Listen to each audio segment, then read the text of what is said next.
Well, hello again, baseball fans. And the first one in the ballpark tonight is Bernie Strom, and he wins the MV bobblehead tosser doll. So, MV, it's much sought after by the Red Bolt Nation. Um, you know, um, every single member, and there's only one member, clamors for it. So, Bernie, congratulations. And welcome in, man. Hope you've had a good day.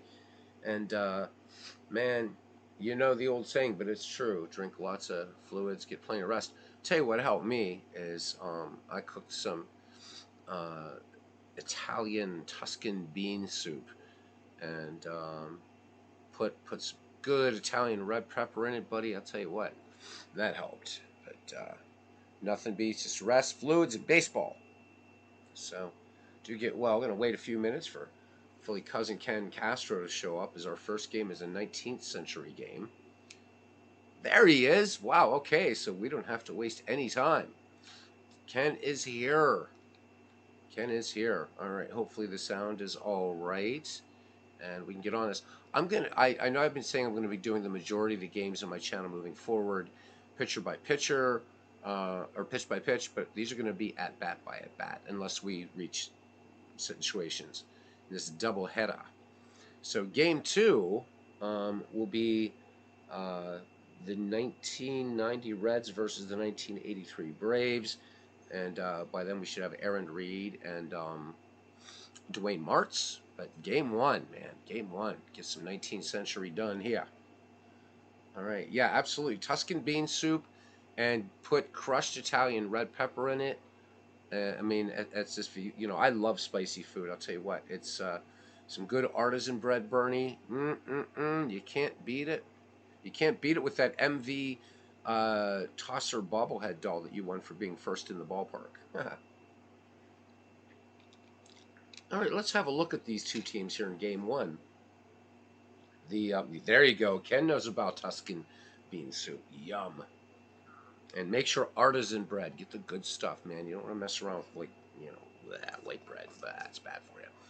All right, let's have a look at these Brooklyn Superbas. So right now, I think this is what is their record? They don't even have a record yet, do they? Nope. So I think this is the first game for these two seasons. So just a few of the people here. Ken will be able to talk about these guys as we go along. So really, really tough team. And the first guy that we're going to talk about really quickly here is Wee Willie Keeler.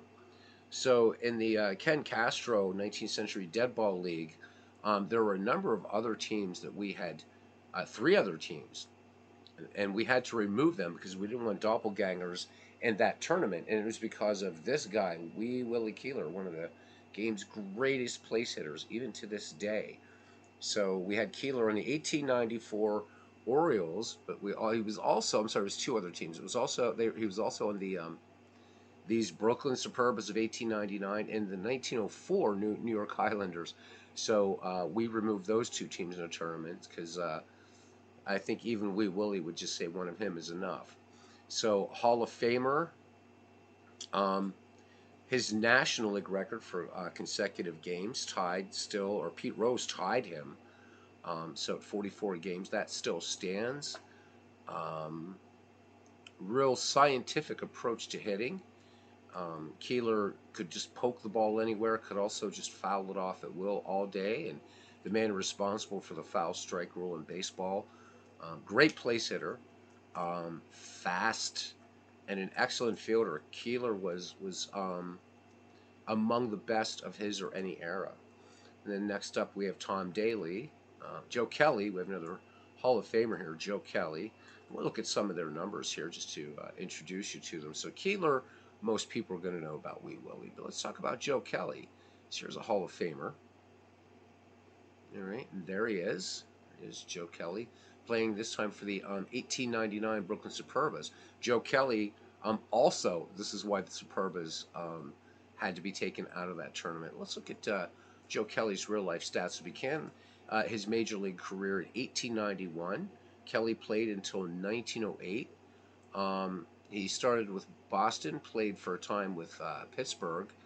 Good chunk of his career then in Brooklyn, played for 5 seasons with Cincinnati, and then finished up in Boston. So Joe Kelly, we just look at some of his career for his totals, let's say first. So Joe Kelly, a lifetime 317 hitter, 443 stolen bases, 65 home runs, 194 triples, which that's a hell of a lot when you consider the all-time leader, Sam Crawford, has 312. 358 doubles, nowhere near Trispeaker's number, but still respectable numbers all the way from the great Joe Kelly.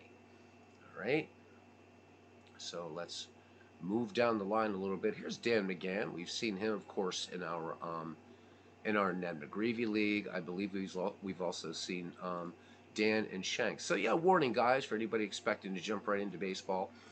Of course, that doesn't always happen, and especially something like this, and I think it's important to introduce some of these players. So McGann started playing in 1896, had 1897 off, came back in 1898, played until 1908. McGann, over his career, a 284 hitter, so pretty good hitter. 282 steals. What else can we say? No, again, 42 home runs, but considering this era, we don't, home runs aren't such a big thing. 100 lifetime triples. So Dan McGann, played for Boston, Brooklyn, Washington. Played for a couple seasons with St. Louis, and then a number of years with the New York Giants, and then finished up with Boston in 1908. So there's Dan McGann. We're not going to go through every player, but it's fun to introduce some of these guys. Bad Bill Dolan. We always got to talk about Bad Bill because he is he was a favorite in the McGreevy League, and certainly also made his appearance in Shanks. And we seem to run into Bill Dolan all the time. Love to see that. So this dude was a bad agent, man. That look in his face, there was no acting there by Bill Dolan at all. So he started his career in 1891. Came up with Chicago, in the National League, of course, 1891. Dolan would play until 1911. So pretty good span for him. Played for Chicago, Brooklyn, the Giants, Boston, and then back to finish out with Brooklyn. So we look at his totals here. A 272 lifetime hitter. He was a fine shortstop. And again, the moniker Bad Bill is quite accurate. So we'll hopefully get to see a lot of him. We've looked at a couple of the Superbas. Now let's have a look at the other side and these Chicago White Stockings. So these guys, you follow, members of our channel. You should know these guys from the epic battle that they had in the Ken Castro tournament against the 1894 Baltimore Orioles. And of course, there are three standouts on this team, but possibly a fourth with George Gore. But Cap Anson, Ken Kelly. But the third standout we'll talk about here a little bit is Ned Williamson. We'll talk about Ned Williamson. Cap Anson and Ken Kelly we can talk about as the season progresses. All right. So Ned Williamson, not a long career, but really quite a fine player. Even when you look at these stats, like, really? No, Ned Williamson was very dependable. So started in 1879, played his entire career for Chicago. Finished up in 1889, so short career for him. But in 1 year, 1884, had 27 home runs. So we're going to see him a year after that. 196 steals. So we'll talk about him more as we go along. He's a third baseman, and again, much beloved in Chicago. Played his entire career there. So we're ready to go, but I've got to say hello to folks coming in. Game one of this doubleheader. So guys, still getting over the cold. Sorry for the coughs. They're still coming. MV is in here. Clinton Parks is in here. Keeler, Jones, and Kelly in the outfield. Nice trio, absolutely. Dwayne Martz. And here, Dwayne will be joining me for game two, and he can even join me in game one. So, but that was already set up. Steve Tate, thanks for stopping by, man. Thanks for stopping by. So, Steve Tate, excellent broadcast earlier today. Do check it out. Chatting with Christopher Slovic, and also so talking about their state F ball project, which looks to be, I mean, looks to be really kind of cool. I think Chris was maybe kind of inspired by the Action PC state project for baseball, which I've shown a couple times on this channel. Maybe I'll show it again. It seemed like a lot of people weren't um, terribly familiar with this. MV saying he liked Bad Bill Dolan. Absolutely. All right, good stuff. So I hope I got everybody, and let's get to the game, man. Let's get to the game.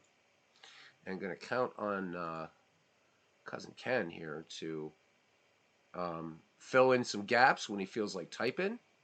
And if there's a team he wants to manage or he wants to, he can call for either team, doesn't matter. Again, it's all a lot of fun.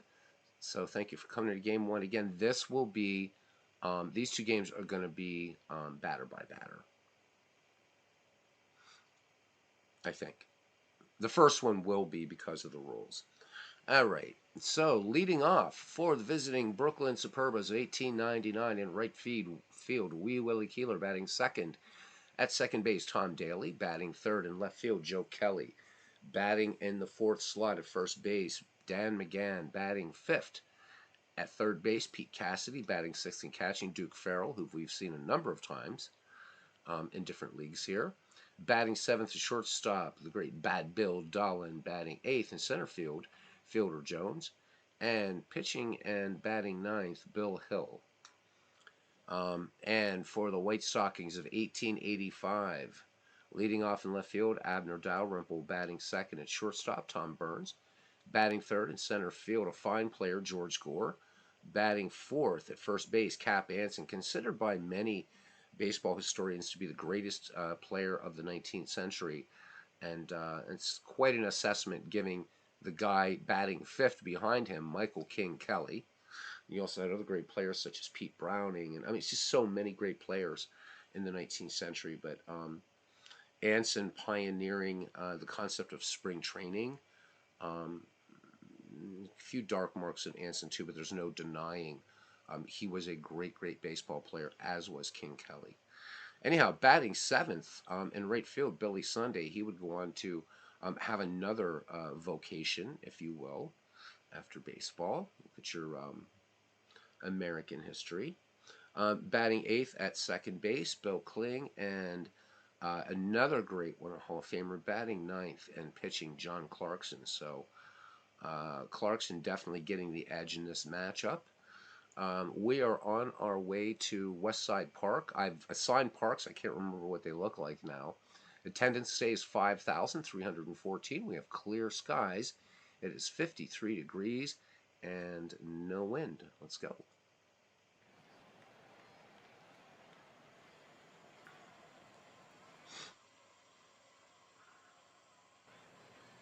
All right, and here we are. And I think I'm going to change. Oh, I can't change the angle. Ah, that's all right. This might be fun to call it like this. We're just going to leave it like this. Yeah. I think. No, we're not going to leave it like this. Are we crazy? Let's see. What's the overview look like? Oh, that looks better. That looks better. I think we'll play with this one. All right. Are we ready? The great Ned Hanlon skippered this Brooklyn club. So I'm not sure the managers that this assigns. I didn't look closely at that. I just let the AI set up everything, cousin.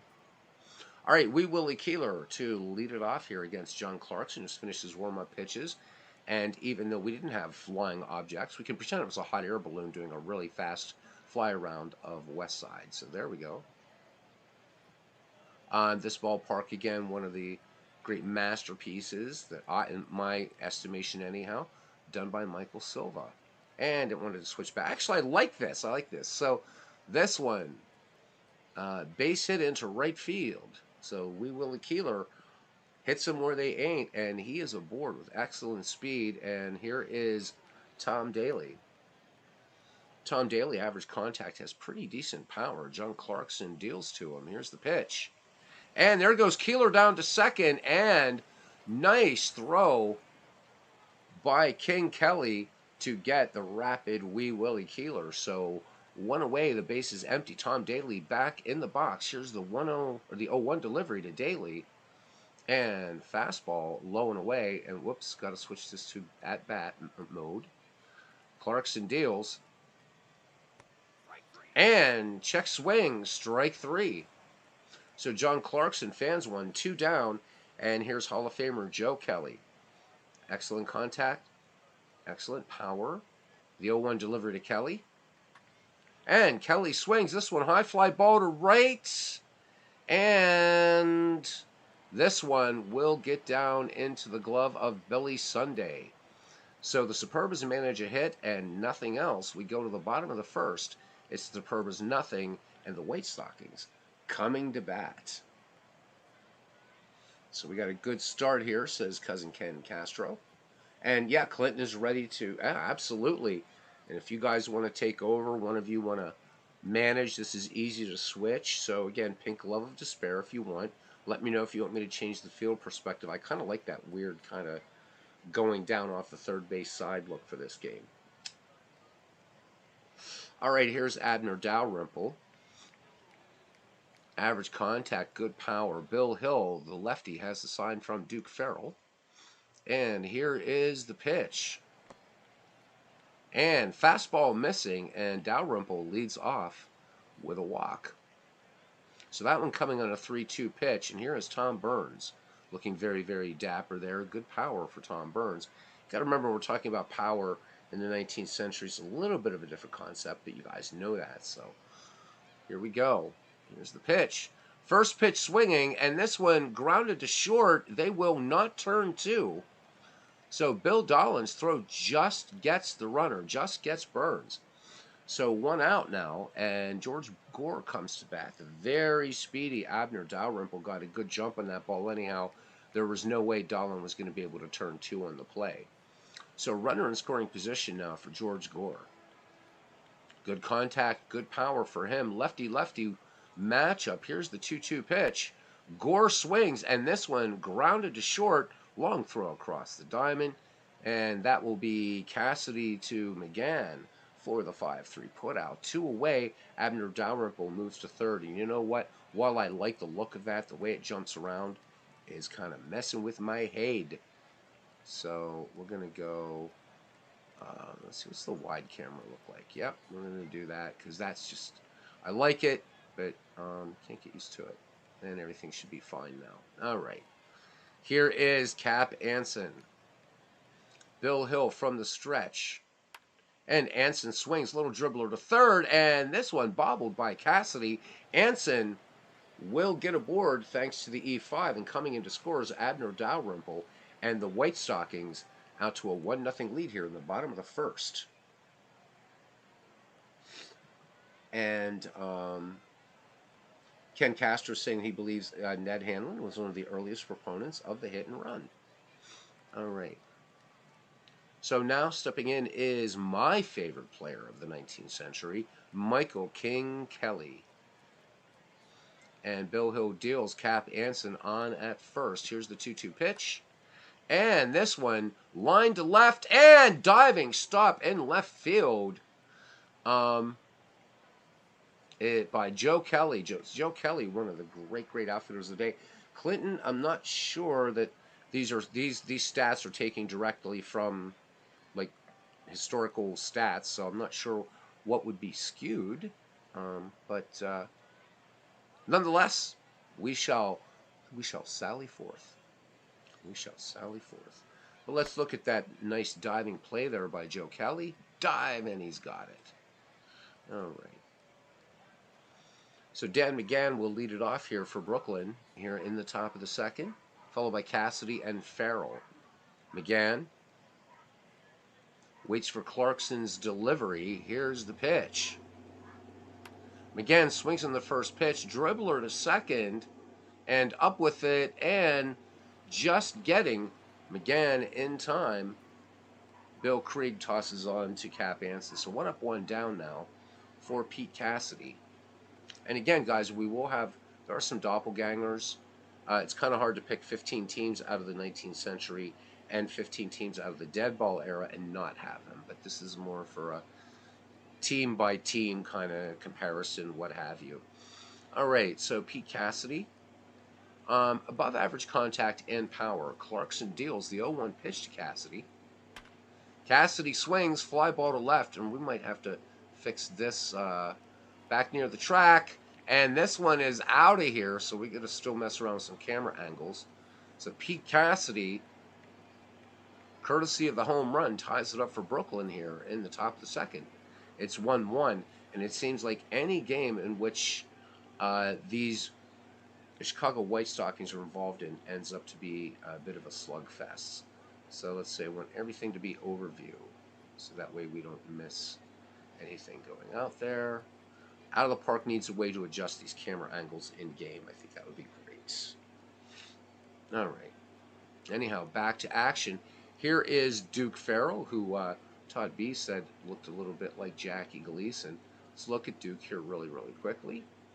Let's look at his real life stats. So, pretty good career for Duke Farrell. Played from 1888 to 1905. So Farrell, a lifetime 274 hitter with 162 steals. Only struck out 142 times. So, hard guy to strike out. 828 lifetime runs batted in, 49 home runs. All right, the lefty waits for John Clarkson's delivery. Here it comes, the 2-1 pitch to Farrell, and Farrell lines this one to left field, and this will get down for a base hit. Farrell makes the turn at first, and he will be in there. They're going to score that an error on Dalrymple as he had trouble getting the ball out there in left field. So Farrell with a single and then E7. Let's see exactly what happened out there.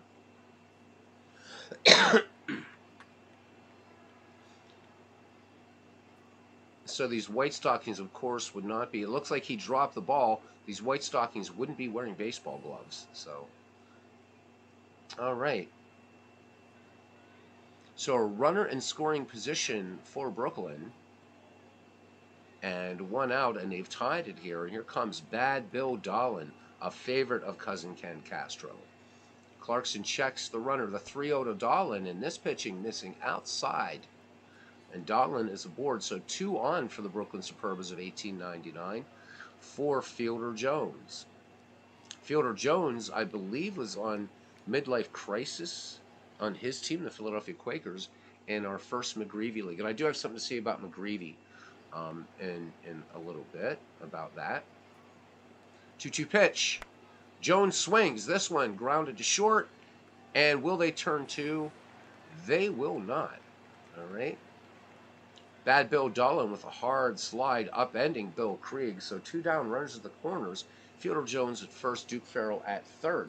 Ken Castor says from Sabre, these old Baltimore Orioles didn't pay any more attention to Ned Hanlon than they did to the Bat Boy, said Sam Crawford. Ken continues, when I came into the league, that whole bunch had moved over to Brooklyn, and Hanlon was managing there too. He was a bench manager in civilian clothes.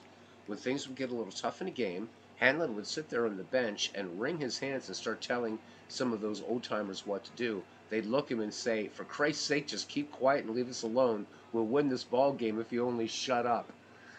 And doesn't that encapsulate it? Right there, man.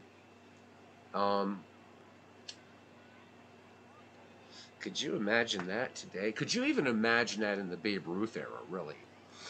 So great stuff. Thank you, cousin. And that's why you're the best color man in the 19th Century League. All right, here's pitcher Bill Hill now. Always defer to that. And thank you for it. And Sabre, man, gotta love it. All right, Clarkson deals. And the runner was going with that pitch, obviously. And on the 3-2 count, high fly ball to right. And this one down into the glove of Billy Sunday.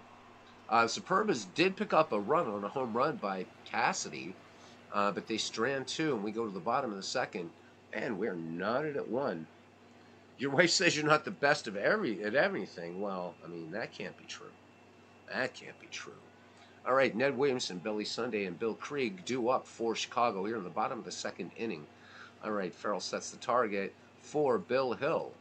The count full on Ned Williamson, and ball four.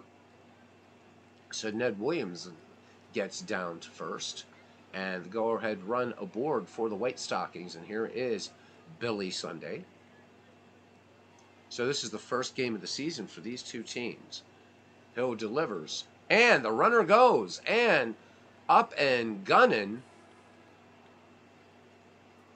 is Duke Farrell, and Williamson is out. So base is empty, and the lefty Billy Sunday back in, and Bill Hill with the 1-0 delivery to Sunday.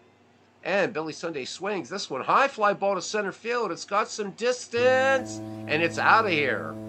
So Billy Sunday, here we go. These 1885 Chicago White Stockings, they're just crazy. They were crazy in the Ken Castro tournament in Action PC, and now they're just doing the same thing here in Out of the Park baseball, and the White Stockings now lead 2-1.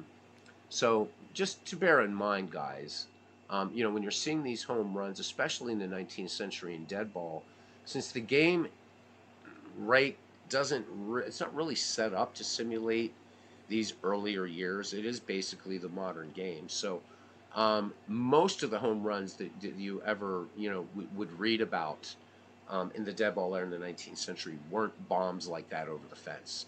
A lot of these ballparks were very, very large. So the majority of the home runs hit in those times, especially earlier dead ball era, what have you, in 19th century, most of them were inside the park home runs. Now, you did have some bona fide sluggers like Speaker actually could hit for power. Lajoie could hit for some power. I mean, Speaker obviously still the all-time leader in doubles. Of course, in the 19th century, you had Roger Connor, who was the first all-time home run king before Babe Ruth. So we have to use our imaginations a little bit. All right, here's Bill Krieg now, batting in the 8th slot. Bill Hill delivers to Krieg the 1-0 delivery. And this one, a little gentle flare out to right field. And as legends would call that, a little dunker. That will get down for a base hit. So Chicago with its second hit of the game. And that will bring up the pitcher, John Clarkson. And we really should look at John Clarkson. And we need to look at John Clarkson as a pitcher, actually. So 328 wins, 178 losses, a lifetime 2.81 earned run average. He is a Hall of Famer. Started 518 games in his career. And like Radbourn, was really, really worked a lot of innings. So we just take a look at 1885, for instance. He worked 623 innings. He would pretty much duplicate that feat in 1889. And by this time, he went from Chicago to Boston, 620 innings worked. Now, obviously, as you see, we get into the advent of modern baseball around that time, around 1893. That falls off, but still, in 1893, what historians consider the first year of modern baseball, still worked 295 innings. Let me see, what did he average as far as, let's see, lifetime strikeouts, da-da-da-da-da-da-da. So let me see. He struck out 1,978. He didn't have a really high, according to these stats, strikeouts per 9, so 3.9. Walked 2.4 batters. But an excellent pitcher. Obviously pitched with some excellent teams. The Chicago White Stockings in 1885, right? So he goes 53-16, so definitely got run support. But one of the pioneers of the game, one of the great 19th century players.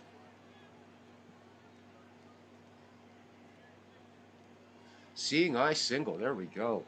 Dwayne, yeah, we're going to get you on here, man. Let's see if we can, all right, sound's going to cut. I'm going to see if I can get Dwayne on here and figure out how to share the screen so that way he can get warmed up here. All right, so let's see. Yeah, got paid, dude pitched 600 innings and got paid $500. All right, so by the way, the blonde that was up there was looking for Robbie. That's not a photograph, guys. It's something I created, so hopefully Robbie will see her and like her. All right, let me see if I can find the Dwayne, the Dwaynester There he is, the Dwayne stir. All right, man. Dwayne gonna get you on here. I'm gonna type hey hey, and I see Aaron came in there too. All right, now Dwayne, I'm gonna call you first.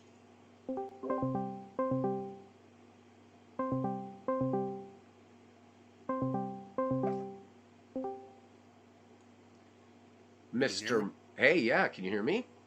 Yep. We're live, dude. All right, now I'm going to try to share my screen. You guys are going to hear weird sounds because my primary mic doesn't pick up Discord. So I'm sorry if the sound just got a little weird. But here we go. All right, I'm going to share my screen with you, Captain Dwayne. And let me know if you're seeing it in Discord. Let me see. Yep. Your stream is still running. We've paused this preview to save your resources. Can you see it, though? Yeah, I can see it. Yep. Okay. All right. So, yeah, wait, if you're not looking at YouTube, you'll be able to call the game at the same time I am. Okay. Yep. I'll close down YouTube here. All right, excellent. And then I already have the next game set up. All Okay. right, so let's get back to. There we go. All right. So chime in anytime you want, man. And just talk. We're having fun here, and then the next game it's going to be you and Aaron, and that'll be fun. Sounds good. All right, man. So John Clarkson back in there now, and Bill Hill delivers. And the runner was off with a pitch, a little swinging bunt by Clarkson up the first base line. And this one fielded by McGann, and he will toss to Daly covering. And moving to second is Bill Krieg. All right, here's Abner Dalrymple now. So runner in scoring position for Chicago, and they've got one in so far. So 2-1 the score. And Dwayne just feel like jumping in, man. No, no, Okay. Only no. thing I noticed was if I don't have YouTube, I don't see the chat, so I had to put it back up. Okay, yeah, because you Yep. can do like the pop out chat, on YouTube. You know how to do that, right? Yep. Okay, cool. All right, man. All right. So Dalrymple swings and high fly ball right field, and that went down into the glove of Wee Willie Keeler. So the Chicago White Stockings pick up another run on 2 hits, no errors. They strand a runner in scoring position. We go to the top of the third. It's the White Stockings 2 and the Brooklyn Superbas 1. Ken Castros is a former player. Later became a minor league president and sports writer. He claimed that he signed Duke Farrell and Hugh Duffy, another great player, and uh, part of one of your favorite franchises there, Dwayne. Hugh Duffy, Yeah. Old Hugh Braves. Duffy. Yeah. So hey, how Yeah, about I that? actually benched Hugh Duffy for Dale Murphy in some of my replays. Oh yeah, yeah. Hugh Yeah. Duffy, great player. So hey, this is let me see. Jumping around. Clinton Park says for who the Tim Renane I'm looking for does not have a pitching record. Should. We'll have to look him up. All right. Anyhow, so about McGreevy, guys, because, and I don't know whether Steve and Big Clue have finalized everything. The next not, yeah, I'm talking about McGreevy, but first I have to talk about Shanks because they're kind of related. So the next Shanks draft, I think, is coming up around 22nd September, so 12 days away for those that want to be part of it. There's another wrinkle to it that I really love. Um, I'll go ahead and put this out. If it changes, you'll hear from Steve, myself, Big Clue, whatever. So this time around, you're not going to choose two franchises, which makes me really happy for obvious reasons. Even though my team finished 2 games above 500, shocking. I had the Brewers and the Diamondbacks. What you're going to do is again baseball from 1880 to 2022. You will get a random year each round and a random team. So it's going to And you be don't get easy. to keep anybody. No keepers, right? And what's cool about this is instead of going crazy, going all through baseball reference, so that's the very first, right, Shanks, it was okay. Well, so we'll just use you, Dwayne. So Dwayne, for example, you've got 1938, and then everybody else, right? And then right, so you're going into baseball reference and you have 5 minutes, and you're going through 1938. Oh my god, oh my god. So now it could be all right, Dwayne, you have the 1938 St. Louis Browns. You know, uh, Aaron Reed. You will have you know, the 1942 St. Louis Cardinals. By the way, a very good team. And that's the way it's going to work. So that your research will now get down to um, you're going to get down to the team level of that year, which is going to force you to gamble even more, which is one of the fun things about Shanks. Because you're thinking, God, I need the second baseman, and it's getting near the end of the draft. Do I take this guy or do I try to hold out? Because now because before you had, and we'll just keep using 1938 as an example. You had all of 1938 to choose from, so really easy to Oh, that find. was tough, wasn't it? Well, it was tough, but it was also easy in the respect that you would find either pretty easy to find a Hall of Famer or at least a very good player. But So I now, could see me going over the time limit trying to search each team, especially years I didn't know. exactly. So now you're going right to the team. But let's move out of 1930. Let's go to 1985 or 1986. And you know what team I'm going to mention? The Pittsburgh Pirates. So you get the 1986 Pittsburgh Pirates. And it's like you got to select somebody from there. So I think that's going to make it a lot of fun.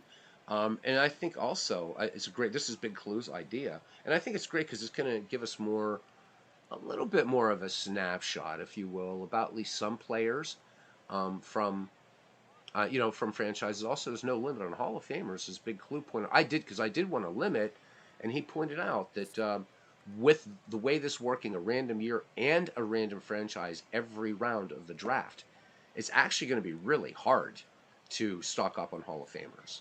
Um, but even if you get a Hall of Famer by name, you might get 1935 Babe Ruth, right? Or you might get 1939 Lou Gehrig or 1917 Hannes Wagner, right? At the end of their careers, you might get these guys in their rookie years.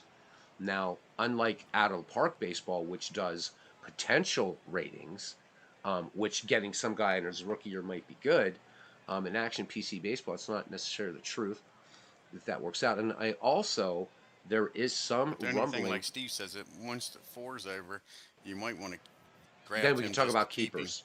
Right. Yeah. The other thing is there is some talk, and I don't know. Again, this is all going to be up to Big Clue and Steve, the commissioners of our league, about whether we're going to institute, which I hope we do, the alternate reality mode in Action PC Baseball. The nice thing about the alternate reality mode is it randomizes things, but not to the point of being unrealistic. But basically, when you start a season in alternate reality mode in Action PC Baseball, you don't see ratings; they're hidden. So you've got to go by as a manager would do. Like imagine you're a manager in spring training, That would and even be better head to head. head to head. And the thing Yeah.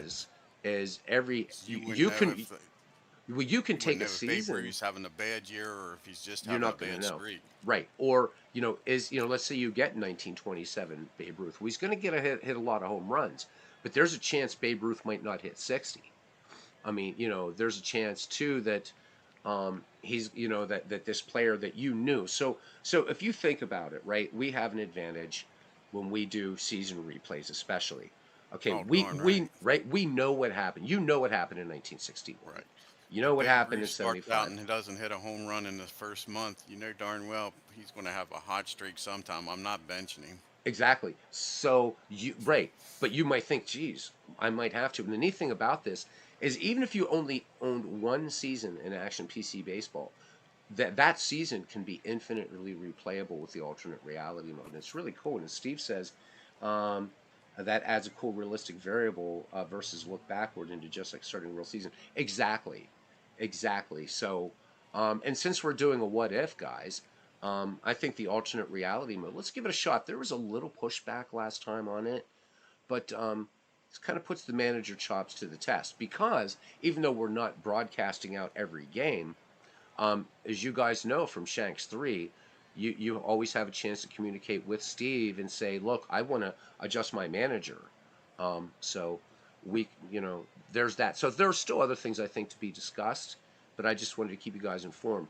With that being said, I've been saying that McGreevy's returning, and it is McGreevy 2.0, but it's going to be returning after Shanks 4 gets started. So Shanks 4, Shanks 3 only took us 13 days to do from opening day to the quote unquote World Series. So I'm anticipating McGreevy to be starting somewhere around the end of September, beginning of October. And it's going to be a different McGreevy league than the way we did it before. So stay tuned for that. It is coming. In the meantime, for we dead ball 19th century guys, this is something to do. So keep an eye out on the Discord, both in the Baseball Geek Squad Discord, which is devoted really to the Shanks League, and then also to the Ned McGreevy Discord, which is general everything. There's also, as you guys know, there's a Howie Shanks um, part of that Discord in there. So keep up with what's going on. Everybody will be informed. Again, as everybody knows that was part of this, there's no major commitment involved in this. Just come to the draft if you can. At least the only commitment is try to make part of the draft. Last time it took us two nights. Maybe we'll try to schedule it earlier in the day. We'll figure it out. But beyond that, if you want to have the computer manager run everything, go for it. If you want to be like MV and you really want to go in and tweak down to the player level, your involvement is as much or as little as you want it to be. And of course, hoping that Dwayne Martz will, my partner here in the broadcast box, I guess we'll call it here, it's Westside Park. We'll be doing some more games. Be nice, man. You do such a great job. Maybe we can Thank you. coax. Yeah, I enjoyed it. Good, man. Maybe we can coax MV a little bit out of retirement. He goes into retirement and plays lots of cricket, so I don't know about this guy. Steve, of course, I think should be accorded the honors again of doing opening day for Shanks 4.0. As you know, the only other guy I think that would really deserve that honor would be Big Clue, but he doesn't broadcast. So, but maybe Big Clue could be coaxed, coerced, lambasted, shanghaied, what have you, to maybe do a co-broadcast with Steve on opening of Shanks 4. So hopefully you guys will think about it. We'll be talking more about it in a week or so to come. A lot of people who were at the draft for Shanks 3 found it really, really interesting and said, yeah, count me in. This is not a commitment. The more commitment league is Ned McGreevy. That one does require a bit more commitment. But Shanks, it's as little as you want it to be. And we really, our goal is we would like to get to around 20 teams, if not more. Steve, how many did we have this last time? 14, wasn't it? Was it 14, Dwayne? Yeah, I All right. believe. Yeah. 7 in Okay. each division, wasn't it? I think so. Yeah. I think 14. Yeah, 14. All right. Hey, there's Legend Sports Universe. He'll be doing a game tomorrow. So, Franchise Stars Baseball League has started back up, season 2. All right, let's get back to the ball game here. And yeah, Ken Castro says Dwayne earns Rookie of the Year among streamers. Excellent content on a regular basis. He's the streaming demon, baseball fans. Yeah, I really got into it with that digital diamond. Oh yeah, that's been a real big thing, huh? Oh gosh, was not having to spend 4 hours on Inputting stats. It's right. awesome. Oh my God, yeah, it's great. I think Mark did a great job there. Clarkson deals to Wee Willie Keeler. Keeler swings, and this one hard grounder to third. And fielding it is Ned Williamson and fires on to Cap Anson for the 5-3 putout. I got to get a picture of Tom Daly, it looks like here. Don't have Tom Daly. All right, Tom Daly, nothing for one. Clarkson delivers the 3-0. And ball, curveball taken inside. So a lot of controversy on who invented the curveball. Candy Cummings in the Hall of Fame, credited as the inventor of the curveball. What's interesting is the man who is recognized as the inventor of the fastball, John Creighton, is not in the Hall of Fame for coming up with that pitch. Because the pitch, I mean, early baseball, Dwayne, I'm sure you know this, more resembled softball than it did baseball. And it was basically an underhand lob to the plate. So Jim His Creighton came object up. was let him hit it. Exactly right. And the batter could call whether he wanted it high or low. So for the Chicago White Stockings, that while the ball wouldn't have necessarily been lobbed into them at this point, there was still that calling high or low pitches, things like that. Different ball strike, for strikeouts, walks, things like that. But it's interesting that Jim Creighton is not in the Hall of Fame. And I mean, what's the go-to pitch? The fastball. And yet Jim Creighton's not in there. So, but there's another man who is also has claimed to be the inventor of the curveball too. So It's a little bit of kerfluffle about that among baseball historians. Cummings is generally accepted, though, as the inventor of the curveball. So interesting. I don't know what made me think of Candy Cummings.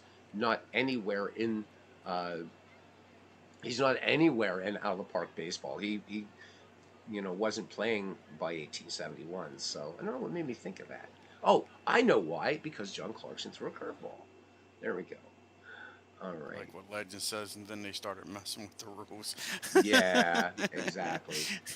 But you know what? I think, in a lot of ways they got it right. I mean, Yeah, they at, did. at this time there was no pitcher's mound, right? It was a box, I'm 45 sure there feet was a away. Ken Castro and the Beatles and the Dwayne Marks back then. They were bitching about the new rules. Yeah, oh, all the time, all the time. Yeah, We'd be like, we don't need no stinking pitcher's mound 60 feet away. exactly.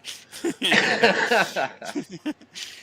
Gloves. Who in the hell needs Who gloves, needs y'all gloves? wimp? But I think the one thing that they did get right, and this was talked about in the Ken Burns documentary, among a lot of other places, that 90 feet between bases. That one, I mean, I'm trying to remember the name of the historian who was talking about that on the Ken Burns documentary. And if you think Oh, who about was it, that? Was I'm that trying the to remember his was that the name. gentleman down south? Yes. Starts with an F. I'm terrible with names, but I can remember initials. Well, they had two Southerners there. One was Shelby Yeah. Foote. Wasn't him. Yes, that's who I'm thinking of. Yeah, no, that wasn't him. It was It this wasn't guy him. he had like silver hair. I remember because he was talking about labor about being, and he said about it's management and labor, and he had that kind of really hard, where Shelby Foote had that uh, kind of really very cultured kind of Virginia sort of feel to him, right? I can't remember his yep. name, but that 90 feet between bases, and he talked about that. He said, just think about if they were 92 or 88, how different the game would be just by those 2 feet. And Yep. In and he was right. 2023, we changed it. Mm. Yeah, well, now we right bases the size of pizza boxes, right? Yeah. All right, Clarkson deals to Joe Kelly, who is nothing for one, making a great play out in left field. And Kelly swings, comebacker to the mound, and looking to second and making the play. Clarkson nails Tom Daly, and Daly looks like he's hurt, but he's going to stay in the game. He said, "I'm going to spit some tobacco juice in that." All right, so Joe Kelly is aboard due to a fielder's choice, and Dan McGann steps in. He is nothing for one.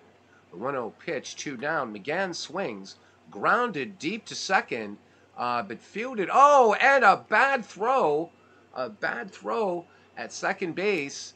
So Kelly moves to second on the error. So Krieg making the bad throw. So that's going to be an E4, and that's error number 2 for the White Stockings. So 2 on for Brooklyn here in the third. Kelly at second, McGann at first, as Pete Cassidy steps in, and he had a solo shot his last time up. So Clinton Parks reminding us, okay, thank you, Legends, for coming in. Clinton telling us, so I love doing these games because we get history lessons with it. Clinton says that the 90 feet between bases was first explicitly prescribed by the National Amateur Baseball Players, the NABBPP Convention of 1857. Awesome stuff. And yeah, professors at the time believed that the curve was an illusion. And it's interesting you talk about that, Ken, as we watch John Clarkson deliver to Pete Cassidy. Here's the 1-0 pitch. So I ask you, Dwayne, have you seen up with it at the mound? High throw, Clarkson has it, but able to throw onto first and get Cassidy. So no runs, no hits, no errors, 2 left on. The White Stockings still lead this one 2-1. Dwayne, did you see the documentary? And you can find it on YouTube called Fastball. No, never have. So it's interesting because Ken's right, is that that there was that at the time people thought no, the ball doesn't curve, that it doesn't do anything, it's an illusion. Well, we know it's not. It's not an illusion. However, what's interesting is they talk about in the documentary Fastball. So physicists are saying that the idea of a rising fastball is an illusion. So, but players are saying no, it's not an illusion. So, right, and the physicists are saying, no, no, because it's gravity. The ball is not rising. It's just because the pitcher or the hitter's expecting it to come, at a certain way, and our eyes can't keep up, whatever. And so here we go now, after, right, 150 years ago, or whatever it was, more, yeah, around 150 years ago or so, 160, right? The debate about the curveball. Now here we go. Scientists saying the fastball doesn't rise, and there's major league players that are like, yeah, these guys obviously never faced Randy Johnson or whatever. So, I love the fact that here we go again, history repeating itself. It's scientist versus Fastball, the baseball player. softball. I Yeah. used to pitch softball with the riser. Well, who was that? Eddie Feiner? You've heard of him, haven't you? No, I haven't. Oh my God! So, oh geez, you guys, some of you guys, right? I mean, I've heard about this guy, the king in his court, Eddie Feiner. This guy, kind of sad ending to his life and stuff, but this guy he pitched fast pitch softball, and this guy it would be like him, and I think there were like two other players on his team, right? And that was it, man. No outfielders, and the king in his court, Clinton Parks knows about this guy. Um, and this guy would just strike out people. He could throw like with deadly accuracy, like from behind his back, and throw strikes. I mean, it's brilliant. And there's some YouTube stuff on Eddie Feiner. Had this like crew cut and shit, but traveled around the country like in a van, right, with like the two or three other players on his squad, and would like challenge major leaguers and stuff like that, and Cool. really really fun stuff. Yeah. So Ken Castro saw the king in his court a few times. He also talks about in many cities the teams would travel to curveball pitchers were offered challenge to bend to pitch around poles, and they did.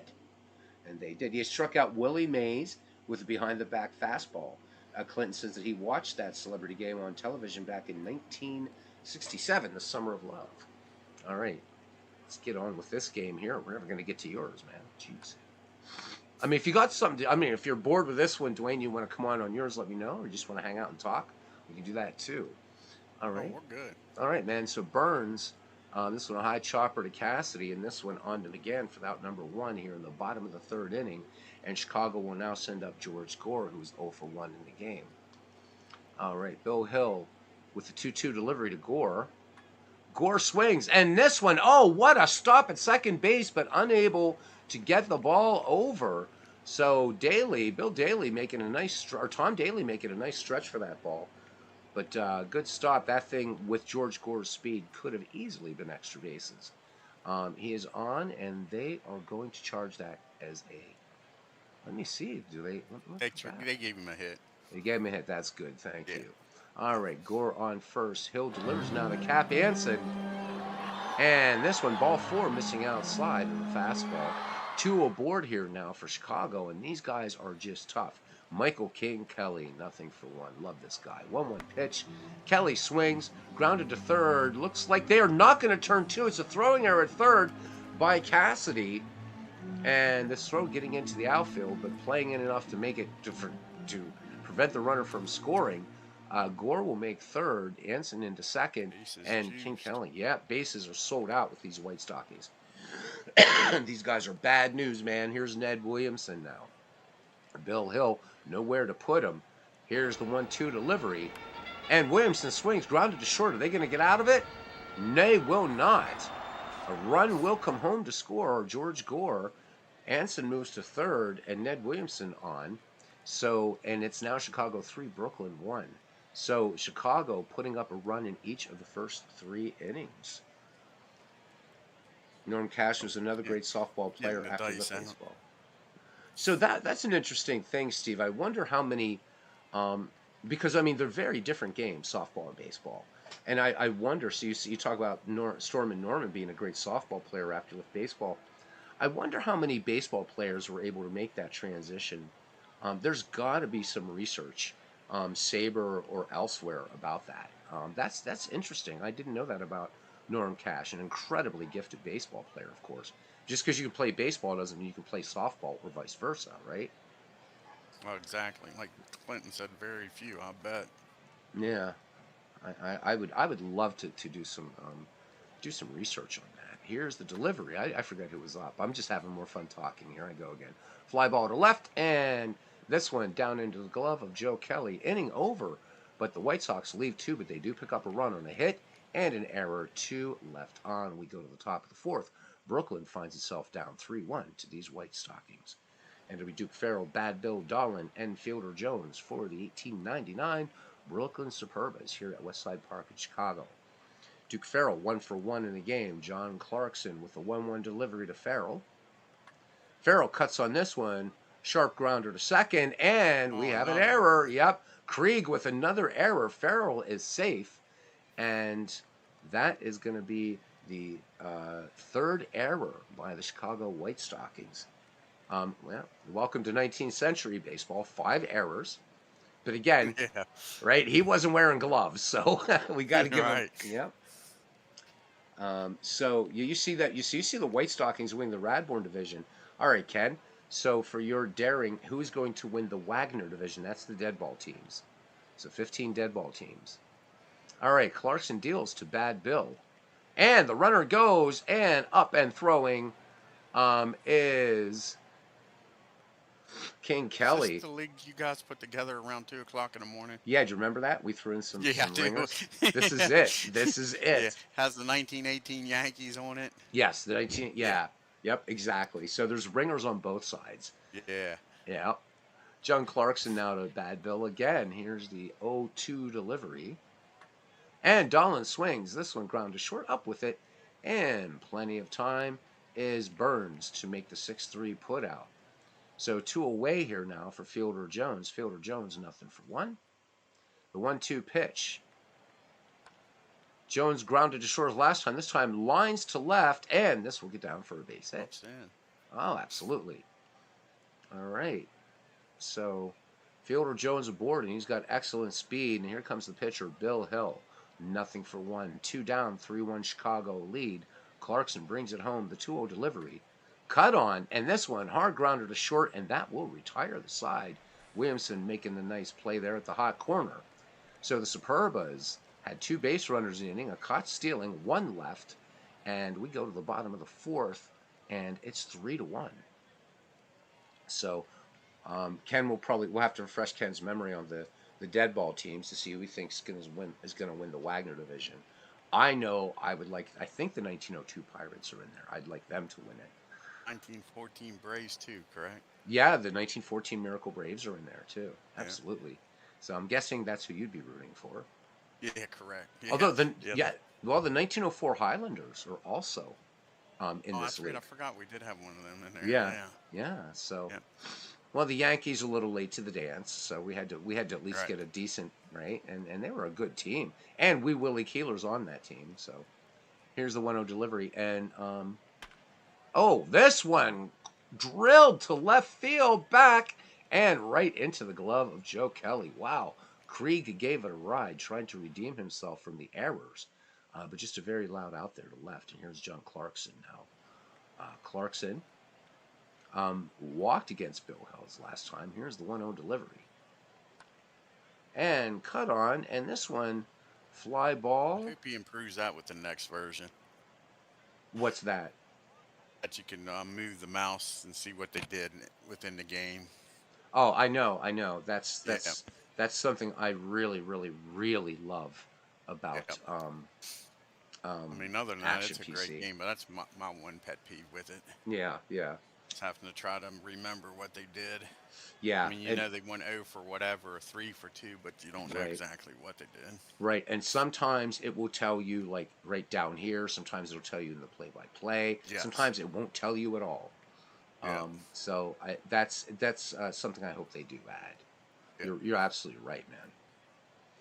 All right, and actually it'll be up to you and Aaron. We can do your game in Action PC or this one, doesn't matter. High fly ball, easy to set up in both of them, I and thought fly you already ball. had it set up in this. I do have it set up in this, but if you guys Yeah, I feel more thought you did. comfortable Yeah, with that's cool. Action PC, we'll do that. So, because it'd be fun to have you call the game. Actually, I'll just sit here and press the buttons. Give these guys a break from my voice. Oh, you're doing great. I like this one's faster.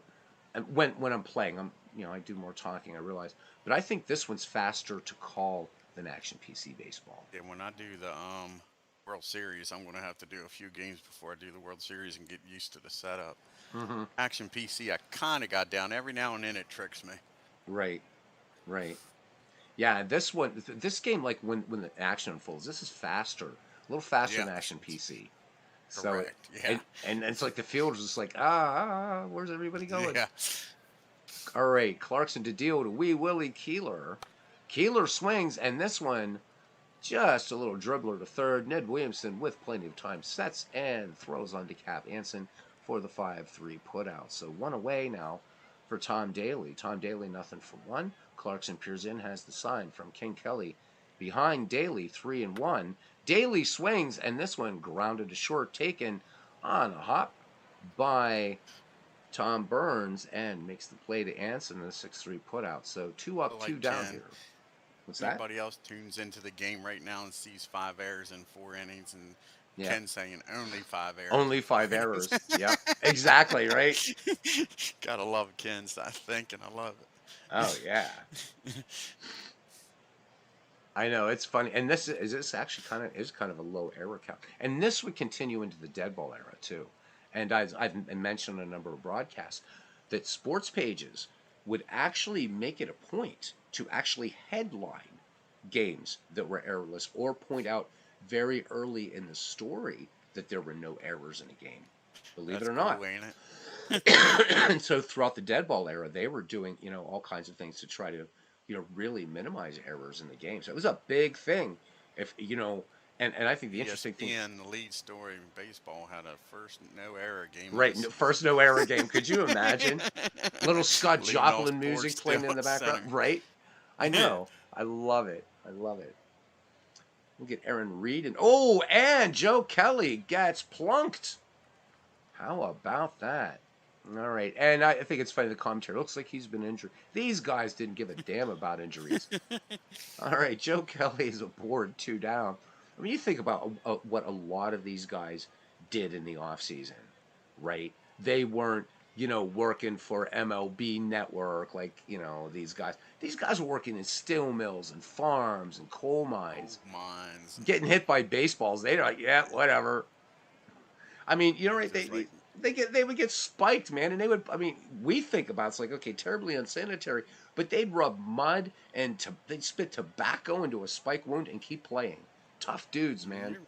you're thinking really up until about the 70s. I mean, look what Mick's dad did to him. He went Mm-hmm. down there to pick him up to take him home to work in the freaking mill with him. It's like, come on, boy, Oh my take God, your ass right? home. You'll I work for a know. living now. And a guy that Yeah. deserves a lot of thanks for getting baseball players, really a forerunner. I mean, everybody talks about Kurt Flood, which certainly, but Bob Feller fought for years and years and years for better compensation for players, and that they would, enough that they wouldn't have to go do these dangerous or back-breaking jobs like steel mills and stuff like that. A lot of credit goes to Hall of Famer Bob Feller for really, really kind of, you know, getting that kicked off. I mean, Kurt Flood certainly deserves his place in history, but we can't forget what Bob Feller did to help players because, man, oh man, tough dudes, tough dudes. And I think about like some of the tough guys in baseball today, and it's like I'd love to send them back and say, all right, here you go. So like Albert Bell, I'd love to see Albert Bell have a scrap with like John McGraw or Bill Dolan. I think it'd be amazing. No holds barred. Yeah. But Albert Bell would Yeah. get his ass kicked, man. Joe Kelly leads off first. I mean, there's a guy killed. There's an umpire as this one. Oh, this one line to left and down for a base hit. And here comes Brooklyn. Brooklyn making some noise here. Kelly will stop at third. And Dan McGann pulls in with Third, a two triple. outs. All right, so second and third, right, 2 outs. There's an umpire named Brick Owen. Got the nickname because during a ball game in a brawl, he was hit by a brick, a literal Come on. brick. Yeah, love it. Yeah. Unless you're a Castro and Beatles, they work street corners. Well, if I would have been working street corners, pal, I would have been working it as a Monty operator. So yeah, I would probably do that, man. Street cons like that. Three shell game, three card money. You're damn right. I'll take any mark that come down the street. because I used to do it in carnivals, so why not? All right, here's Pete Cassidy, after hours, of course. All right, Cassidy 1 for 2. Has an error in this game, but a home run. So Brooklyn threatening here in the top of the fifth. Kelly at third, McGann at second. Here's the delivery by Clarkson. And this one swung on, high fly ball left field, but this is going to stay in the park, making the catch as Dalrymple to retire the side. So 2 base runners in the innings, but Brooklyn fails to bring them home. And we go to the bottom of the fifth. It's 3-1 Chicago. Yeah, not me, cousin. Not at all, pal. Sometimes, I don't know. All right, anyhow. No, I would be asking anybody in the waterfront, look, all you have to do is, this is a red queen, or, a black queen, and here are the 2 red aces. All you got to do is find the black queen, and you win, win, win. Follow a Yes, indeed. lady. Or right, follow. Or look, it's just a pea and 3 walnut shells. What could be easier? In fact, I'll take away one of the walnut shells. Now there's 2.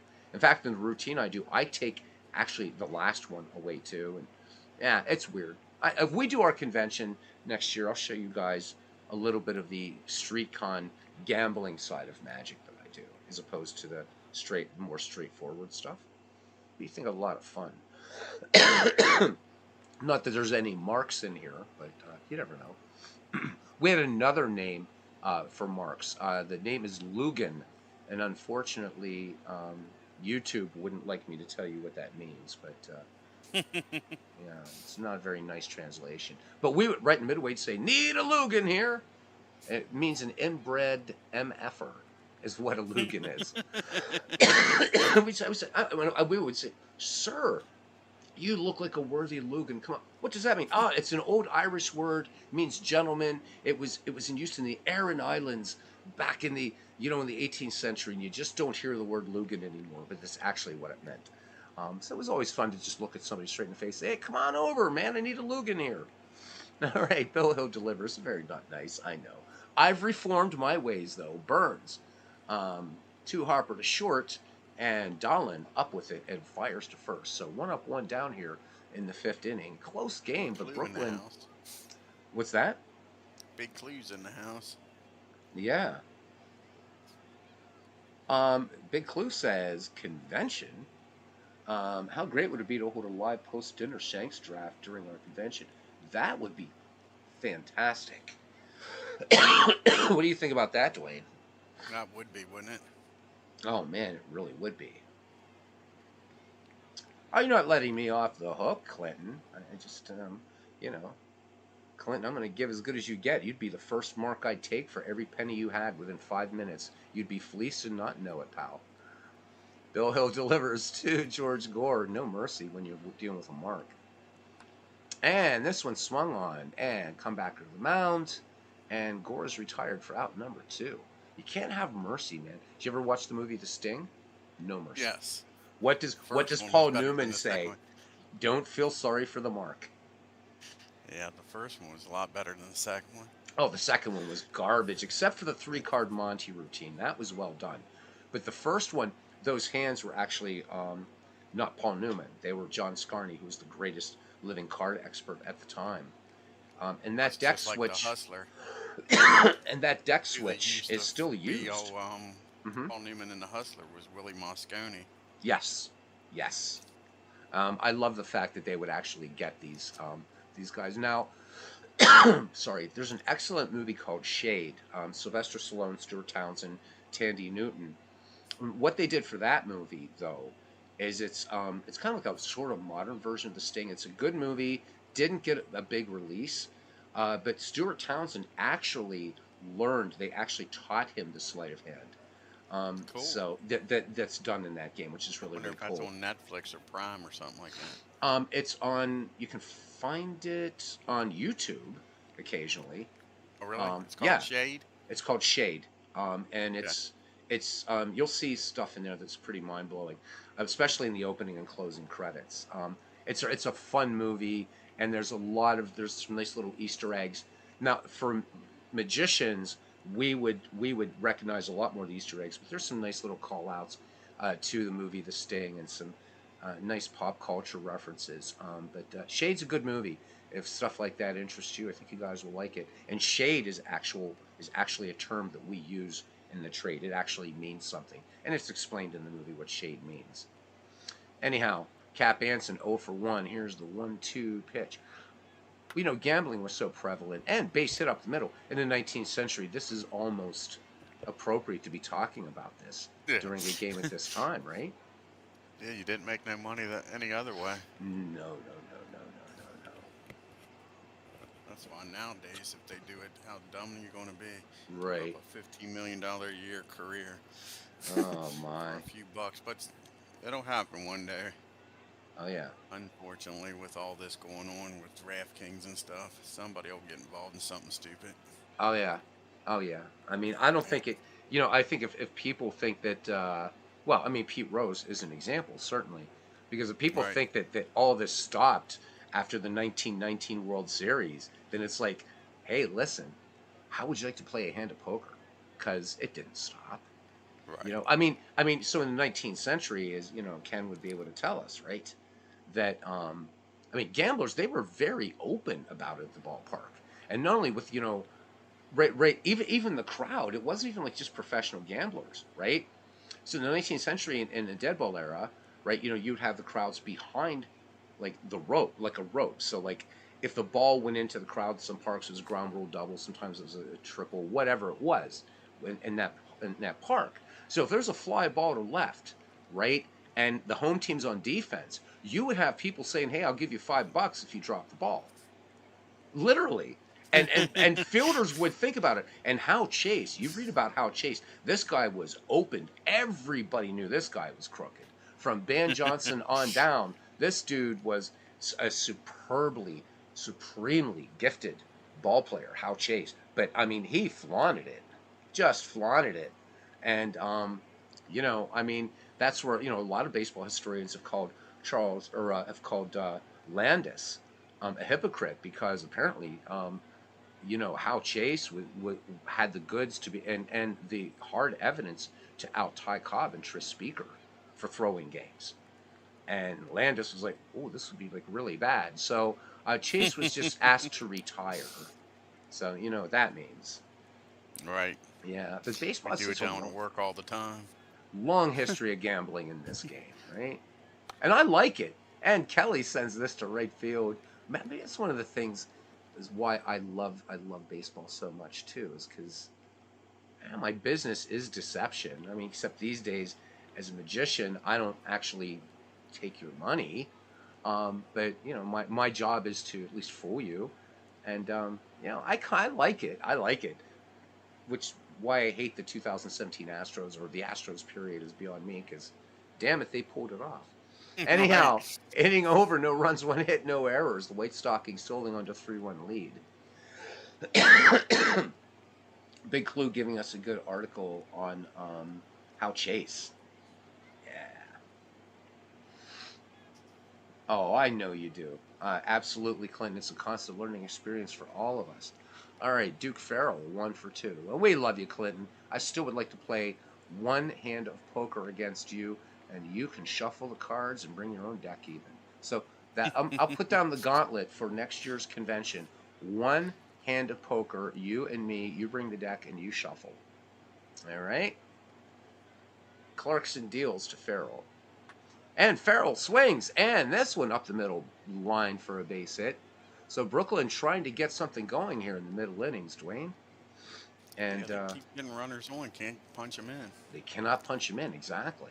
And isn't that, no matter what era of baseball, doesn't that drive you nuts? I've seen the Oh, Pirates run so right. many times, two in scoring position, nobody out. And you're like, okay, we're going to get on the board. We're going to do this. And nothing. Oh, my God. It's the I mean, my worst. 61 replay, you never think the Yankees would score less than 3 runs, but it's happened a lot. Yeah. They'll leave 15 guys on base. So I was curious, how are the Reds doing? Because the Reds meet the Yankees in the '61 World Series in real history. Where are they in the National League right now?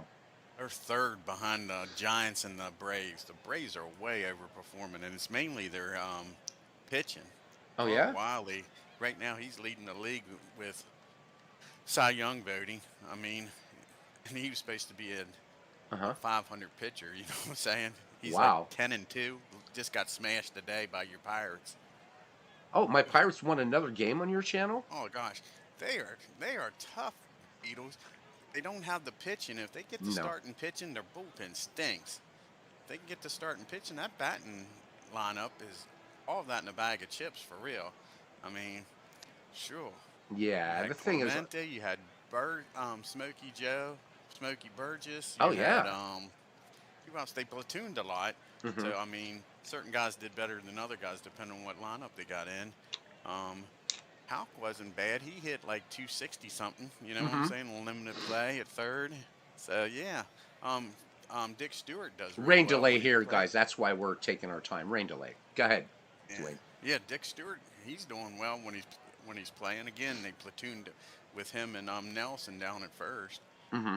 Yeah, yeah. Like I say, they're not a bad team. Well, yeah, I mean, we were the world champs the year before, but Yep.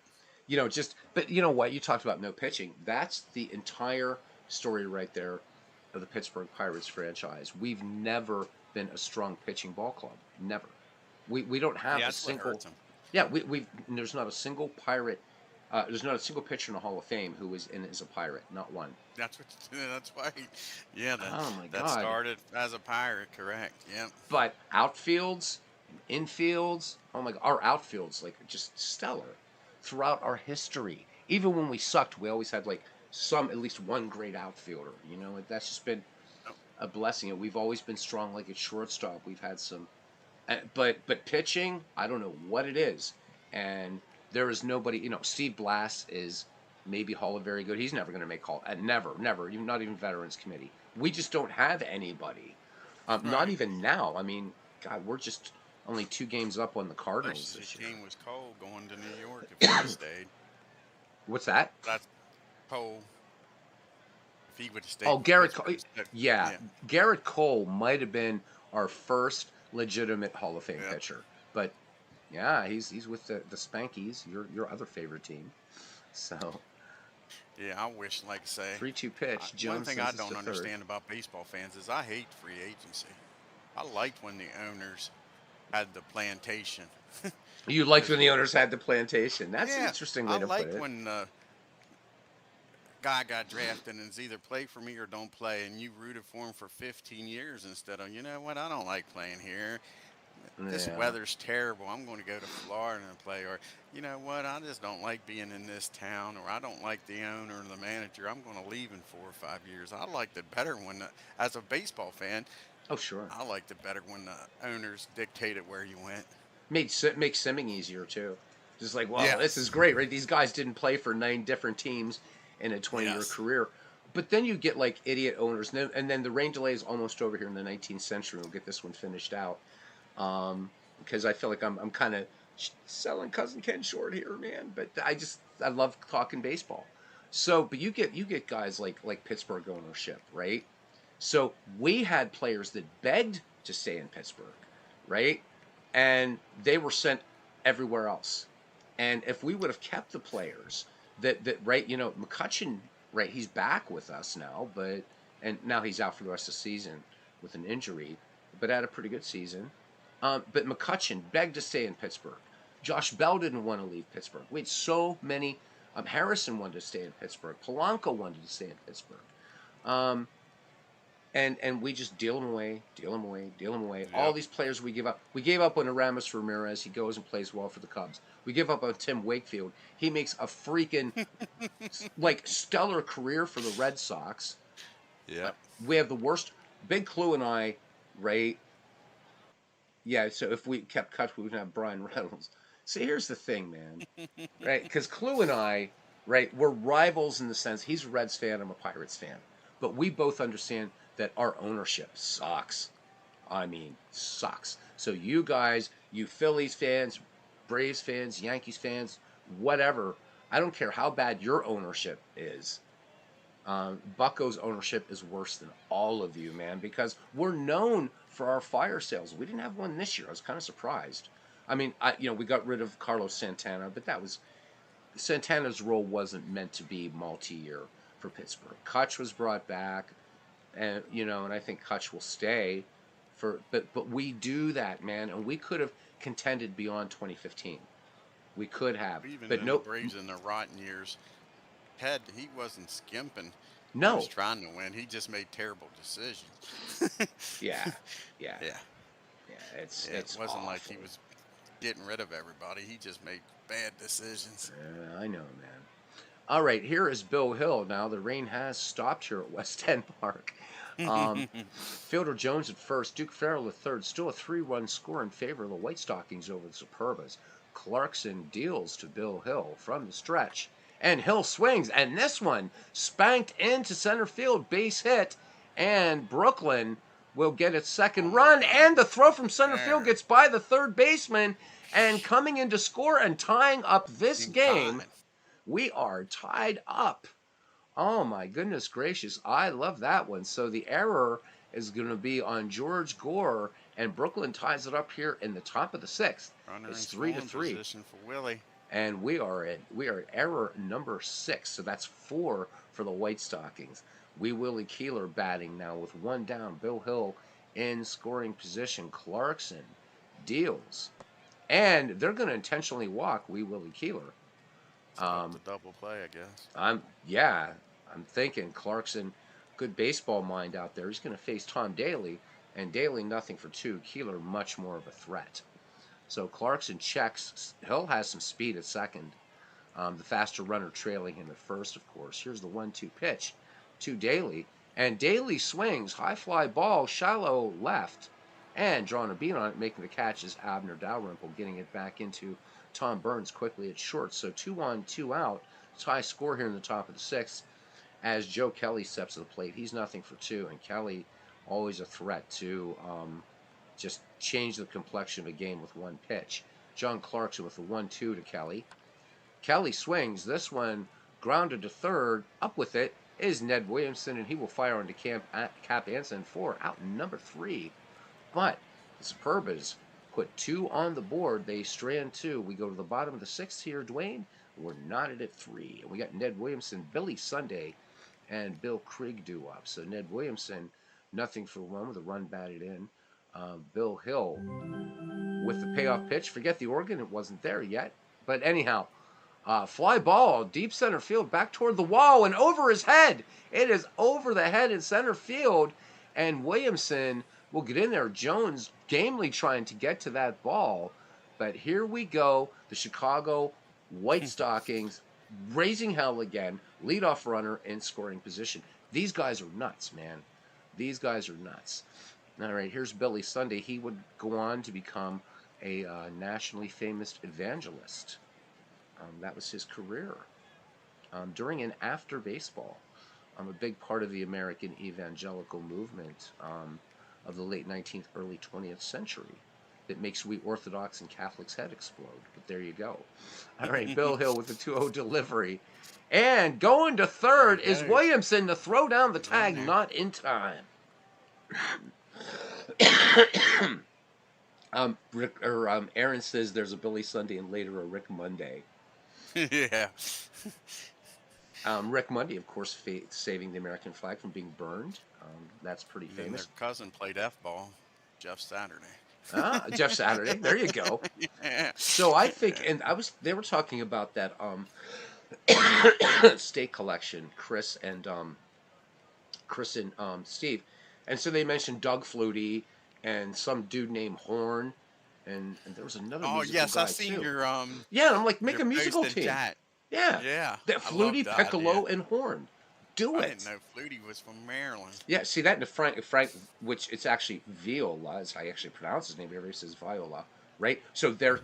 Right. You could put him on the team even though he didn't play F-ball. Put him on there anyhow. Right. I mean, come on. Probably nobody with the last name of trumpet or trombone, though, right? Right. 3-0 to Billy Sunday. Here's the pitch. Sunday swings, and this one, oh, liner out to right, and what a catch in right field. But tagging at third is Williamson. Keeler making a great catch. But the Chicago White Stockings, I wonder, man, these guys are tough. 4-3. We're going to have a quick look at that play again. There's no way Keeler's going to be able to recover and get this ball to the plate. Great diving catch. And I got to get back in and give these guys high stockings. I forgot to do this for all the teams. I did it for Chicago, but I forgot to do it for Brooklyn, so I'm a bit of an idiot. 4-3 Chicago now. Senators pitcher Skipper Friday. Now we're well. See, I love Big Clue, man. He's steering us back to baseball. Yes. All right. Here's Bill Krieg. He's 1 for 2. Here is the delivery to Krieg. Krieg swings, and he's getting good mileage out of this one to center field, and a diving stop Another in great center catch. by fielder Jones. So All Brooklyn right. telling Chicago, you guys should really try these things called baseball gloves. So 2 down, a run in, and here is John Clarkson. Nothing for 1. Hill delivers to Clarkson.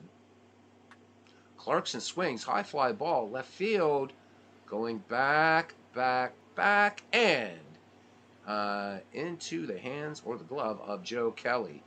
So the White That wasn't Stockings a pick bigger up inning. another run. What's that? Lucky that wasn't a bigger inning. Oh, I know A lot exactly, of great right? plays out in the outfield. So the White Stockings get a run back here. We go to the top of the 7th, and it will be Dan McGann, Pete Cassidy, and Duke Farrell. McGann 1 for 3. Clarkson with 0-1 delivery. Doubled his last time up. This one, Rainbringer in the infield, charging in from short and making the grab is Tom Burns. So no relation to Ken Burns or Jeffrey Burns, but or whomever his brother is. And Frank here's Burns. Frank Our Burns, mash. George or George Burns. So there's George Burns, George Burns, right? George Yeah. Burns, right? Yeah. Gracie, Gracie Allen. Yeah, old Gracie. Oh, Gracie. All right, Pete Cassie, the home run in this game. Clarkson deals. Here's the pitch. Cassidy, first pitch swinging, fastball. This one is out of here. On. Here we go. Oh my goodness, 345 feet. Brooklyn ties it up here in the 7th. It's 4-4. What's the deal with all these tie games going around the community of late, Dwayne? What is the Oh, deal? I know.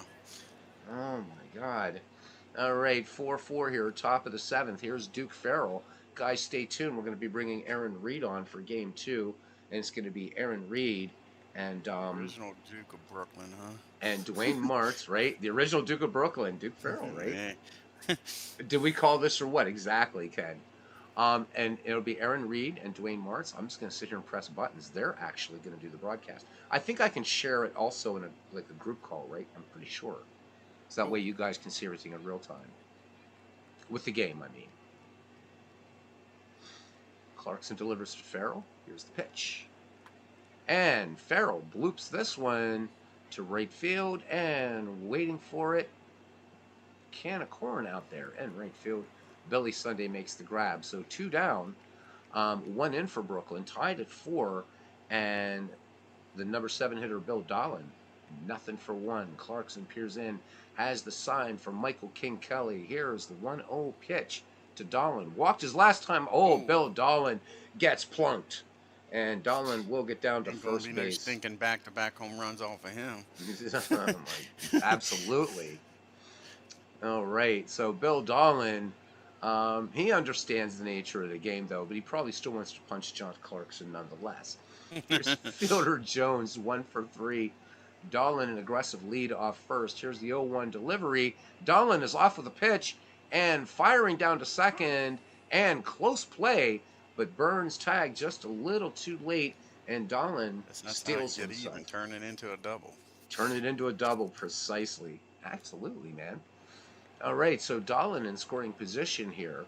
2 down for Brooklyn and a run in. Fielder Jones, the 2-2 pitch. And swing and a miss. So second strikeout for Clarkson in the game. Brooklyn picks up a run. They strand one in scoring position. They tie it up. Middle of the 7th. We'll take a minute here and just BS. Yeah, they're only throwing 20, so it didn't hurt that much. Exactly. It was the spiking that hurt. Yeah, not the rubber cleats either, man. These guys. And then Wagner talks about, he was interviewed. He said, and we all did it, and we all understood.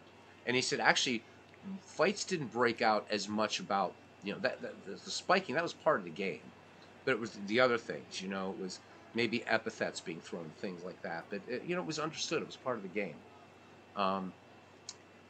Do I want it to go back to that crazy? No. I mean, obviously there were some players whose careers. I mean, obviously, first one comes to mind, of course. that tragedy in 1920. But there were a lot of career-ending injuries in baseball. It was a very, very, very different sport. I still think it's the most difficult in a lot of ways, but I mean, then it was violent, man. It was a violent I game. miss them trying to break up the double play and all. But then at the Right. same time, Hmm. the vicinity play and all with instant replay and all that. Hmm. Because I hate with the you slide in the second, you hold the tag for 15 minutes until he accidentally steps off the bag. That's not what the Hmm. rule was intended for. Oh yeah, yeah, Yeah, that just drives me crazy. yeah. So, and the thing I miss though is like the catcher being able to right to block the plate. Oh, exactly. Eggs Benedict, who we'll see here in the second game. You can say what you want about him, but that man had no fear of blocking the plate. Hmm. Man, that was part of the game. Yeah. It was your job as the runner to take him out, and he was, big boys like him. That's why he was back there catching. Oh yeah. And I mean, you're coming down the line as some of these great catchers, man. And I mean, you look at pictures. I mean, like so Johnny Bench, right? I mean, Johnny Bench looks like kind of a normal dude, but you look at a lot of the pictures, right, of these catchers. These were big dudes, and some of them pretty menacing looking and stuff like that. But you look at pictures like Roy Campanella, right? And I mean, it wasn't like he was like this ugly mug looking dude, but I mean, he was a big dude, right? And Right.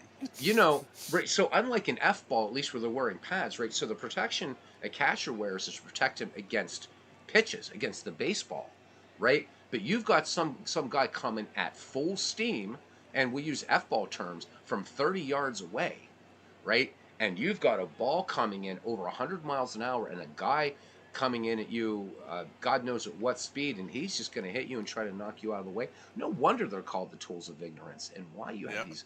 You had to have these guys. I mean, you had like guys like Yogi Berra, right? Low, shorter guy but low center of gravity, and they take it away because people are going to get hurt. But Yeah. I mean, it's not the same as spiking people. I get why that's no good, What right? what I get irritates that, me, but we talk guys around here, friends of mine, they blame the players, but it's the owners paying you $15 million that started bitching about people getting hurt with that stuff. hmm. Now they're paying you $15 million to sit on the freaking bench for 3 months Uh huh. because somebody took you out. That's who bitched about it more than the players. Right, right. Yeah, exactly. Oh, Legends. I don't worry about F ball. It's, I've had F ball fans tell me that, they like the rule that like before 1968 you could hit the receiver before he got the ball, and there's a lot of people. It's like, well, why'd they take it away? Oh, So, exactly. I don't worry about the game at all because you do what you do over there. My focus is largely. I was just drawing the F ball reference that you have when you're at the line, right? You're hitting each other hard, but this guy's coming down the line, and that catcher has nowhere to go. He had to stay on that line and block that guy from crossing the plate, right? So you've got to get the ball, stop this guy, and you're going to get bowled over, right? Look at Ray Fosse when Pete Rose hit him in the All Star game, kind of a dick Right. move, but I still, had no problem with it yeah, because, right, again, to use a football term, the F ball term, old Herm Edwards, you play, uh-huh. win the game. Right, right, right, right. Yeah, I would be like that. I Oh love yeah. the mentality. Big Clay, totally agree with you. Yeah, I'm not worried about it at all. I don't. I'm not. Um, I'm not. It's just I thought it was a good analogy that you have somebody running after and you can't sidestep, you can't do anything. You got to just take it. And a lot of these catchers did. And then somebody came along and said, "But somebody will get hurt." Yep. Well, you know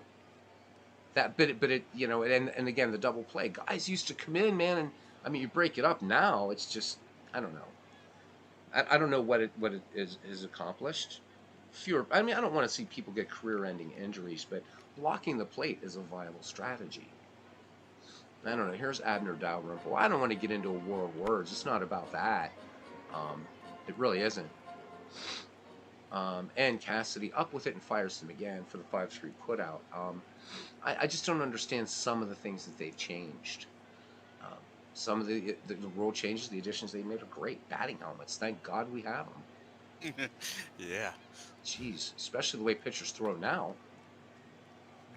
Oh, this one an error at Another error. third. So Cassidy, that's going to be another error on Pete Cassidy, and for the Chicago fans, or for the Brooklyn fans that are in attendance here in Chicago, that home run is a fading memory now as Cassidy commits his second error. We were up to 7 total in this game. In the McGreevy League, we used to make book here just for fun on how many errors there would be in a game.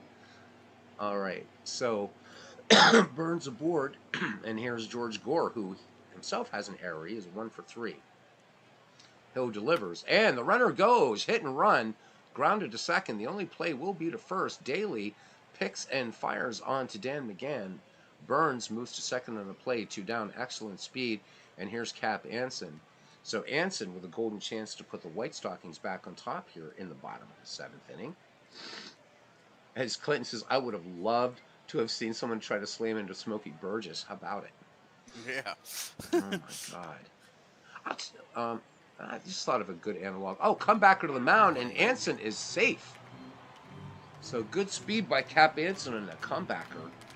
And he picks up the infield single. Australian rules football. Those guys hit each other at full speed. That's nuts. And no pads. Right. Oh, geez. Of course, no teeth either. Have you ever seen some of the smiles from these guys that play Australian rules football? They have no teeth. It's all right, mate. Let's play another. Bam. They don't care. That's a fun game to watch. I have no idea what's going on in it, but it's fun to watch it. Oh, my God. So, yeah, Big Clue says there's a world difference between physical contact as part of legitimate play in motion versus guys doing dangerous things like head hunting. Yeah, absolutely. I agree with that. I do. I like the ejection rule. If an umpire thinks a pitcher's head hunting, you're out, dude. I mean, that was dangerous. That was dangerous and deadly sometimes, right? I'm not that much of a purist that I don't want to see people get killed. All right, and This is juiced. King Kelly draws the walk, He's and going with 2 outs. can Ned Williamson bust it open here? The score is 4-4. Bases loaded. Tom Burns at third, Anson at second, King Kelly at first, and Bill Hill works out of the stretch and the 0-2 delivery to Ned Williamson. Williamson swings, fly ball, right field, ranging hard to his right, and making the catch is Willie Keeler, and that does it. Chicago is turned away. They load him up and leave him that way. We go to the 8th, and we are still knotted at 4. All right. So it will be Bill Hill, Willie Keeler, and Tom Daly due up here for the Brooklyn Superbas here in the top of the 8th. Clarkson with 2 strikeouts, the 1-0 delivery. And this one, little hopper to second. And Krieg will fire on to Cap Anson for the 4-3 putout. 1 up, 1 down, and we're back at the top of the order. Willie Keeler, 1 for 3. Clarkson twirls it in. And and we got a hit batsman. So going down to first base, and I want to see, there was some little comment that it made here. Let me see. What is it? I forget how you do this now. So I usually don't do this. Oh, well, apparently he said something to Clarkson on his way down to first. Because anyhow, Keeler aboard, and here's Tom Daly now. Keeler with a good lead off first. Clarkson deals, and there goes Willie Keeler. He's off to the races, and up and throwing down is, pardon me, King Kelly, and he will not get Willie Keeler. So Brooklyn now with a go-ahead run in scoring position with 1 down. Tom Daly back in the box, the count full. Daly swings, this one line to right, and coming around to score easily, I might add, is Willie Keeler. So the hit batsman comes back to bite Chicago, and it's now a 5-4 Brooklyn lead. And stepping in now, Joe Kelly. I'm sorry? First lead for Brooklyn. First lead for Brooklyn. You're absolutely right. And again, these White Stockings, though, oof. Scary guys. Let's see. So Brooklyn needs to add some insurance here. Daly at first with good speed. Clarkson checks the runner. Here's the full count. And this one, a little number out in front of the plate. A little Baltimore chop, you might say. And the throw to second. Down to second. And they do just get Daly. That was close. I don't know. Let's look at an instant replay. I think he was safe. I thought he was, too. I thought he was crazy. Oh, yeah. There's only one umpire in the game. Let's see. Nope, they got him. All right, they got him. Fad dinkum, fad dinkum. All right, two down. Joe Kelly remains at first, and here's Dan McGann, 1 for 4. And the runner goes. They were looking for him that time, and Yes, no they doubt was. about this. Pitch Oh, out yeah. that time. Oh, big time. Yeah. But Brooklyn does come up with a run, and they take the lead 5-4 as we go to the bottom of the eighth. And the softball that one. So Big Clue says a little late, but to piggyback on the Billy Sunday comments, remember that Sinatra called Chicago the time that Billy Sunday couldn't shut down. That is very true. I love that. All right, and speaking of the erstwhile Reverend Sunday, he will lead it off here, followed by Krieg and then Clarkson. Billy 1 for 2 with 2 runs batted in. He has a home run. So even though he would have liked to deny the Book of St. James, he got himself a home run. All right, Bill Hill delivers, or at least a certain couple passages in that book. High fly ball, and out on the outfield grass and waving everybody else off is Tom Daly, and he will make the catch. So 1 up, 1 down, and I almost said he gloved that. Oh no, he would have wearing gloves. This gets confusing when you have one team that didn't wear gloves and the other that did, right? All right, so 1 down, and here is Bill Krieg, 1 for 3, and a few errors for him in this game.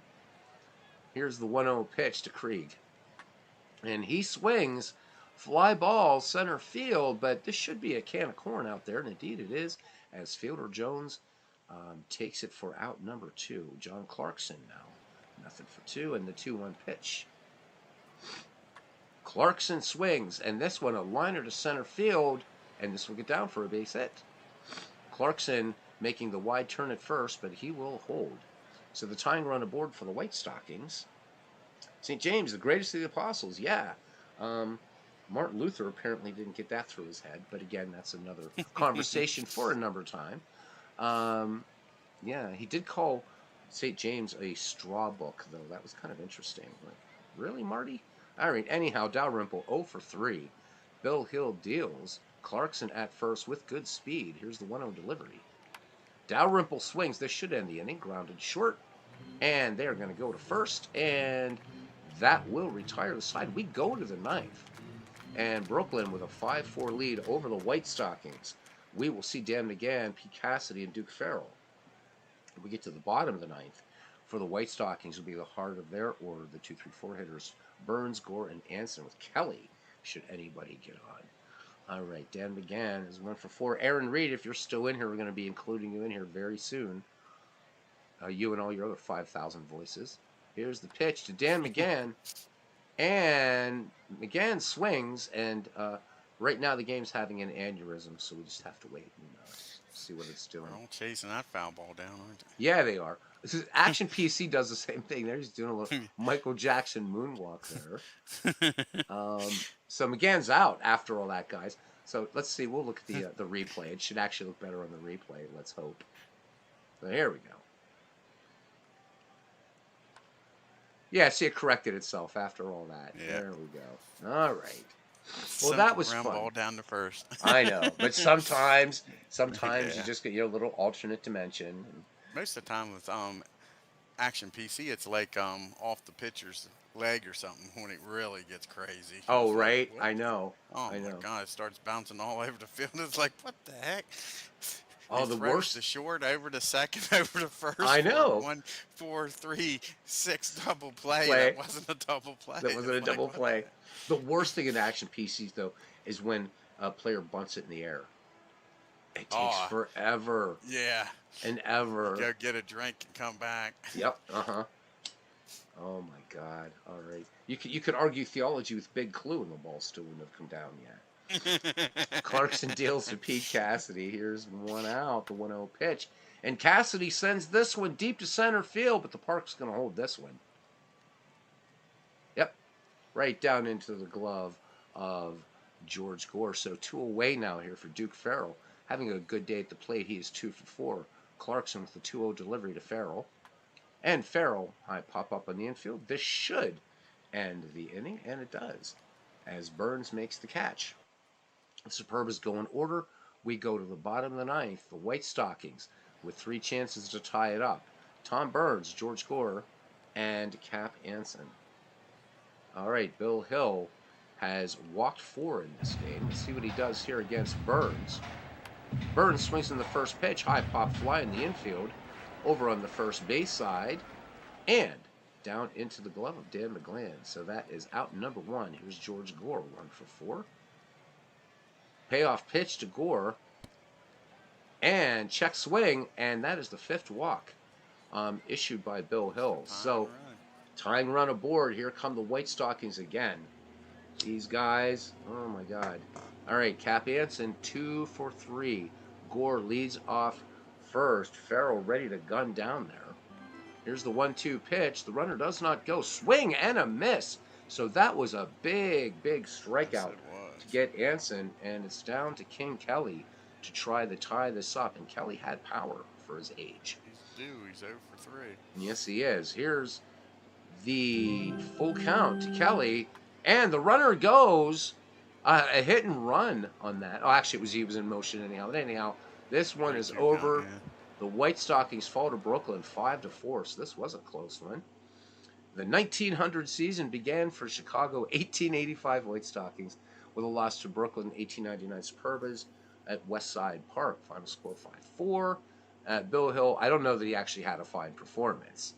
He won the game, but one significant appearance for Brooklyn came with 1 out in the top of the 8th. Superb second baseman Tom Daly hit a run-scoring single, which helped his team go on to win. So there we go. Your player of the game is Bill Hill. Clarkson gets the loss. Struck out 2, walked 4, and Bill Hill struck out 1 and walked 5. But he did get the win. 5-9-3 for Superbas, 4-7-4 for the White Stockings. All right, still a bunch more games. We're going to go ahead and just quickly auto these out. So Aaron Reed, he's talking to his girlfriend on Messenger. All right.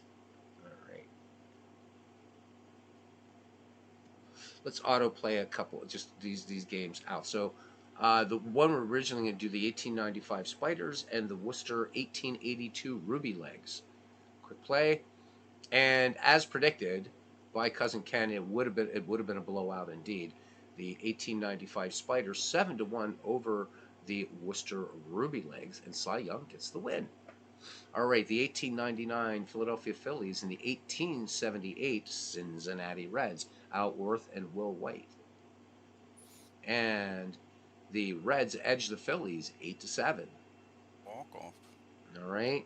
Next, we have the 1887 Wolverines and the 1876 St. Louis Brown Stockings. So this is Charlie Getzine and George Bradley. So George Bradley, there's a name from the McGreevy League. And this one, the Wolverines, 13-5, absolutely. Runs in the 7th and 8th. How about it? Yeah. Sure. So 13-5. All right. And then moving on, a little dead ball here. 1907 Tigers, 1919 Reds. Ed Seaver versus Jimmy Ring. And the Reds take this one, 6-5. Winning pitchers Jimmy Ring. All right. We're going to wait for the 1902 Pirates for a minute. The 1914 Braves and the 1904 New York Highlanders. Bill James, not the guy who wrote the books, and Jack Cheeseborough. And this one, 5-2 in favor of the Braves. We had a home run in that one. Larry Gilbert picked up. I actually hit 2 in that game. All right, the 1902 Pirates and the 1908 Yankees. Yeah. And the Pittsburgh Pirates handily defeat the 1918 Yankees 6-2. That was Deacon Philippe getting the win. Anything else? Nope. And that does it here for. Oh no, wait. Is there one more? Yeah. The 1894 Orioles against the 1888 Pittsburgh Alleghenies. And it's the Orioles 2-0 over the Alleghenies. Kid Gleason getting the win.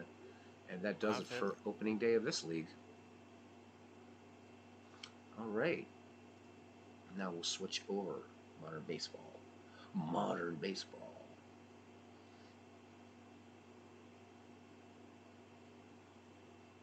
Because I'm looking at double headers here, Clinton, that's why it looks like they're in here twice. All right, we're going to switch over now to the other one, right? The one I set up today. So it's going to be the Reds visiting you guys. Atlanta Fulton County Stadium. Launching pad. The launching pads. This should be fun. All right. I don't know why this is being strange.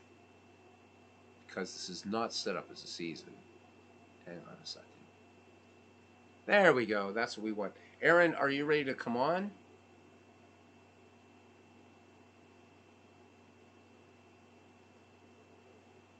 Yeah, there is an actual lawn mowing simulator, Steve. All right. Hopefully, yeah, there actually is. Isn't that crazy? Yes, it is. All right, we got to get Aaron Reed on this call. Tell your girlfriend. Girlfriend. Girlfriend. Where is he? There he is. All right, let's see if we can get him on here. God, this guy, right? Probably have to reshare the screen.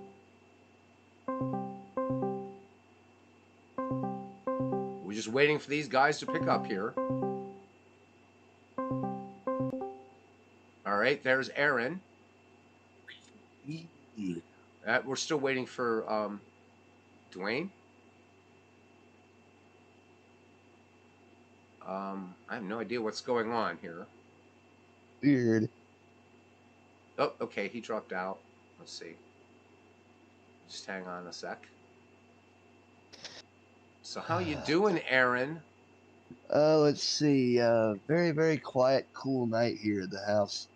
Nice. Nice. 80 degree. It's like 80 degrees outside at the moment.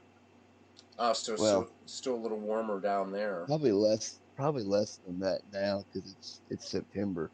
Right. But yeah, it's a beautiful day for baseball. But no, hello, folks. This is Denny Matthews of the Kansas City Royals, and it's a beautiful day for baseball.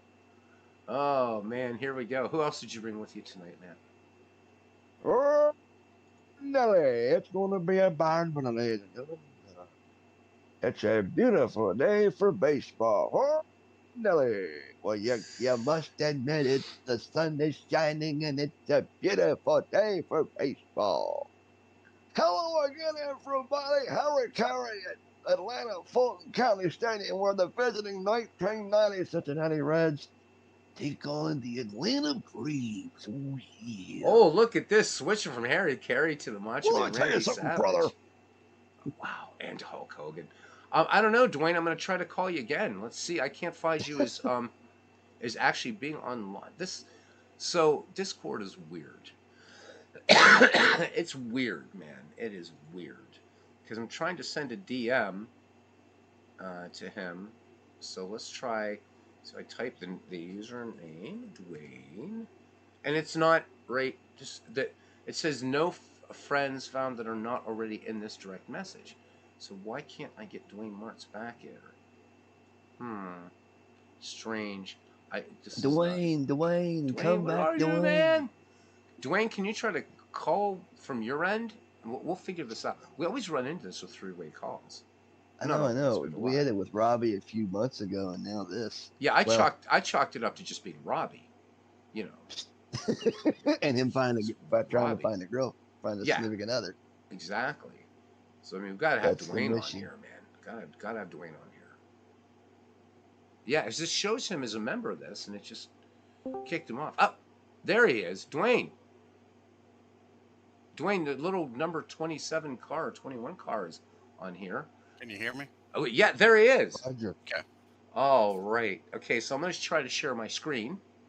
All right. And that would be screen 2. Screen 2. All right. You got it there, Dwayne?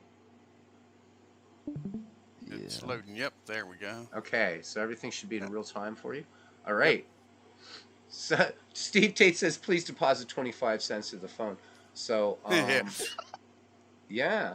All right, so I remember that sort of thing. They'll walk into a payphone and deposit 25 cents for a call. Help! I'm lost. So here's what I've done, you guys, for this. All right, Yeah. because I think it would be fun to carry this out over a little series.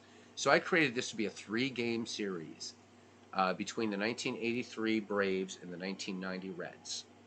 All right.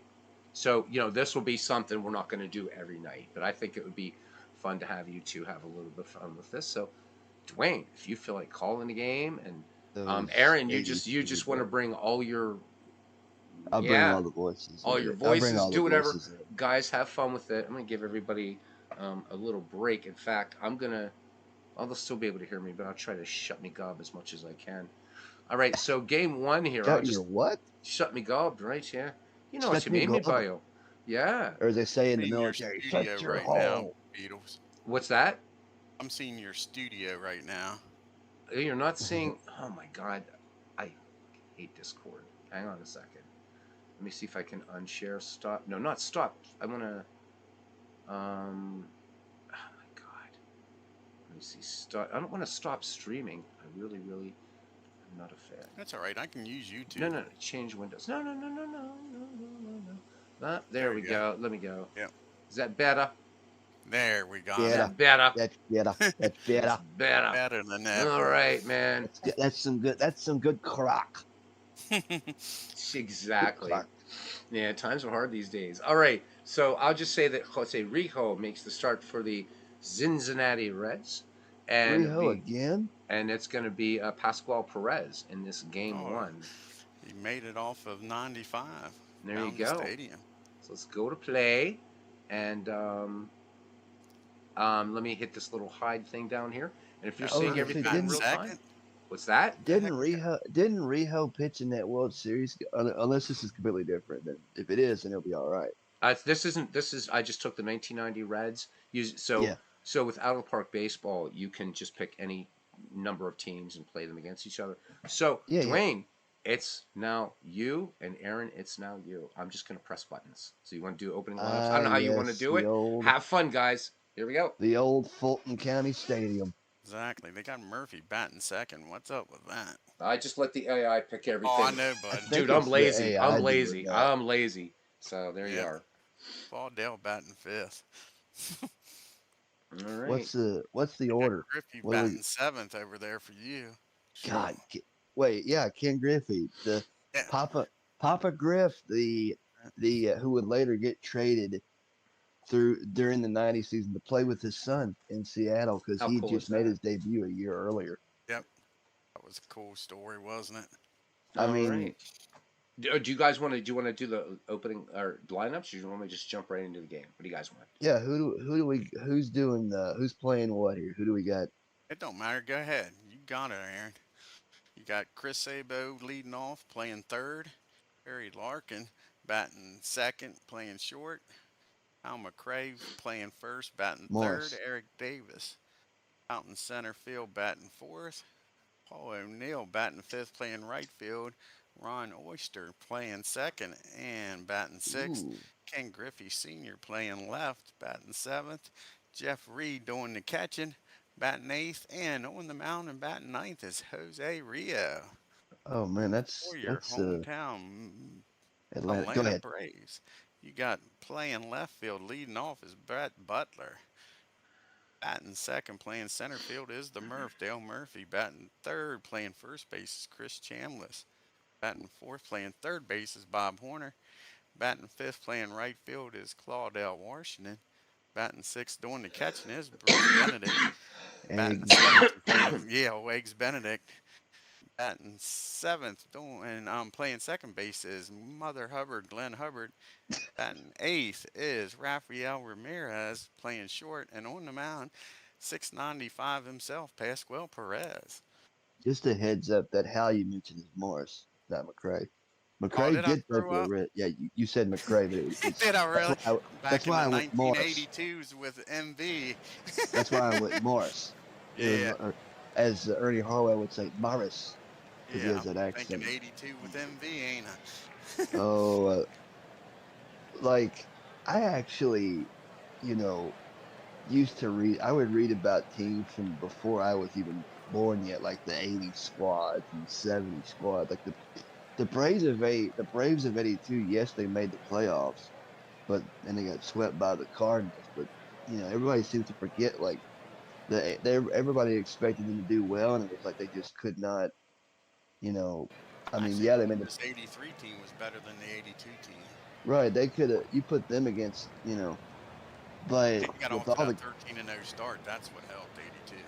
oh man, I mean, I was reading somewhere that back in the day, back in '82, when they had when Nakahoma had his TP, Yeah, they took it they down for more took it seats. down, and then they lost, and then They did it in Ted '83 Turner too. Ted Turner was like, no, that's not a good. Yeah, and they did it twice, and it didn't work because. Yeah, But then then when what was it when Deion Sanders came along in 1991? That's when they started doing the chop and giving the fans those they brought that up from foamy Florida. Florida State. Ready Yeah, to call it when you guys are. I'm just going to sit here and press the continue button. So you let me, you give me the go ahead, Dwayne, and we'll start this. go ahead. quite the You got quite the Chris pitching Sabo up to matchup. bat against Pascual Perez. Let's get it on, or play ball, as they say. In the Cookie Cutter Stadium back in the '70s and '80s. Where did they play before? I think before they played at Fulton County County, Stadium. was Um, they were in yeah, it was county because they were in yeah, County Milwaukee. Stadium, Milwaukee. This was built for them when they came to town. I don't They think they moved played to anywhere. Atlanta in '66 because I know that because they were in Milwaukee and they won the World Series against those damn Yankees. Right. They Burdette beat you guys basically. I mean you had Hank Aaron, Eddie Sabo trying to Matthews. steal second. He's out by a mile. Nice throw by Eggs Benedict down to second to Hubbard. Sure. I think that was a busted hit and run. Hey, come on, now get it together, fellas. Here's the pitch You to gotta step Larkin. into that big Slim Jim. Wrath's up with it. Macho Man says he's out of there. Mancho's man's in I town have in a treat Charlotte when we with get Ric to the. Flair. I have a woo. I have a treat when we get to the seventh inning. So if Okay. feel as if you're watching, just But like I guess depending on what my team Uh-oh, of there's an choice would be, error. an error. Look out! Rafael Ramirez couldn't get a handle Yeah. on it, guys. No, he could. And here's Eric Davis. Not who you want to see up here if you're a Braves fan, Eric Davis. Pretty good numbers there in 260, 1990. 24 home runs, 86 I think that RBI. the knee really slowed him down. He had a knee problem for a part of the season and in the early part of the year, and then he came back and just went kaboom. He said, "I'm going to hit him," and he did. He hit him every chance he get, or at least tried to, because All right, at the there's like at the end of the top of the first, no score. I'm just trying to balance it in here, guys. But Oh, enjoy go it. ahead. the game's going on while Dwayne and I are shooting the crock. The crack, yeah. All right, See if Brett Butler lays leads it down a off. bunt here. Brett All right. Butler, not to be Got to be confused with one the of the Brett best Butler of the drag bunt. '90s. I loved it when he used to drag bunt. No ground Well, ball down the short. Mm-mm. I wish they would have never traded him to Cleveland. The Murph batting second, 302. Dale Murphy. Yeah, 36 home runs, 121 RBIs. Oh, Dale Murphy. And he can't hit that curveball. Oh, they said it was a fastball. Normally it was a curveball on the outside. He always missed. Rich Chambliss, he had a good year this year too. 280, 20 home runs. Chris Chambliss. Wasn't he a Yankee at one point? I know he was a Yeah, Yankee. they had a lot of. Matter of fact, Watson's on this team too. Bob Watson, the backup first baseman on this team. Two Yankees. Big clue saying Brett Butler, not a Hall of Famer, but a damn good player. Oh, exactly. Mm-hmm. Yeah. All right, top of the second, we're scoreless here in Atlanta. Lou Neal, Atlanta. 270, 16 home runs, 78 RBIs on the year. Right before he goes over to the Evil Empire. Oh yes, those dag. That's why they call them the evil imp, because they snatch you up and then they sign you for a long, forever contract, and you make all that money, and then it's like, Yep. that's what Steinbrenner, he would sign you and then feud with you. Yes, he That's would, what happened to Dave Winfield. I mean, Mr. May. Nice Oster bunt. tried to bunt and got the sacrifice done. Yeah, mm, nice mm, bunt. mm. Attaboy, Oster. Here's Daddy Oh, Griffey. Griffey. Papa Griff. So he had some. So tell me about him a little bit, you guys. He had some limited playing time. It looks like in Yeah, only 1990. 63 at bats. Like Aaron said, that's the year he went to Seattle. Is it? Yeah, Okay. they still gave him a World Series ring Did they? That's in '90. class. That's cool. They still gave him one. Oh yeah. Yeah, he's a good guy. I always liked him. He played with the Braves. He Played was a with the Brave, Yankees. yeah. A Yep. Yankee. Yeah. He was a part of that Big Red Machine in the '70s. Yep. So you With have two the, great, and here you have a case like I'm thinking of Bobby Bonds. You have two damn fine players, whose sons, one is in the Hall of Fame and one that should be in the They, Hall of Fame. I mean that's they that's should be in his really not. something. What a pedigree, and especially for Bonds. His godfather was Willie Mays. I mean, That's certainly. I quite the mean, Bonds had that's to be. quite the genetics. Well, not only did he have to be, have that talent, but to have right. Who I do mean, you think is the first family of baseball? I say it's the Aarons. you think so? Tommy and Hank. No, you got Aaron Boone, Bob Oh, the Boone. Boons. Boone's. Man, Yeah, that's yeah. Ray, that's a Brett, family.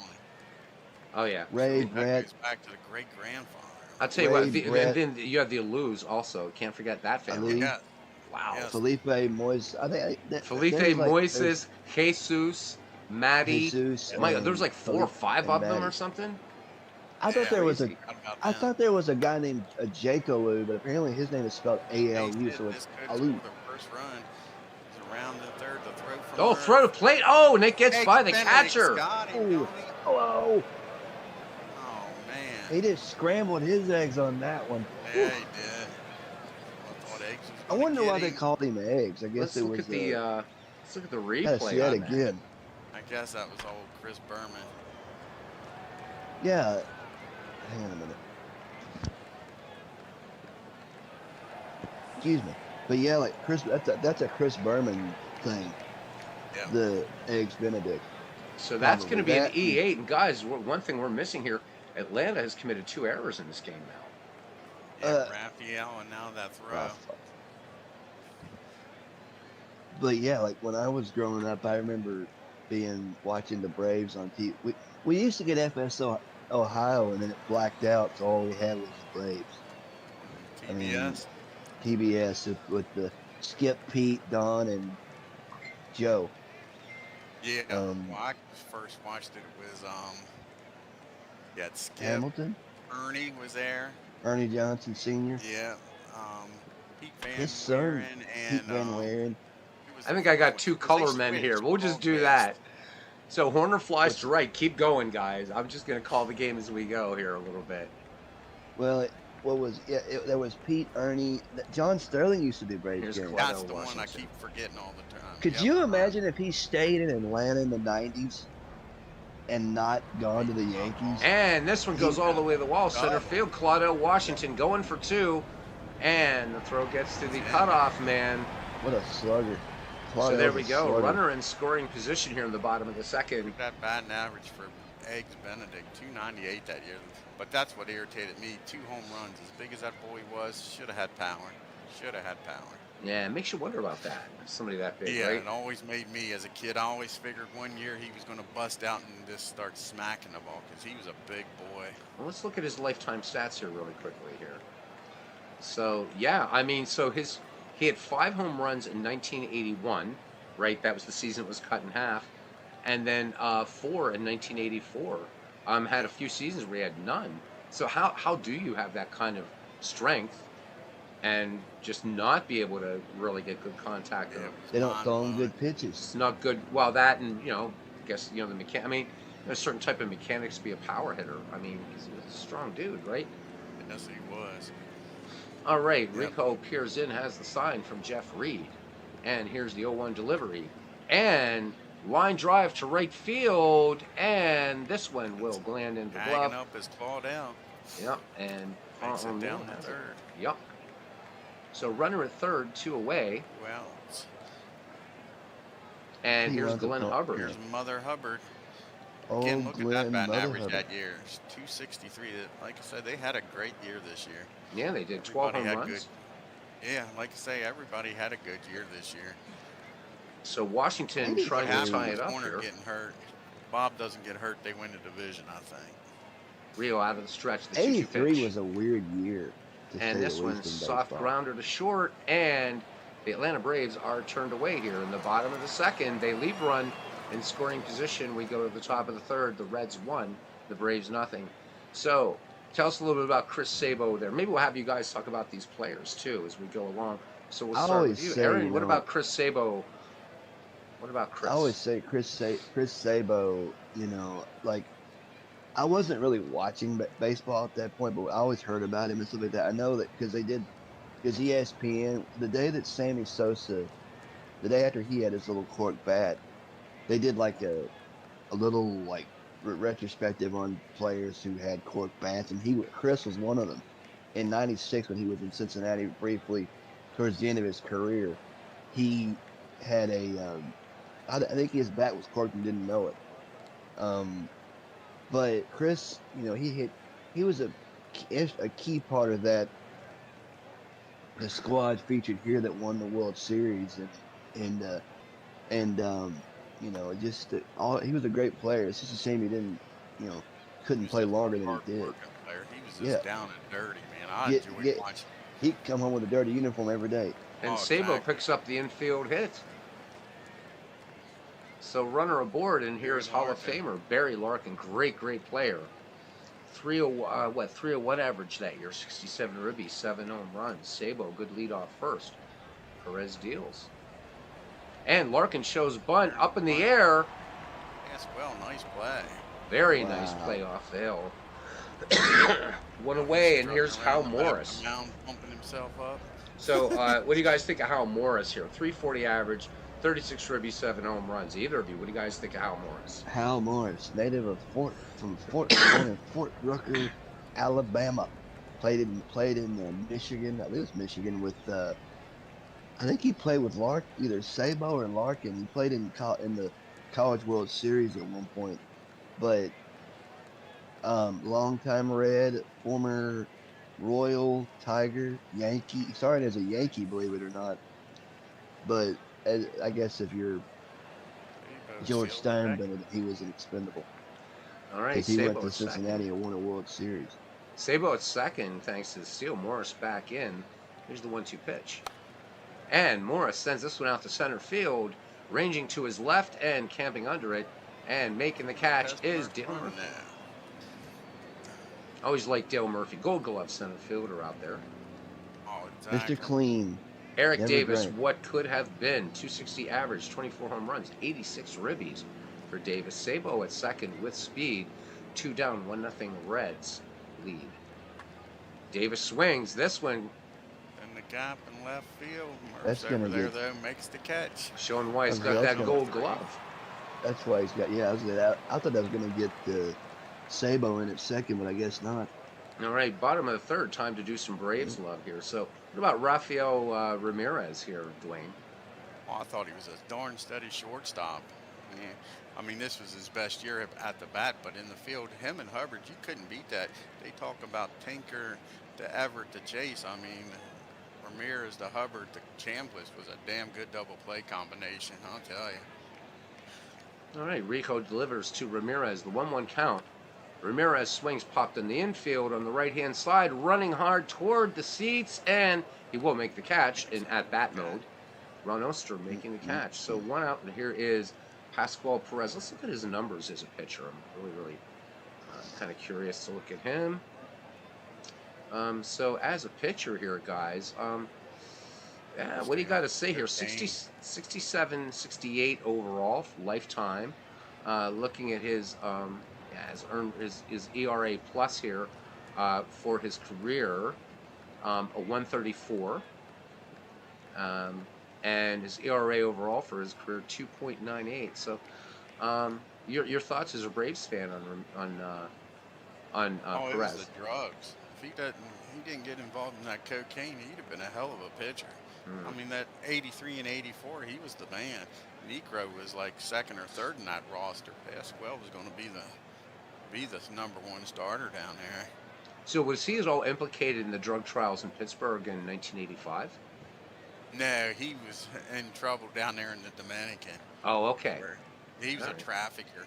Oh, yikes! Damn. All right. Yeah. Trafficking cocaine. And Look he ended out. up dying down there. Yeah. All right, the 1-0 delivery Died from very Jose young down in the Rico. Dominican. And Perez pops this one up on the infield. And calling for it, rushing in and making the play is Ron Oster. So that's the second out of the inning. Remember if it was, might have been 86 when he was held down there for a while. He didn't come back for a while. It was late in the season before he came back. And Butler lines this with one a to nice right, job to right back field. on the track and short of the track. And making the catch is Three up Paul and O'Neill. three down. Go to the bottom of the 1, third. 2, 3. Cincinnati 1-0, and it will be Paul O'Neill, Ron Oster, and Ken Griffey Sr. O'Neill 270 average, 78 ribby, 16 home runs, wearing the livery of the Bronx Bombers. Perez deals. Go ahead, Aaron. Oh, wait a minute. He got all of this one. High fly ball to left. man. Will it be enough? It's out of here. Oh, my. A launching pad. Holy cow. All right, yeah, you get Chris Berman and Harry Carey in the same stick. All right, Aaron. So Yeah. you know it was a home run. So I'm gonna do the instant replay. You got to call it like Harry Carey. Are you ready? Where was the ball hit? It was a home run. It was a home run left field. It was about 10 rows Left field back. over Butler's head. And- All right, Okay, you all ready, right, man? Go ahead. Tell me All when to right. do it. Here's the pitch, and now it's yours. There's a long drive deep to left field. Butler going back. It might be. It could be. It is a home run. Holy cow! Pay attention to that one, brother. Yeah. Yeah. All Paul right. O'Neill with the pop. Here's Ron Oster now. See, it's too bad you're not a Cubs fan, because that would even add more authenticity to it, right? All right, If I was Oster. a Cubs fan, Wait, if you were a Cubs, right? Because you could really. Man, we just have you like. He must have walked his first time up. Yeah. No, he sacrificed, remember? Yes, he did, right. Yeah, 1-2 pitch. In fact, it just told us he did. Yes, And he this did, one, a yeah. little nubber back to the mound, Oh, up with it. bounces off the mound, throws down the first. And he's safe. Infield hit for Oster. Yeah. All right. Oster. Still didn't bounce off the mound as quick as he should have. All right, here's Griffey, nothing for one. Ken Griffey. And Griffey shows bunt. And this one bunted down the first base line. The only play will be to first, to Perez covering. First out of the inning. All right. But Ron Oster in scoring position, and here's Jeff Reed. 50, No relation to 60 me. home runs. No relation. I used to wonder about that. Like baseball players that had my last name spelt the same way, if they were even related. Liner to They short weren't. center. Comes And in the makes glove. catch. Yeah. Murphy. All right. And Murphy with the catch. All right, it's yours to call here, Dwayne. Go ahead, man. Here's the pitch from Pasquale. The line drive, ground ball down the second. Hubbard with his popsicle Pete glove fields it in, throws him out at first. Dad used to always say that. Look at that popsicle Pete glove. How's he Popsicle catch Pete. anything? We got the mighty Murph up now. Mighty Murph. He's 0 for 1 today. Here's the pitch. Murph gets into it. Ground ball down the Lark. An easy play for out number 1 here in the bottom of the fourth. Here's Chris If this was Chambliss. Reds Radio, it'd be Joe Nuxall calling it right now, most likely. Unfortunately, he was never automated into a video game. So. Walk down the first. Here comes the man with the short swing. Bob Warner. The Braves fans only if he could stay healthy, Bob Warner. Here's the pitch. And that is another ball 4. On the 3-2 count. All of a sudden he can't find the strike zone, folks. Look Here's out. Waddell, who doubled his first time up. Let's see if we can do it again here and drive some runs in. Oh, Rigo loads him Another up. ball. Jeez, you beat Oh bases no. loaded. Jose, get it together. Uh-oh, Blame it on fake Riho. Benedict. Can he get a base hit here, folks? Don't want no ground ball if you're a Braves fan. And that's going to be a blue Yo, look at ball that. over the head of Martin. That's one. It's down to 3-2 base. Nice piece of hit with that CNI single. Brings up Mother Hubbard. Glenn Hubbard's 0 for 1 today. Let's see what happens here. Bases are still juice on the 1-1 pitch. Let's into it. It's a shallow fly ball in the center field. They're sending him home. Here's the throw to the plate. Folks. Two down, ball down second. Benedict at first for Rafael Ramirez. He's 0 for 1. 297. Excuse me on here. That's a ground ball down to Larkin. That should be an easy play over to first. And that'll end the inning, not until the Braves score 2 and tie this ball game up, folks. Ah, yes, the double deuce. Yeah, I think Beatles is calling the game for me because it was like because of my lack of vision, which is fine. You're more than welcome. Oh, I figure you just provide some color, Aaron. That way it works out nice, Well, and I mean, if something big happens, you could tell me and I could do a certain voice for it. Just like we did, exactly. Yes. Oh my gosh. We got Sabo, Larkin, and Morris due up here, and that's a swing and a miss. Oh, that one has some distance. It's out of here. You're gonna get. Yeah. So your Reds are back in the. Get ready here, Aaron. So you're gonna have to call this one. So this was a home run to center, 430 feet, and this was Chris Sabo. Chris Sabo. And who do you want here, Harry or? Whoever you want. So Pascual Perez ready with the delivery. All right, and here's the pitch. Go for it. There's a long drive, deep to dead center field, going back, and it's gone! A home run for Chris Sabo. Holy cow! Off a changeup. Off speed, too. Yeah. As they say. Here's Larkin. He's 0 for 2 today. Grounded out last time. Pascual. And he lets into it. Line drive right to Raffy. Nice play by Ramirez. Makes the first out of the inning. Texags, welcome in. And heads. Oh my God, my eyes. Heads up. Yeah, heads Upton. Welcome in. Welcome into the game. All right. I'll read that. I'll try to read that for you. Here's Hal Morris now. It's all yours, Dwayne. Alrighty, here's the pitch to Hal. He's 0 for 2 today. As well winds and deals. That is a fly ball in the left field. It's going to fall in for a base hit. He's heading for second. Here's the throw from Butler. He's in there with a double, folks. This has all the makings of a high-scoring affair, or at least the offensive showdown. Maybe not a high-scoring affair, but an offensive showdown. I mean, but go ahead. Alrighty, we got Mr. Eric Davis up now. He's 0 for 2 also. Got a runner in scoring position with 1 out. And that's a swing and a miss. Strike 3 on the slider as well. It's the big second out here. That was his first strikeout of the game, folks. Now you got Paul O'Neill from the left side. If Pascual can get out of this runner on second situation. We do, Big Clue. That's just an editorial comment here by Big Clue. He says, Beatles and I have lured our team's debacles by watching the games. He's absolutely right. The Pirates do better so many times when they don't watch. So, yeah, we just avoid it.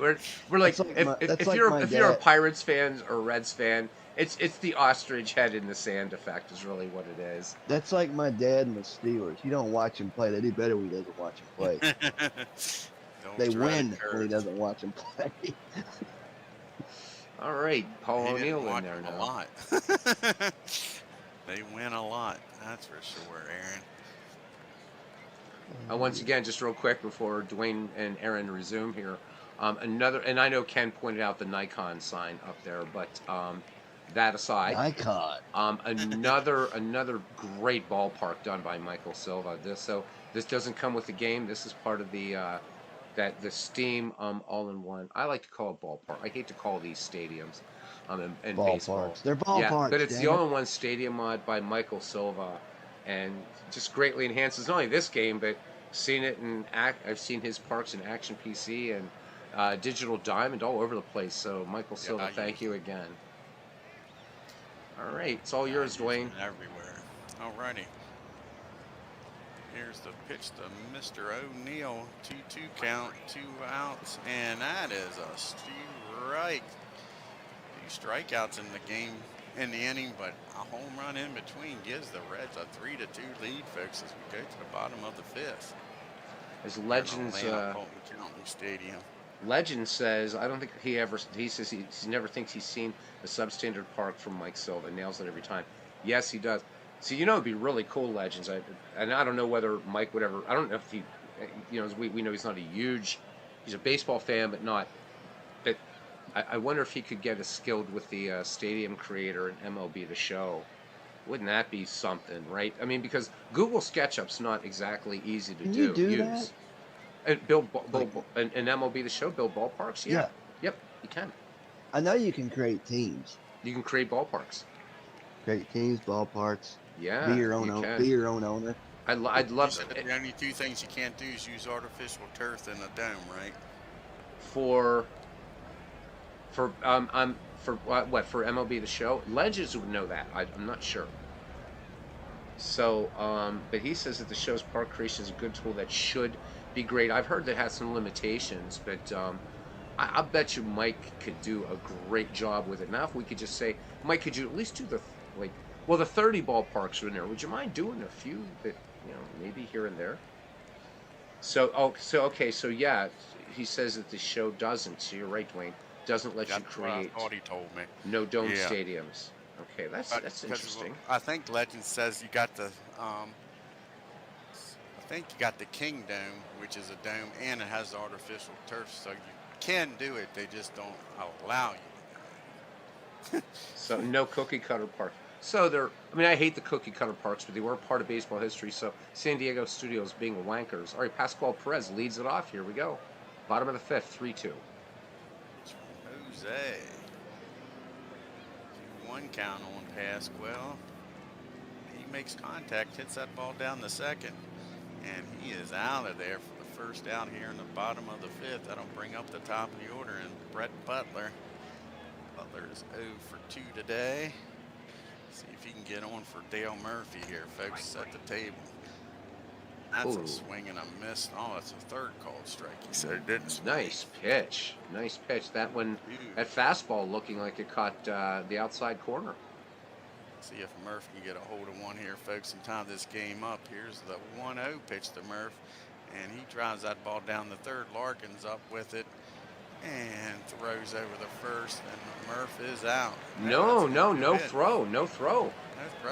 No throw. Wow. Murph with an infield hit. I think he was the 6th man in baseball history to make the 30-30 club. I believe he was the 6th one. You got They had Chambliss some- up. Chris Chambliss. They had Murph's something. off and running just after I said that.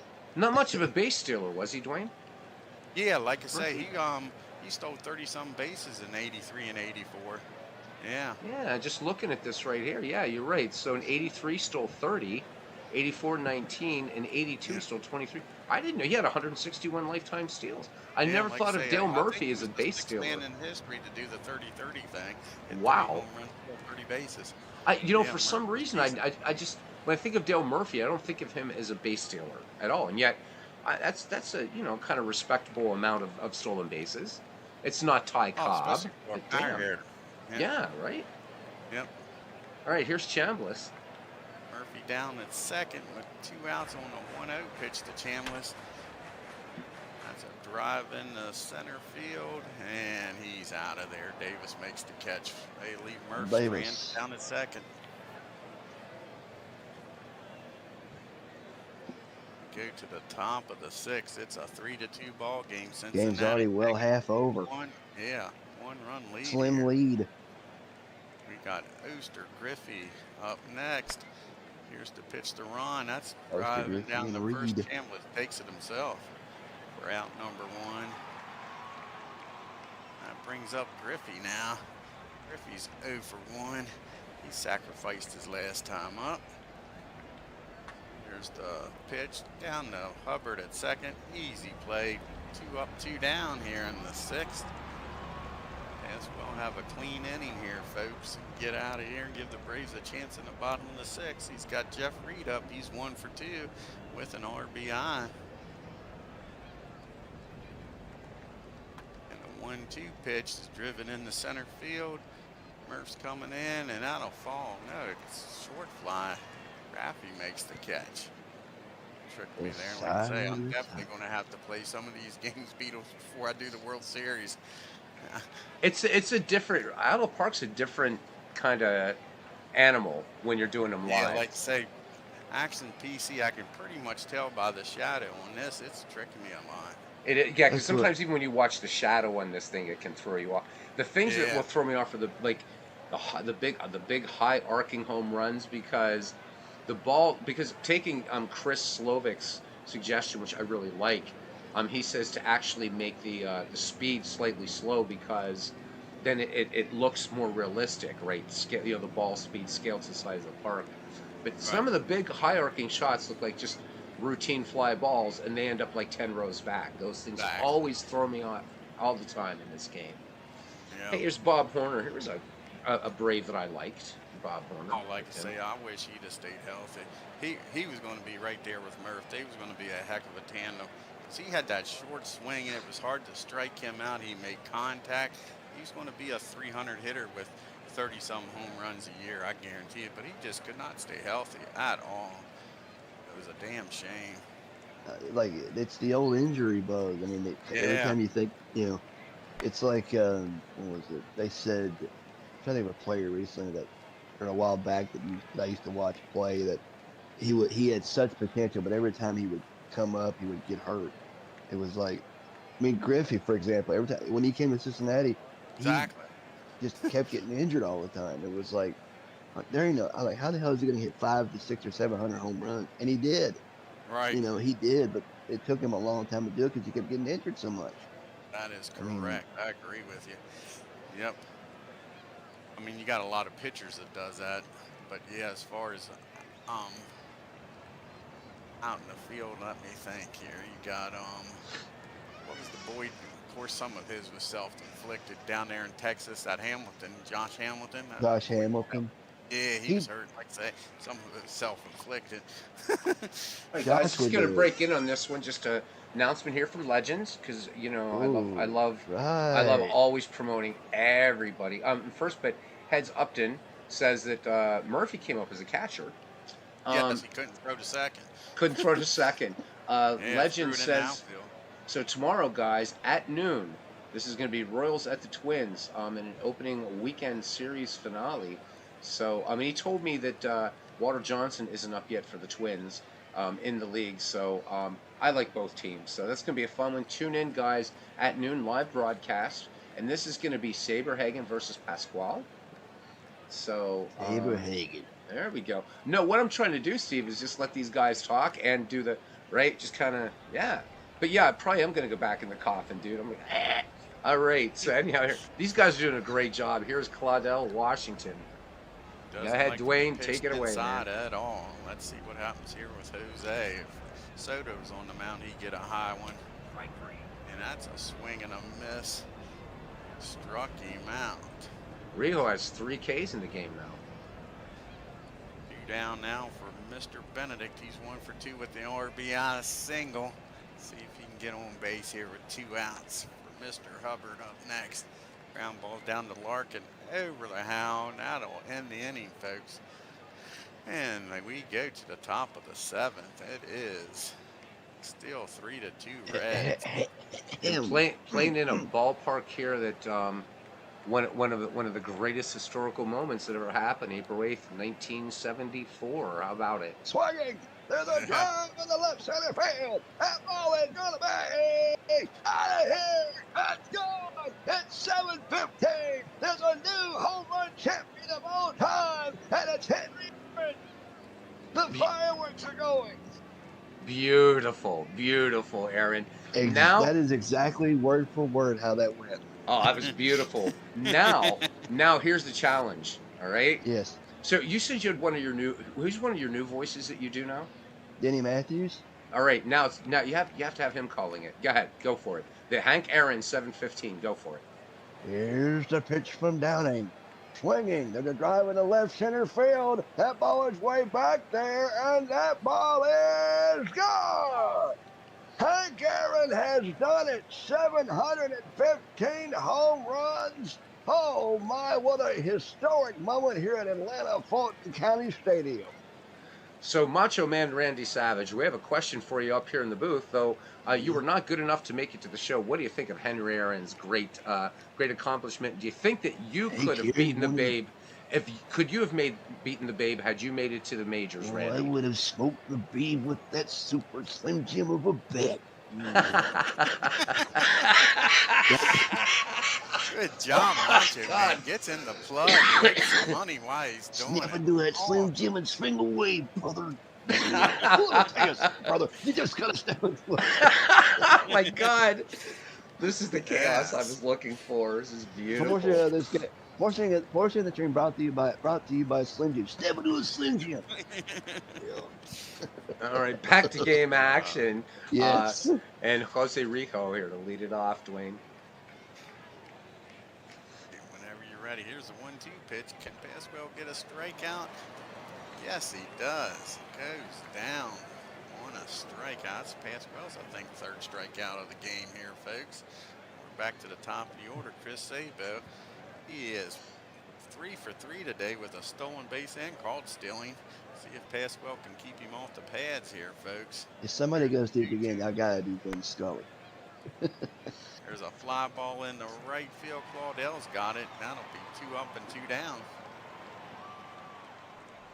Got Barry Larkin up here, folks. He's 0 for 3 today. Let's see what happens here on the 2-2 pitch from Pasquale. 2 outs, nobody on. That's a fly ball in the left, right field, and it drops for a base hit. Claudell gets it in. Make sure you stop between the seventh. I got a treat. Yeah, gotcha, buddy. Got Larkin on it first. Oh, so Aaron, you have another request. So in addition to right, so you could do Vince Scully. We're going to get you doing some of this stuff. Now another guy you got to work on Texags has a request, and that would be Kurt Gowdy. So if you can work on Kurt Gowdy, Cowboy. Yeah. All right, here's Hal I'm Kurt Morris. Gowdy, and I'm here to provide all the action. Close enough. I'm working on that one. Well, over the first, and that ends the inning, folks. They strand one. We go to the 7th inning stretch. Go ahead, Harry. What? Hello again, everybody. Let me hear you, and I'm not alone today, folks. Joining me is my special guest, the Macho Man Randy Savage. Let us hear you good and loud. A 1, a 2, a 3. Take me out to the ball game. Take me out with the crowd. Buy me some peanuts and cracker jack and a beer. Oh, don't care if I ever get back for it. Root for the Bravos. If they don't win, it's a shame. For it's 1, 2, 3 strikes, you're out at the old ball game. Hey! Oh, Macho Man disappointed me. I thought it was going to be Cracker Jackson, a Slim Jim, man. How about a hashtag for Aaron Reed in the chat, guys? Let's give him some love, man. Brother. Yeah. That was brilliant, man. That Good was job. brilliant. Love it. Absolutely. All right, bottom of the 7th. Got the bottom part of the order due up here. Hubbard, Ramirez, and Perez. Will they pitch hit for Pasquale here in the bottom of the 7th? Hubbard is 0 for 1. He walked his last time up. That's going to be a lazy fly ball in the center field. And Davis makes the catch for out number 1. That brings up Rafael Ramirez. He's 0 for 2 today. See if he can get on base and maybe have a pitch hitter here for Pasquale. He's first pitch swinging. Loops out in the right field, and he's aboard, folks. With one out, runner down at first. See what Joe Torre does here. Does he pitch hit? He does. He brings up Bob Watson. Bob Watson hitting .309 on the year, 6 home runs, 37 RBIs, and limited play at first base. Let's see what happens here on the 2-0 count. And Raffy's off and stealing. I don't know why. He's out by a mile. That wouldn't make no sense. He ran himself, ran the team out of the inning. Come on now. Control your speed, brother. Bob. Didn't make much sense. Here's Bob. Of course, now he gets a walk. So we could have had first and second, folks, but now it's 2 outs. Watson down at first with his great speed. And we got Butler up now. Can the Butler do it? He's 0 for 3. He's first pitch swinging. That's a pass ball. Watson's going to end up down at second now with 2 outs. Base hit. Be a decent base hit to score Bob from second with his first base speed. Here's the 1-0 count to Butler. And that's going to be a lazy fly ball in the left field. And that'll end the inning, folks. Top of the 8th, this is a 3-2 ball game. He's coming in here to pitch for the Braves. We got Mr. Steve Bedrock Bedrosian up in the mound. Yabba-dabba-doo. He had a good year this year. He was in and out of Atlanta more times than he played with the Braves in the 80s, but he played with the Braves again in 95 for that championship squad. Correct. Yeah, he went up the well, the Braves made him a starter pitcher for 1 year. They did the reverse of John Smoltz. Took him out of the bullpen, put him as a starter. I think that was in 86 or 87. Made him a starter. They didn't have no starting pitching. 114 strikeouts. And had a hell of a year up there for the Phillies. I think he won the Rolade award that year up in Philadelphia, didn't he? Legend says he has a face for radio. A face for radio. But we can't accuse you of having a voice for print. You got an excellent broadcasting voice. You really do. Face for radio and a voice for print. Legends and Chris Slovic, these guys, these are the guys, and I listen to them regularly. Best baseball broadcasters on here, hands down. They really are. Our Red Sox fan is very good. I think Al's real forte is boxing. Aaron, we can't count you because you're also Harry Carey and everybody else. I got all the voices. You got all the voices, so that's unfair. But these two guys are really the best. I can even do the guy from Cops. You know what I want to hear? On location when what would you guys think about this? If they would do it on their channel, of course. Right, to have like a 2-person broadcast, have Chris and Legends call a game together. Wouldn't that be great? I mean, that would be like watching an actual Major League Baseball game, for my money. You know, what do you guys think? Sounds good to me. And Dwayne, you're good too. I got to give you some credit, man, because just watching I have Digital Diamond Baseball. I don't play it because I don't play cards and dice, but that game seems to me to be would be hard to call, to keep that flow going, because you've got to input things and you do it. It's really effortless. And Legend says earlier, tired from doing 10 games on your own channel today. Now you're doing another game on somebody else's. So I love it, man. I love it. It's not baseball heaven, baby.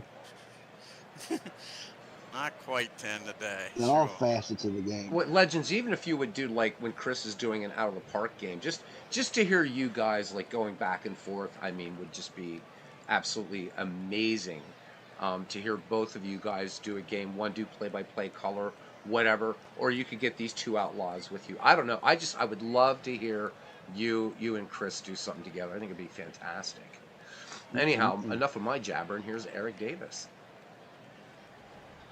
2-2 pitch from Steve Bedrosian, and that is a nice slider. Struck him out. Bedrock comes in the game, strikes Davis out. Now we got Paul O'Neill up, followed by Ron Oster. See if Steve can keep this a one-run game here, folks. Get us to the bottom of the eighth. Here's the 2-1 pitch. And that ball is hit in the right field. Claudel going over near the line, makes the catch. 2 up, 2 down. Oster's 1 for 2 today, folks. Oster the roaster. 0-2 count. And that's a swing and a miss, and that'll end the inning. 3 up and 3 down. Bedrosian sets them down in order, folks. We go to the bottom of the eighth. We got Murph, Chambliss, and Horner part of the lineup up here for the Braves. Jose still on the mound. 7 innings. He's walked 4 and struck out 3. See if Murph can get on board. Heck, let's see if Murph can tie this game up himself. He is a tying run. He just struck out on that won't curveball. do That's it. the second That strikeout won't of the do it. game. Murphy might have chased on that one a little bit. Or as Ben Ingram of the Braves would say, it's strike 3. Exactly. Yep. He always says it at the end of the Now. game, though. Count. Chambliss strikes out. Jose dealing here in the eighth, folks. He wants to close this game out. 2 up and 2 down, struck him out. I don't think he's going to strike out Mr. Horner. Not with this short swing. Here's the 0-2 captain. count. Watch me be wrong here, folks. Oh, And he strikes out the side. Announcer Jinx. 1, 2, 3. Good morning, good Did afternoon, you have and to good night. I'd say, did you have to spoil it? You struck I him out. know. Announcer Jinx there. Terry Foster's coming in the game. Don't understand this move. But you bringing Terry in for the 9th inning. Bedrosian had an easy 8th inning. And they're going to have a Terry. pitch hitter here. For Rio.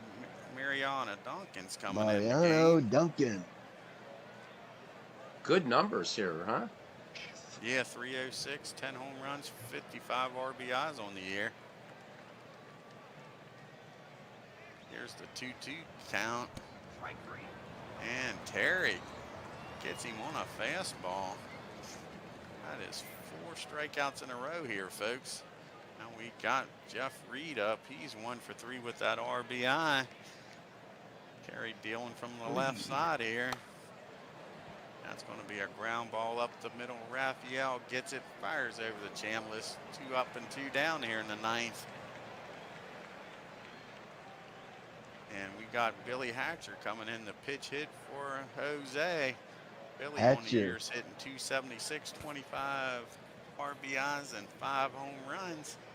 Had a killer World Series in 1990. I mean, Yes, he did. I think it was Oh, game what 3. a play Nice at catch short. by Raphael. Man, robbed him of a base hit there. Whoa, look out. All right, here we go. Bottom of the 9th. Randy Myers coming on now for the Reds. Washington, Benedict, and Hubbard due up here. Last Odell, 1 hope for the 2 with a Bravos. double. See if Remember, he this can will be a get base. 3-game series, guys. So Here's the 1-2 pitch to Claudel. This ball into the gap in left field. Eric Davis comes over and makes the catch for out number 1. 1 up, 1 down. It's up to Benedict to get on base here, get the tying run aboard. He's 1 for 3 with a single RBI. Eggs get on here. Scramble this up for the Reds. It's going to drop in for a base hit out in left field. So Benedict's Well, aboard. he's taking your advice.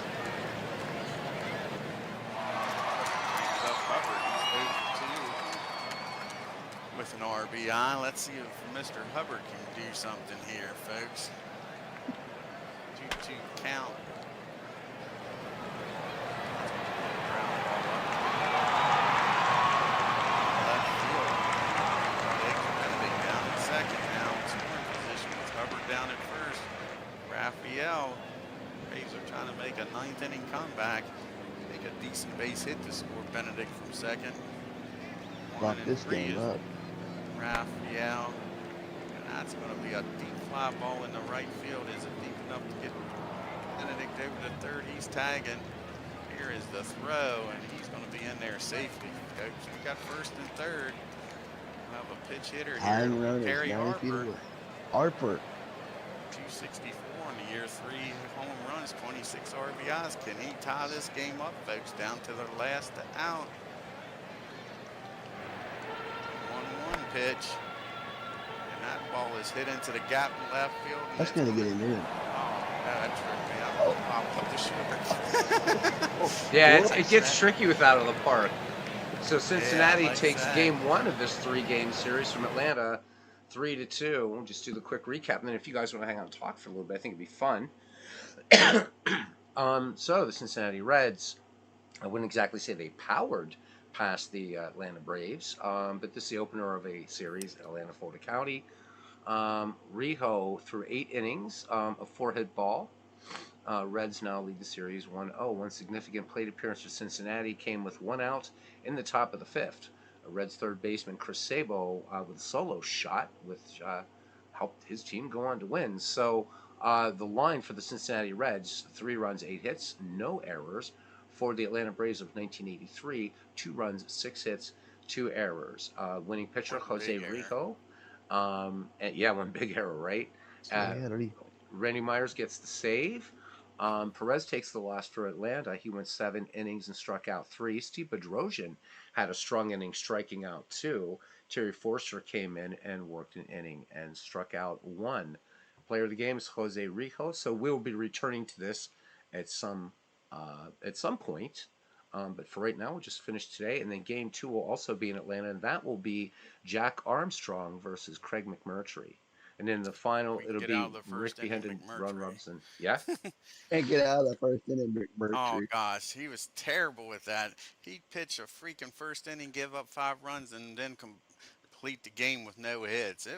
And they would bring him out and warm him up real early. Then they stopped doing it that way and would give him a very short warm up. Nothing helped. He just could not get out of the first inning. It was terrible. That's Now in legend. '83 he was good. It was '84 when he started having that problem. mm, Legend saying that at some point, Steve and I could possibly, Steve and he, meaning, could possibly do a ratings roster creation methodology chat too. Man, that would blow up the sports gaming community if you guys did Oh, that. that would be awesome. I Yep. know. I don't know. I mean, I know Dwayne, you were there. I think Aaron, you were there for that too. I mean, and just I think it was. legends, right? Legends. I mean, and Steve, of course, has done the deep dives into Action PC and Legends. Again, although he was doing it, it's how he was doing the ratings and stuff for the show. It really was. I really think no matter what digital game you play, or you just love baseball stats, catch that from Legends, and to get he and the two mad scientists in our community, Steve and Legends together. Could you imagine? That'd be a great broadcast. And you know what? We're all geeks enough that it could be a 7-hour broadcast and we would watch it, staring at Yeet. numbers and spreadsheets and all this kind of thing and saying, pretending we understand when of course we don't. But good stuff. Michael, hey man, I'm feeling a little bit better. Was talking about we played a game tonight. The first game was at Westside Park for our 19th century. Great job West there from Side you. But Park. your job in Atlanta Fulton County Stadium, you got some great compliments from everybody in here. Again, legends say he said he has never seen a park from you that's substandard. That you nail it every time. So good to see you, Michael. So yeah, feeling better, man. So chat's open. If you guys have any questions for Dwayne, for Aaron, for Randy Savage, Yeah. for Ask us anything. can you do Harry Callis? Yeah. Let's see. There's a long drive deep to center field. Out of here. So he always seemed like he was like sleepy to me, like right. Yeah, I mean, He was like Harry Callis was the voice that you put on when you want to go to bed. I mean, it's right, like, right, right. even if we like while listening to him do F ball highlight films from say like without the game audio, it's like I mean, but when listening to him like calling baseball with the fills, it's like I think he'd rather be, it's like he'd rather go to bed sometimes. Like if it's like a day game, for example, it's like, he's just so here's Kurt Schilling. That's it. That's right there. There it is. Yes. He's 3-2 with a 4.06 ERA. That's ERA. Or Mickey Morandini. That's Morandini. I mean, he was so Yeah. like I mean, He was like a but hypnotist. yeah, you're get. Could you Good imagine job. that? The great Harry Cows. You are getting sleepy, very, very sleepy. When They I should have snap had. my fingers, you will wake up at Veterans Stadium. You know what would have been fun? Do you guys remember that scene in the movie? And welcome in, Robert. And yes, got my mind set on you by George Harrison. That definitely counts. Do you guys, if you saw the movie The Natural, remember toward the beginning of the movie, right? So Roy Hobbs is in there, and he's right. So Pop's not letting him bat or do anything, and they had that carny hypnotist. Wouldn't have? It would have been Yes. hilarious if they would have had Harry Callis play that part. Because just that voice. Because I would listen to Phillies games, and I'm like, Harry, come on. I mean, he was a Losing great is a disease, broadcaster. but Right, sure. yeah, it's a disease. It's like a boat on the ocean. But could you imagine Harry Callis saying it that way? Oh my god, that would have been I fun. was like, I listened to a You did beat me Phillies to it, Michael. game on Uh YouTube one night or one huh. afternoon, and I don't know what the hell I was thinking because I was listening to it. It was Harry Callis, Richie Ashburn, and I think it was on TV, and they're talking, and it's like I close my eyes, I wake up, the game's over. I'm like, did he just put me to sleep? I mean, and this is like early '90s, so somebody took the time to upload it to YouTube, and you know, um, but Harry Callis has that. If you need, he's like Sominex. You Mm-hmm. know, if you Mm-hmm. need to go to sleep, just put on a old like now. Harry actually did do before he was with the Astros in their first when they first played at the Astrodome. Mm-hmm.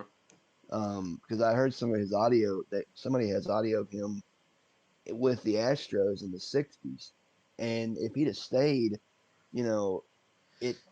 I mean, I don't know how that would have worked out because it's like that's like saying if hang on a second.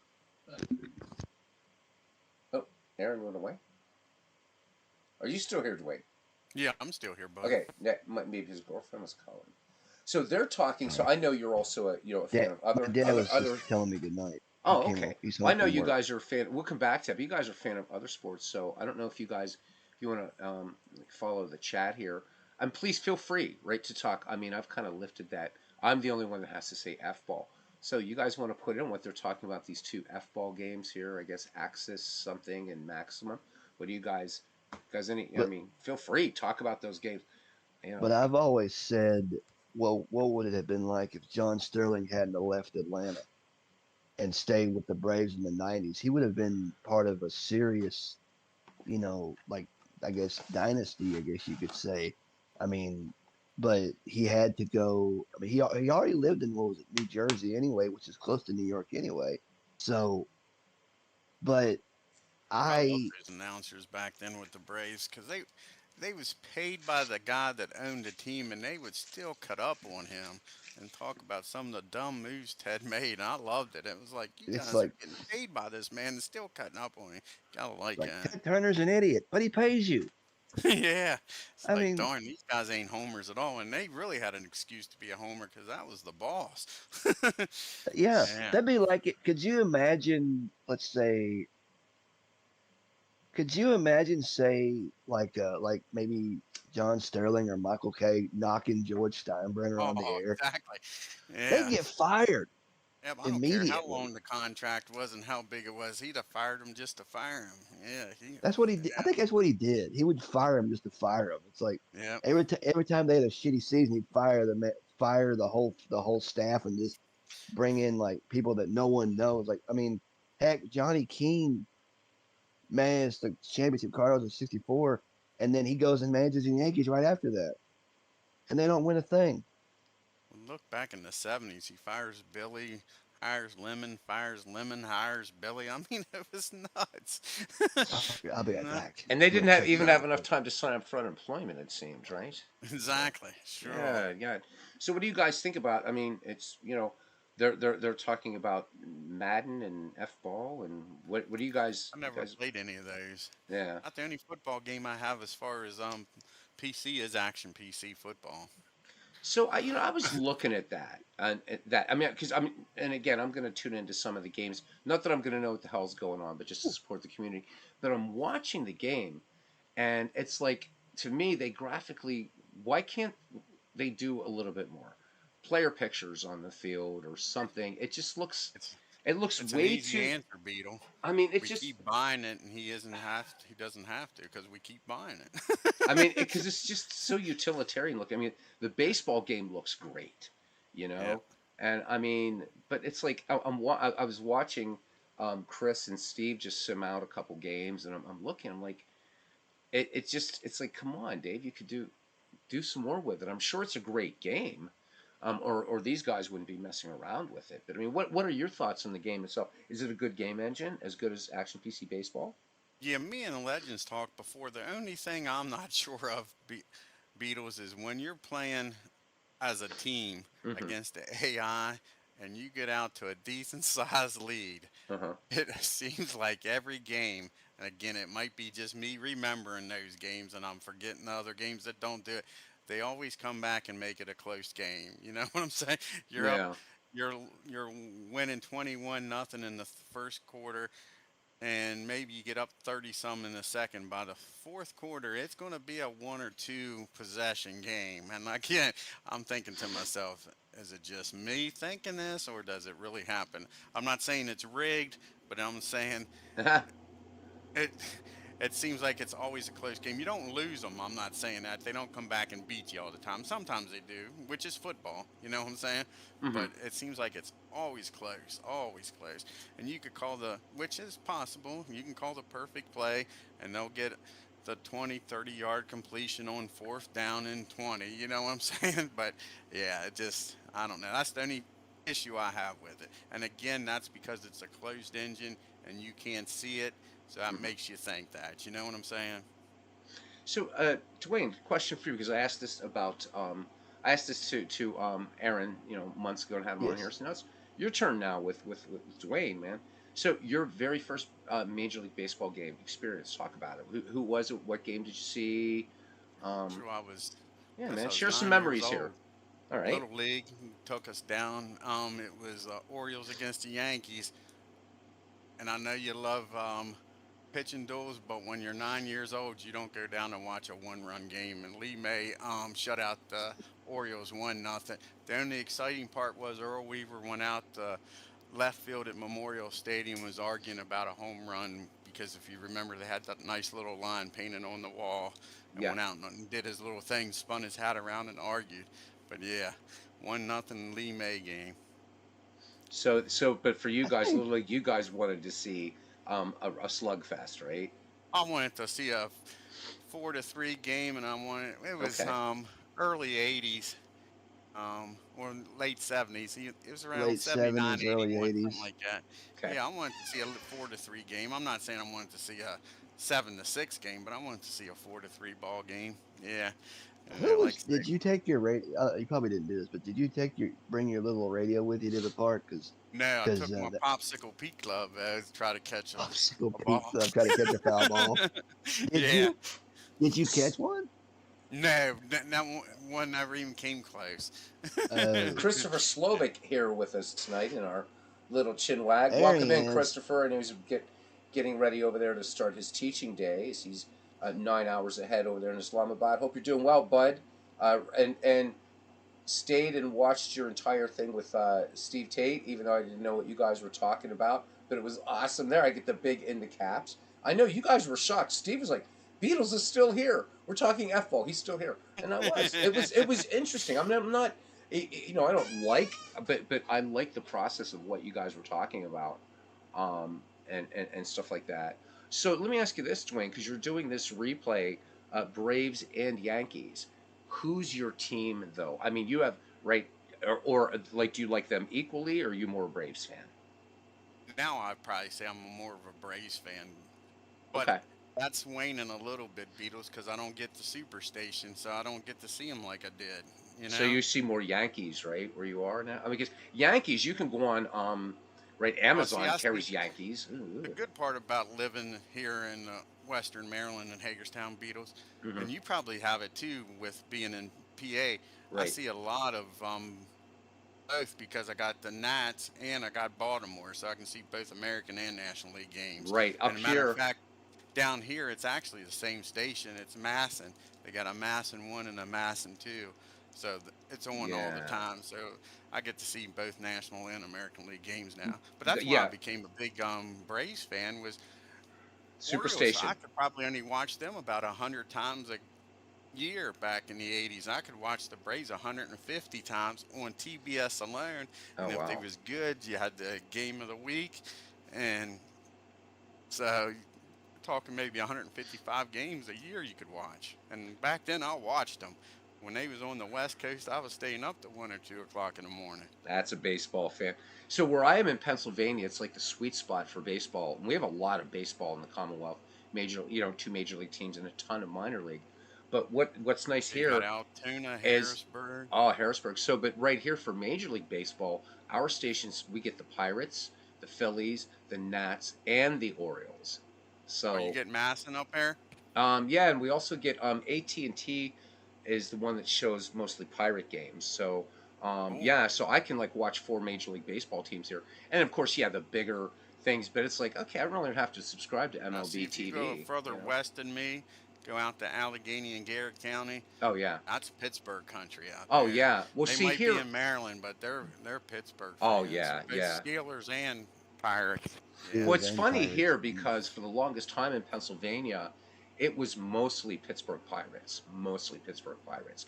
Now the state is pretty much divided, and where I'm living, it's like and that's the same with F ball. Although I would say probably here there's more Steeler fans Oh, really? than there are Harrisburg? Eagles fans, and yet we're closer to Philadelphia, which is Yeah. interesting. But of course, the two hate each other. But for the longest time, the Pirates, and that has to do with the Pirates over their history have been historically the stronger team and been to more World Series and things like that. But Yeah, it's they've been a evened lot up more now. consistent. Yeah, it's evened up now. But here in Harrisburg, I see as much pirate paraphernalia as I do Phillies, but also because of our proximity to Baltimore and to Washington. Of course, the Harrisburg Senators are farm team of the Washington Nationals. So, but we have a lot of baseball in the I Commonwealth didn't of know that PA. stadium was on an island out in the Oh yeah, river. Si- City Island. Oh I did yeah, not it's a know blast, that. man. I Yep. was City Googling Island. something at Woo! work about, well, no, it was YouTube. I was on YouTube at work and it had greatest, weirdest, ugliest stadiums. And like I say, that made the weirdest by being on an island out Yep. there. And I I think didn't I know think I that. saw that video actually. Now that you mentioned It's it. a Yeah. nice And ballpark Altoona though, made man. it too with the roller coaster Yeah. and Cool. go kart track.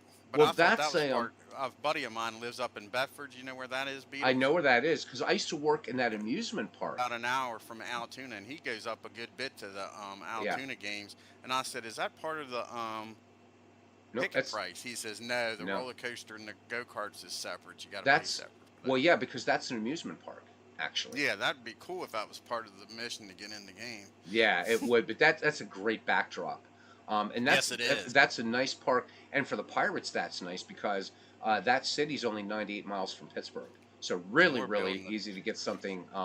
we're doing Some the Field of Dreams in Hagerstown. We're building it, and they will come. We're building a new stadium in Hagerstown and don't have a team. don't have a team. Yeah, but you know what?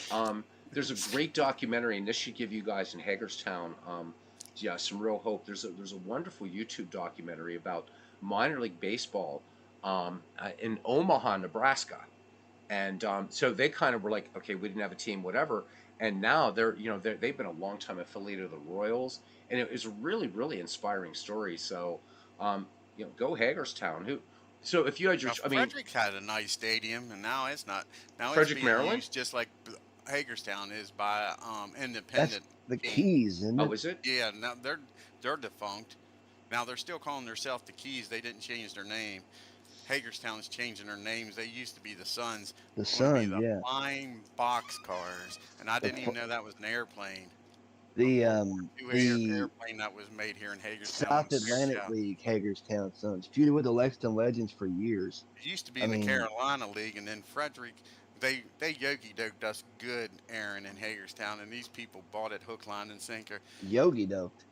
Yeah, Is that like a synonym for they swindled? screwed us and tricked us. Screwed What you, they yeah. did was the Orioles had a Class A team here in Hagerstown, and they built Yeah. that stadium in Frederick. So they said, Hagerstown, you know what we're going to do for you? We're going to make you a Double A team, and we're going to build this stadium down Yeah. here in Frederick and put the Carolina team down there. Guess how long that was a Double A team for the Orioles? 1 year, Probably not and they 1 year. left. a year, and they left. Yeah, So they so They said left. who's we're your out of here. who's your Yeah, ideal and then franchise that you would want there? If it, let's you guys are building that well, the park. problem with this area, Uh-huh. Beatles, is they're nuts around here. They Okay. think that when they get Cal Ripken and they get Bryce Harper, they should stay in Hagerstown their whole career. You know what I'm Okay. saying? They're Right, like right, they right. get all aggravated when they move up. You know, so but this area, it supported the Orioles pretty good, and then we I'll ended tell up you. getting the Toronto Blue Jays, which was your rival. So you're rooting for guys in a month or two or a year or two is going to be playing against you. So that didn't work out good. I'll And then tell the you. Giants I'll came tell to town, you. which was all I'll right. tell At least they was in the National League, and that was back before interleague play, so you didn't have to deal with them. So And let then me they just. went to the Nationals. They did good for the Nationals for a while.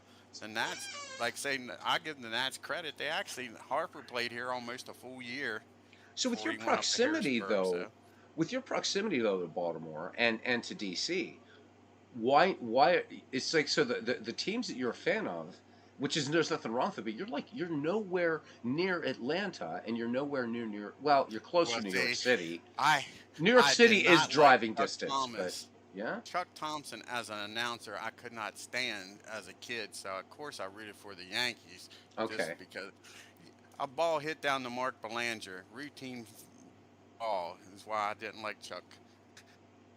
Look at that play by Belanger. Great play over to first for the out. I'm talking whoever they was playing.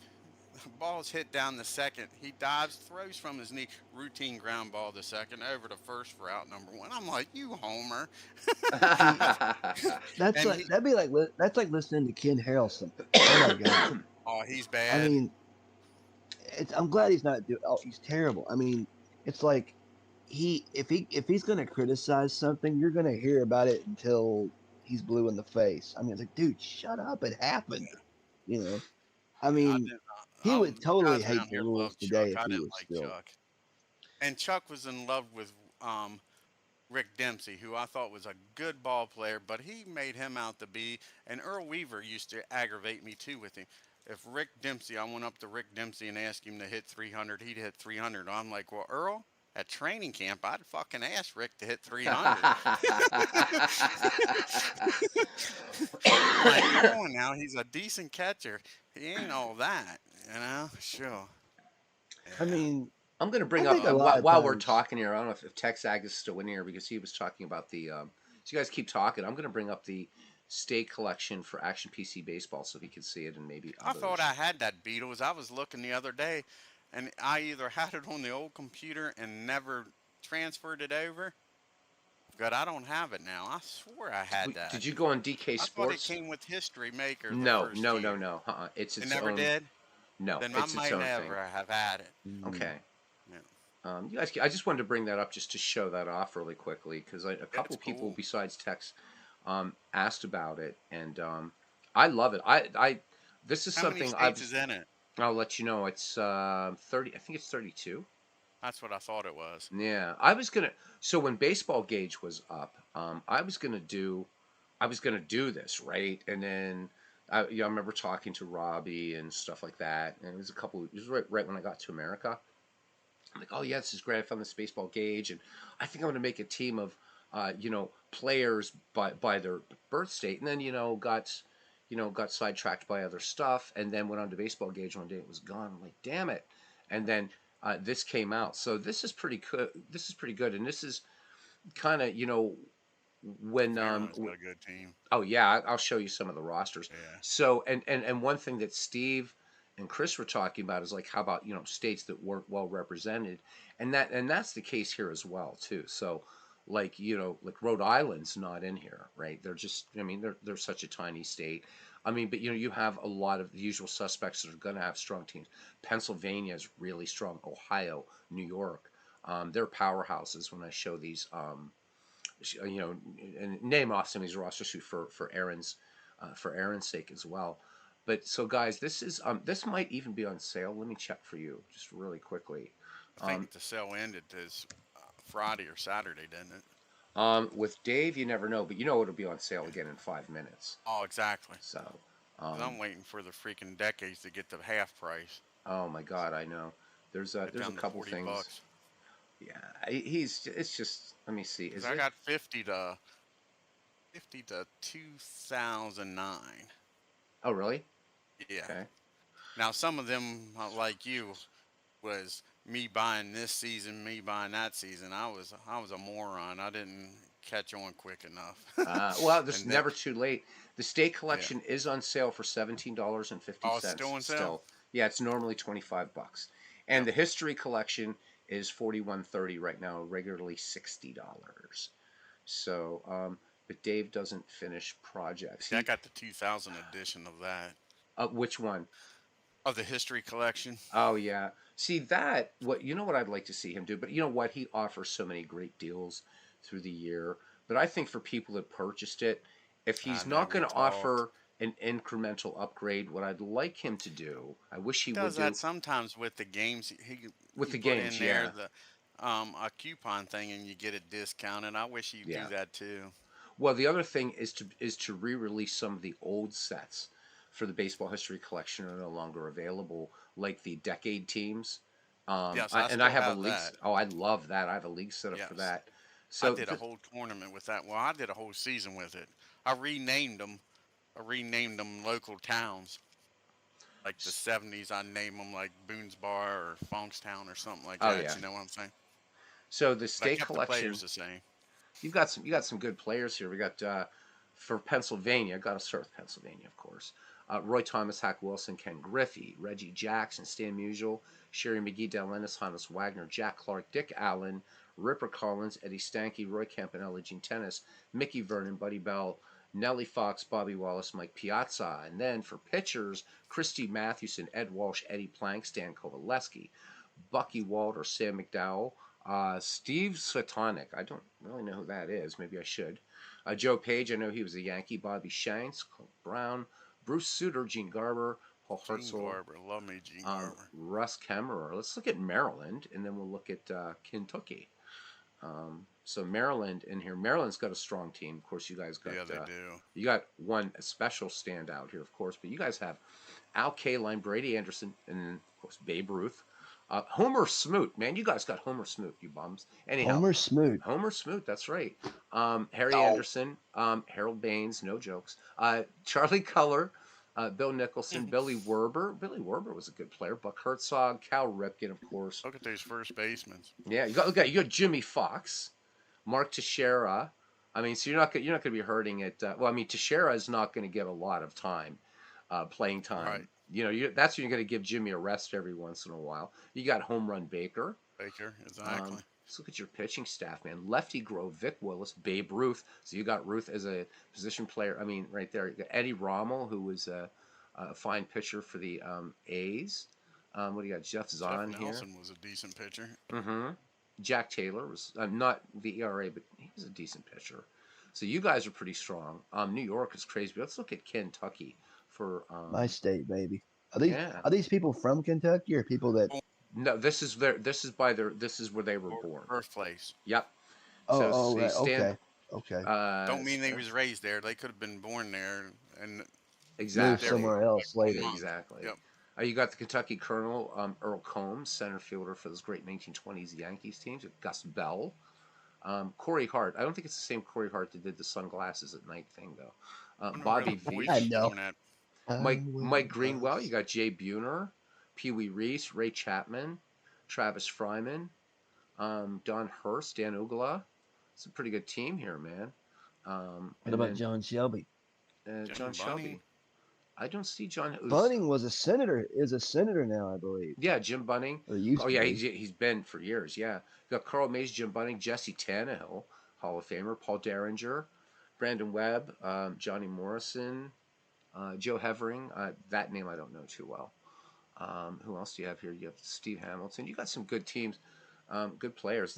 It's really really nice, and of course, like any product, you can just uh, drop everybody in a draft pool. New York again is strong. You got Yastrzemski, Van Slyke, George Davis, Cy Seymour, Rocky Colavito, Hank Greenberg, Lou Gehrig, Ken Eddie Singleton. Collins.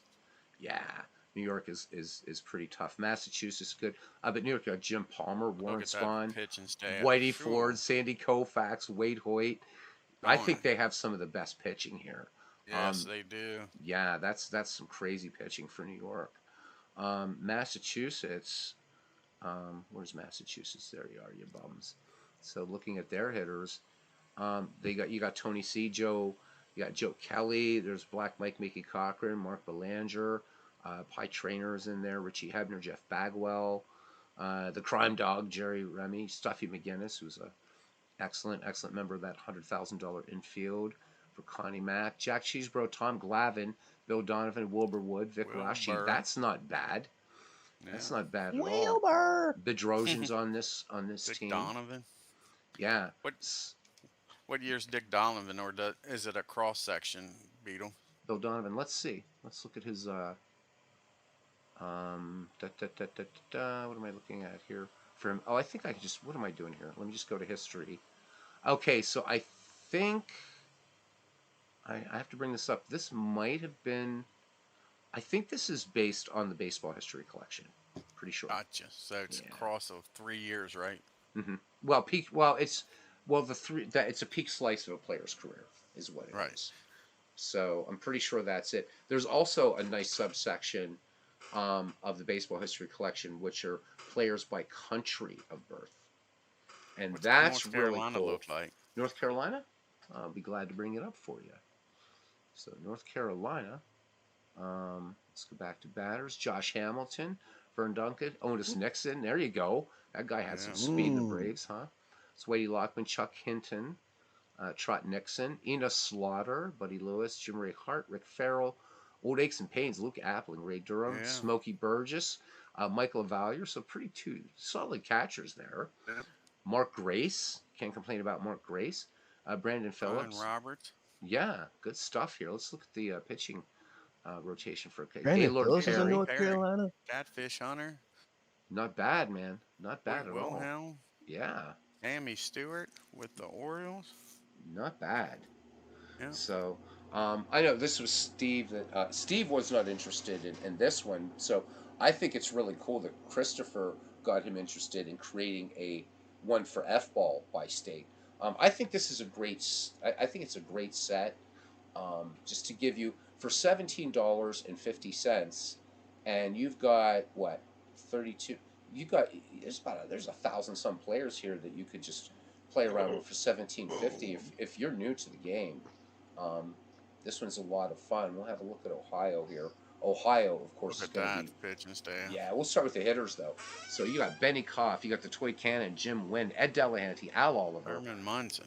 Roger Bresnan, Frank Elmer Howard. Flick, yep, Hondo. Pete Rose, David Justice.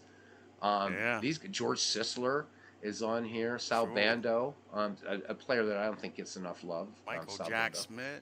Yep. So they're tough, and you talk about their Barry pitching. Larkin. Yep. Yeah. Cy Young, that's MV's favorite pitcher, of course. But you got Right. Clemens, Phil Necro, Charlie Root, who was tough. George Yule. Bangers out of the bullpen. You got Teague. So we Bucko Tom fans, Hume. There's an ex-Brave. Fingers. Yeah. So this is for $17.50. This thing's a steal. It really, really is. Yes, it is. So That's just amazing. I mean, like I know Otis Nixon's from North Carolina. He had some speed. I mean, it's just Yes, he did. I mean, I know he was a Yankee and started his career, which not a lot of people know that because he didn't use Kent DeCalvey. That was my favorite reliever in the 70s. I love Kent DeCalvey. I met him. Such a nice guy. Yeah, Oh, such gosh, a nice guy. I had a 1979's baseball card of him. I love that baseball card. that reminds me when what was his name when Hunter Pence was playing here in Lexington with the Legends when he was with the Astros organization, and we had him here and he was just killing it. And I'll never forget my dad taking me to the edge of the field where the barricade separates because he said he wanted to get me his autograph because he's not going. He said he's not going to be here much longer. And wouldn't you know it, like a week or so later, a few days later, they called him up to high A. I'm like, yeah, he's I going to be do a have a star. text. I'll bring them up and show them to you. Keep talking, guys. He was asking me if I have the And baseball's 160 greatest teams. Yes, I do. I met Hunter Pence. I met Hunter Pence. I met Mike Gallo, who really didn't get a lot of didn't get have the best career in the world, but he sure as hell. I met guys that were former that were going to like they were going to be made. Our team now is an independent league team. It's not a minor league team anymore. They and they're the counterclocks. Which why I don't understand. I guess it's new ownership.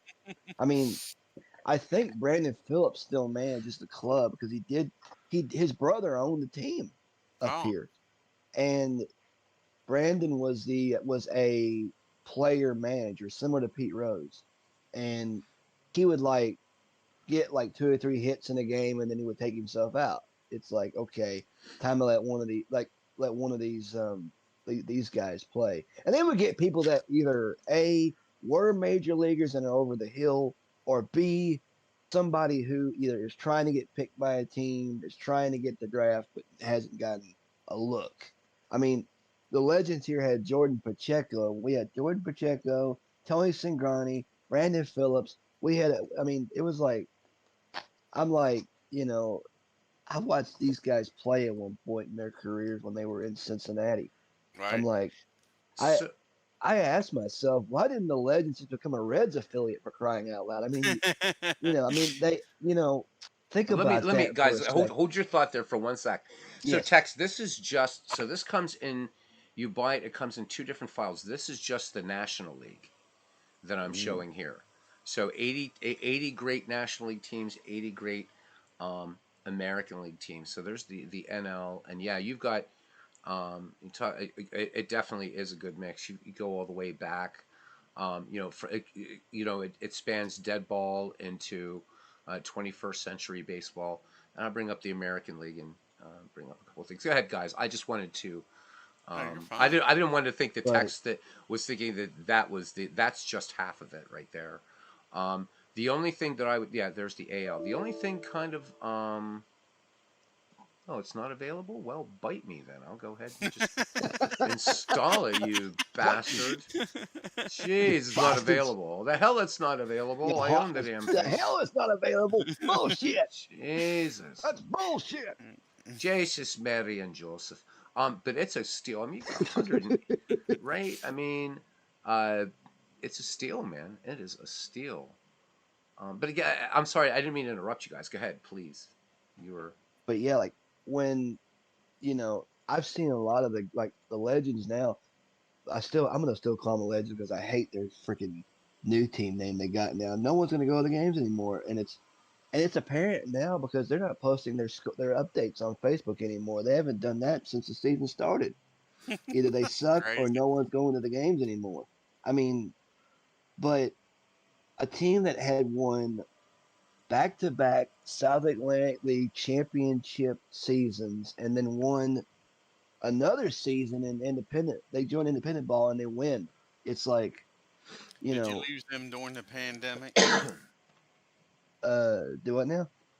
Did they lose the affiliation during the pandemic? That's what happened up here in Hagerstown I and think that's exactly Frederick. because no, because I think actually you're probably right because I remember when the hell was I think it was That's that when Major year League, in um, Major League really college, minor screwed it. leagues during that.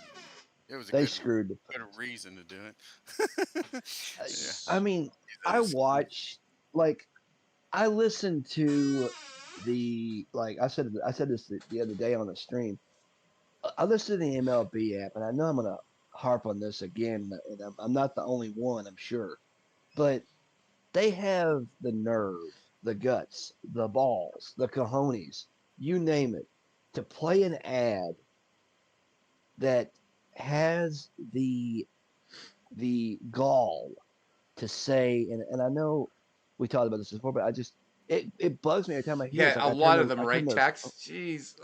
Go ahead. Here's I just turn mentioning the there's phone down. 18 Go ahead. bloody Yankee teams on here. It's crazy. Oh my Yankees, god. Yankees all around. But Yeah.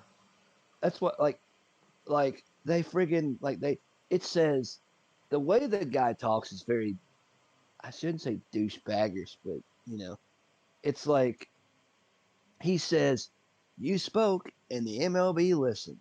No, we didn't. Well, Was there was there a survey? Did they email us saying, "Hey, what would you like to see changed for the game for baseball?" And I'm like, nothing. I didn't, but right. I'd be if they sent me something like that in the mail, I'd be like, I would just leave it blank, leave it alone. You know, I mean, but knowing it's like they just kind of because Manfred's an idiot. He's an idiot. I've said it before and I'll say it again. Rob Manfred is an idiot. But Really? he does And what they say. Newsflash, right? No, I'm just kidding. Yeah. Yeah, he Rob is. Manfred's an idiot. Breaking news here on the stream. Rob Manfred is an idiot. I mean, But like they if don't I want a was commissioner. That's the whole thing. They don't want they, nobody telling them what to do. well, if I was let's see. Here's what I would do. If I was commissioner and if I was commissioner in baseball, one, I would get rid of some of those bullshit rules because you really I know they want to speed the game up because they bitch about the game going extremely long, but that's the beauty of it. I mean, like I listen to games from my childhood or what have you, and it's like, hang on a sec. But yeah, but it's like the games were long back then, and it's like 1 minute's the first thing, and it's like time passes gradually. It's like the game just goes with it. But now What it's like, irritates go me ahead. about the rules with speeding the game, the rules was in place. The umpire says get your ass in the batter's box, throw the pitch. He's got control, but they don't want to empower him to say ball one or strike one. You know what I'm saying? They didn't need a pitch clock for him that. But I think the umpires in a way like that so they can say, hey, it wasn't me. They set this rule Was and it there's they a could clock take the out blame? there. That's why they did it, so they could take the blame off the umpires if Yep. they call a bullshit ball or something like that. It's like, Yep. it's like I just hope, and I know they probably will try this, that they don't put that stuff into the video games because that would totally if they do it, hopefully it's optional. You can shut it off if you don't like it. I mean, that's like when They in MLB the actually Show got 20. that with the F ball. You can have a play You you clock. can you can you can say the word. You can say the word. Okay. It's You I've can But yeah, say the it it. only Yeah, actually does restriction that. is just But it's on me. optional. It's yeah, you optional, can't say Aaron. it. Yeah, I it's mean, and optional though. that's like if you was to play the early Madden games and turn off all the penalties and just let the guys play. I mean, I got an idea one night and I was very curious. I put the set the penalty levels all the way up to full, and every damn play had a holding penalty. Which I'm they like, do in real what? life.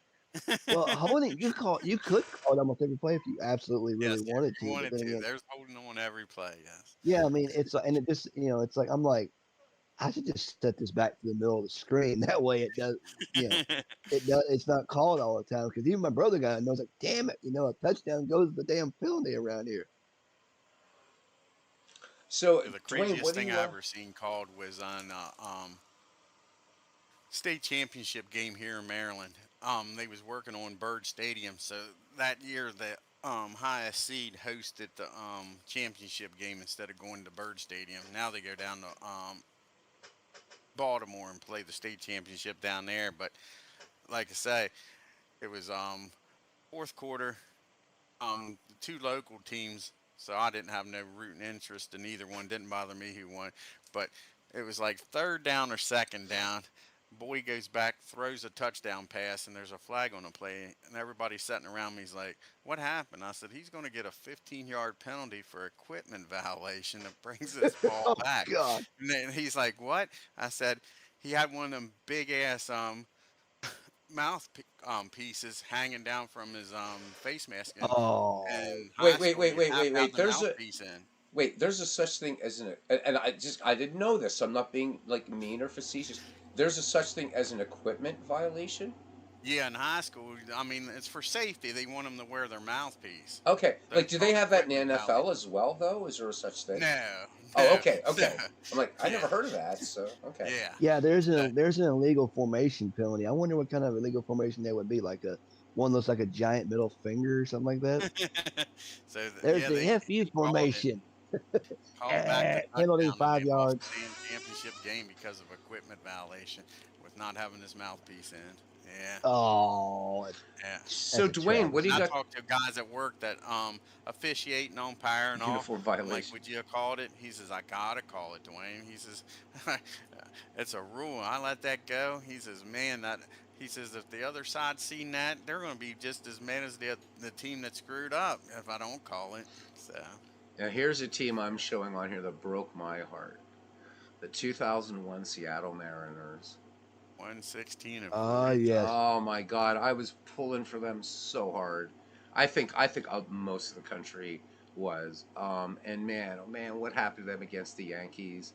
I mean, I mean, this Well, I team, they thought were the just fix was in that year. loaded. What's that? I thought for the Yankees going to win the World Series, I thought the fix was in. I Oh was my surprised when God. Mm. Arizona beat them. I really, really want to see these guys go to the World Series. 9/11, Damn it. which is tomorrow, happened. Yeah. I thought for sure the fix was in. If baseball would have been a scripted sport, yes, the fix would have been in. Yeah, like I Because said, when they lost, when Seattle lost to them, I'm like, the fix is in, my friends. This is going to be a New York World Series. I mean, on paper, they were just such a. I mean, and throughout the season, I mean, you don't get a Right. 116-46 record, and right. Look I at that. mean, Edgar Martinez, John Alderweireld, Ichiro, the Ichiro, greatest yeah. team to never make the World Dave Series. Buhner. In my estimation, the 2001 Seattle Mariners. That was just a heartbreaker. Oh my God. Cass Sasaki.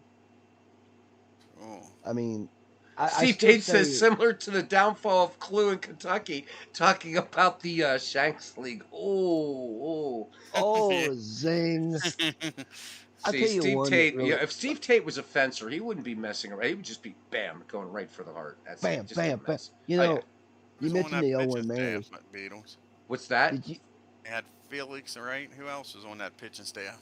Oh my God, look at Felix that. Hernandez? Are you talking about the 21 the 0-1 Mariners? Yeah, yeah. Yeah. So yeah, I don't know Jamie any Felix is Moyer, on it. 20 and 6. You Oh, had Freddie Moyer Garcia, was Paul there, and Harris, Freddie Garcia. Aaron Garcia. Seeley, Yeah. John Halema. You know, but I mean, these guys. I mean, it's. Your boy Norm They should Charlton have was up won. there. I don't know if the 2001 Yankees. I mean, I'm not going to go install the season to find them, but they're not on here. It'd be nice to do a little comparison of the two. But I mean, this was such a Arthur great team. Rhodes. Oh I my always, God.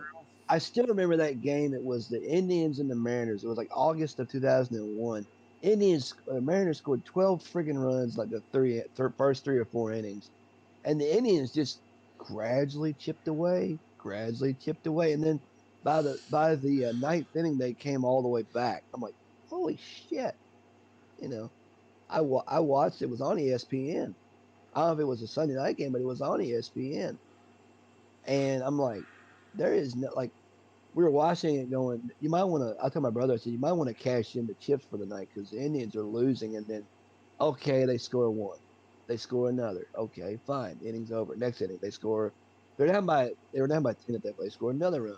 Another run. I'm like, geez, they may make a game out of it yet. And then a few innings later, it's like score, score, score. I'm like, holy shit.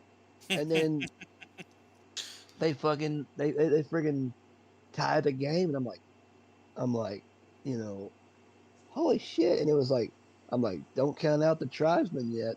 I mean, but there's like, I look for audio of certain games and it's hard to find it these days. I mean, like I'll go and look for, say, um, I'll use this at, let's say the 8-4-84, the August 12th, 84 game with the Padres and Braves. I want to hear that.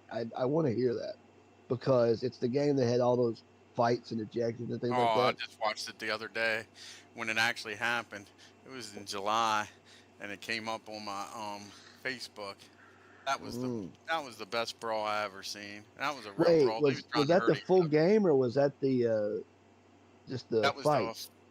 that was the full fight as far as the ninth inning one, and it showed parts of the game before that. That's the one where Donnie Moore hit Greg Nettles and they started Nettles going with at that it again, uppercut. and Yeah. he uppercuts him, and all the guys come But back he left out. his Like, glove on. He should have threw his glove off. It helped protect. I love Greg Nettles. So I was glad he didn't hurt him. But yeah, he hit him with his glove on. It's like, Donnie, throw the glove off. Yeah. Um, so before we sign off, first thing I just wanted to show something. This we always talk about the 5 year franchise files from Steve Tate, but here's another one that's really good. This is King of Diamonds, and these are franchise greats. This is Steve could probably explain this a little better, but this encompasses the period 1901 to 1942. Again, I think it's something to. I don't know where this is available, where Steve has this available. I guess this is Steve. This predates your 5 year files, I think. But this is really, really good stuff. So some great Yankees teams here for. Let's see what we got here for Does Cincinnati he have and it on the for. community page, Beal? It's best in the best 5 years with that franchise. Yeah, does So he have that on an Action PC community page? I think he does. He might have it But on this is there. something that doesn't that I feel remiss in not just kind of showing a little bit. Another one of just all the great stuff that he has here. And if you want to look into your franchises, I mean, geez, for the Reds. And again, I don't know whether Steve, have you done one that would be like post war? I don't remember if you said you did. Oh, see, he says you need to get this uploaded with a bunch of others. Well, Steve, if you're fine with it, I can put it up in the Discord, at least here. I don't want to do that without your permission, like in like the regular Action PC forums. You do have a post war. Wow. So how much you gonna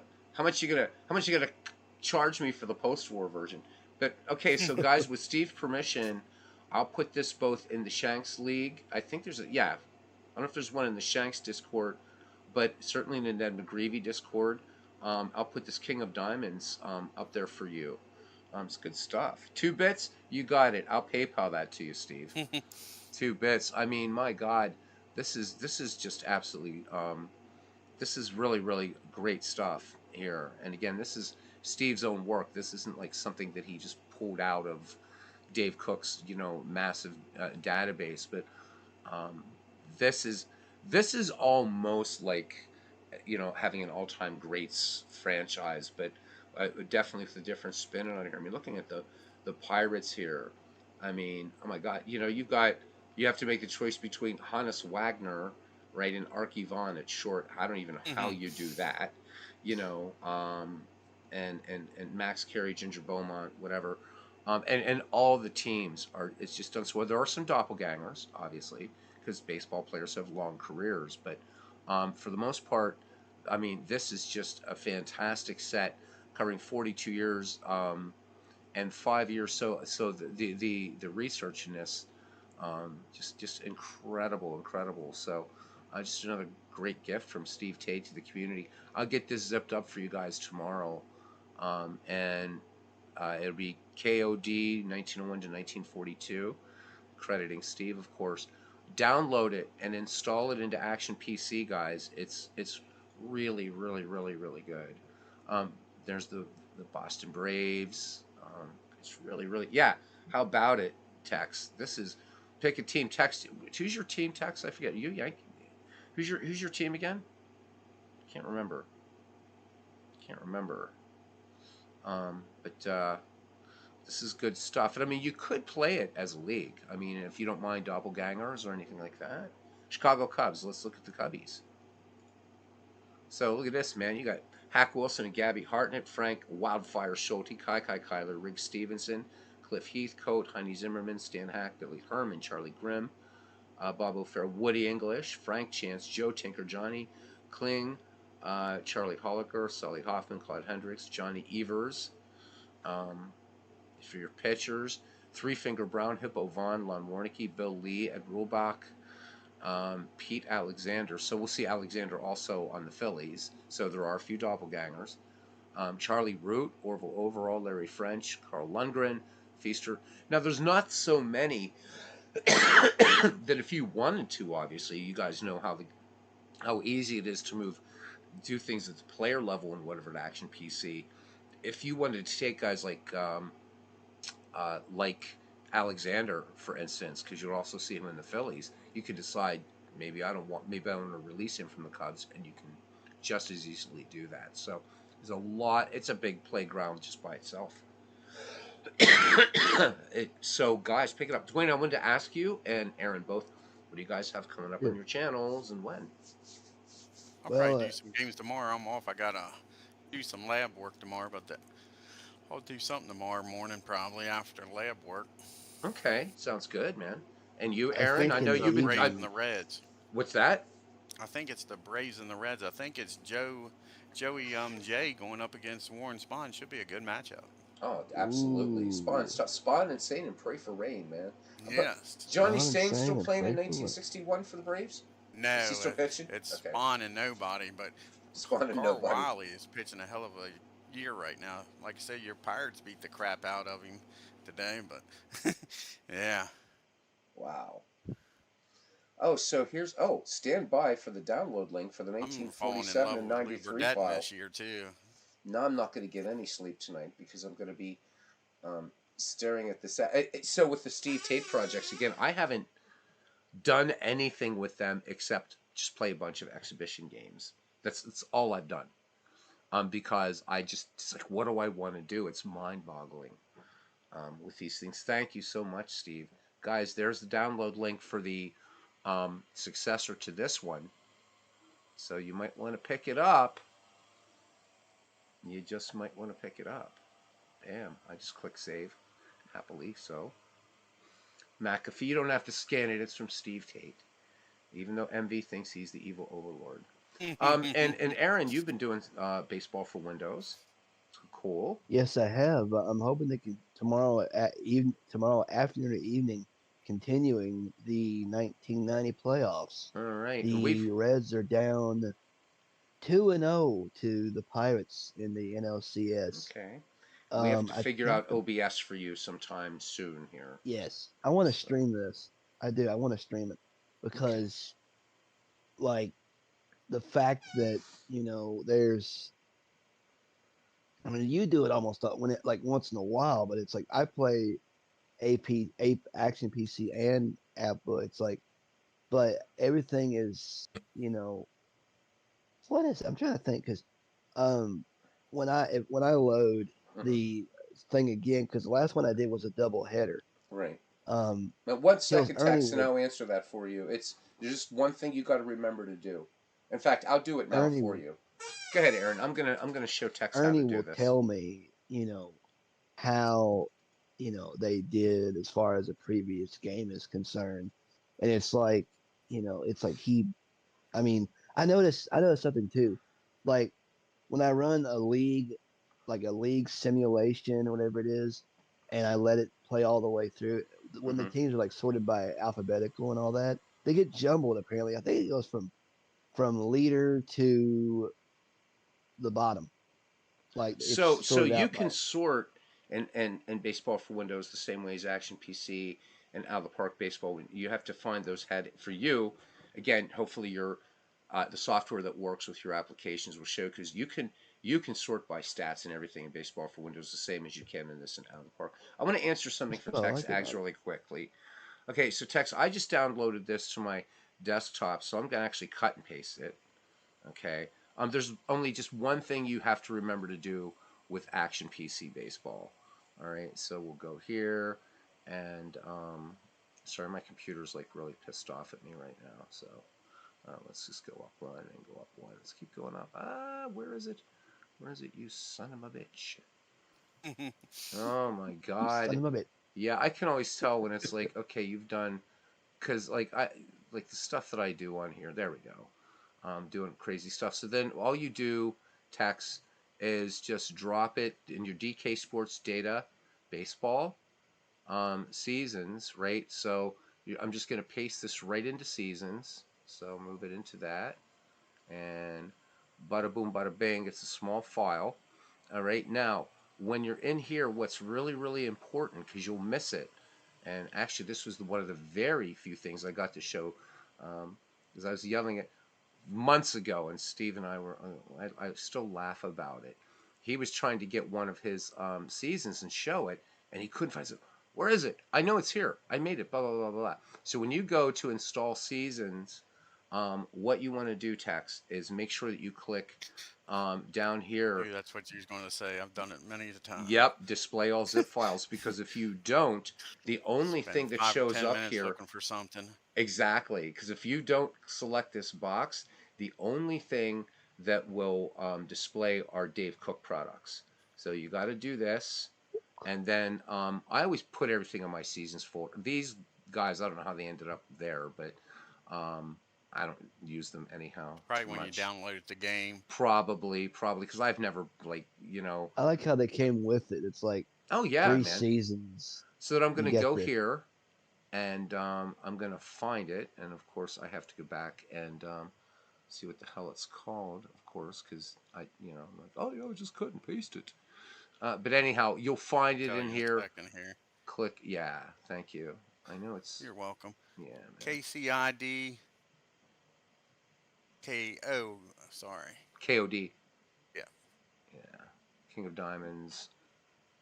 Damn it, why didn't I look at it? See, because I have too much stuff in here. So Yeah, I have there's the 90. same problem. Yeah, well, yeah, but you know what's a nice problem to have, right? Yes, it is. Yeah. Um, Should be able to type and search. That would be nice. Back does that would Action be PC nice, right? go? Bastards. Oh well, but we love Dave, so he can get away with more things than anybody Bastards. else can. Keep going. That should be under history, right? It's alphabetically. Yeah. Damn it. I'll be damned. I can't find it. But it's in here. And then you would just click on the season and then just begin installation. And you know what? I'm actually doing this so that way I don't. So there's no spoilers there. That's what it is, right? No Good answer. spoilers.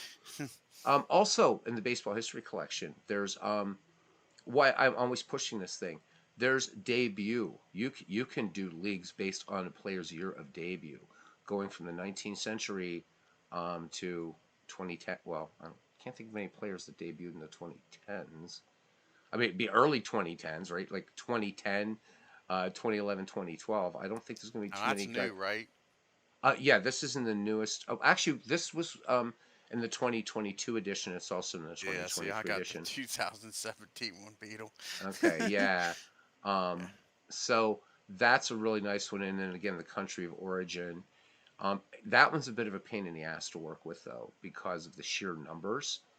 Um, Anyhow, I can't find it, but that's how you do it.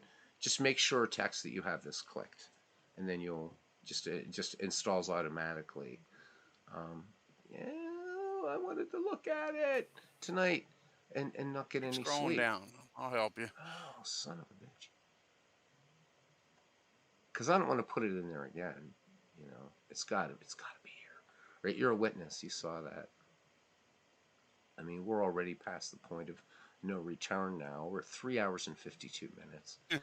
Can you believe it? Time is Yes. running fast to the point of no return. Yeah. Yeah, absolutely. So I know it's not among all these seasons. I Right. know It's that. not going to be with the BB. And the only season I don't have for this game is 2022. I just don't want to pay. I'm sorry, Dave. I gotta wait for that one to go on sale more because I'm just not. I just want it for completion's sake. I don't want it for whatever.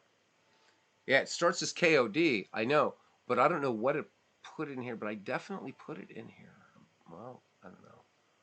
I'm pretty sure I put it in here. Didn't I drop it in seasons? I know I did. Oh my god. I I don't know didn't where see the it. hell it is. You didn't see it either. No. God bless it. Try again. So there it is, man. It's showing. It's right in seasons. It's right there.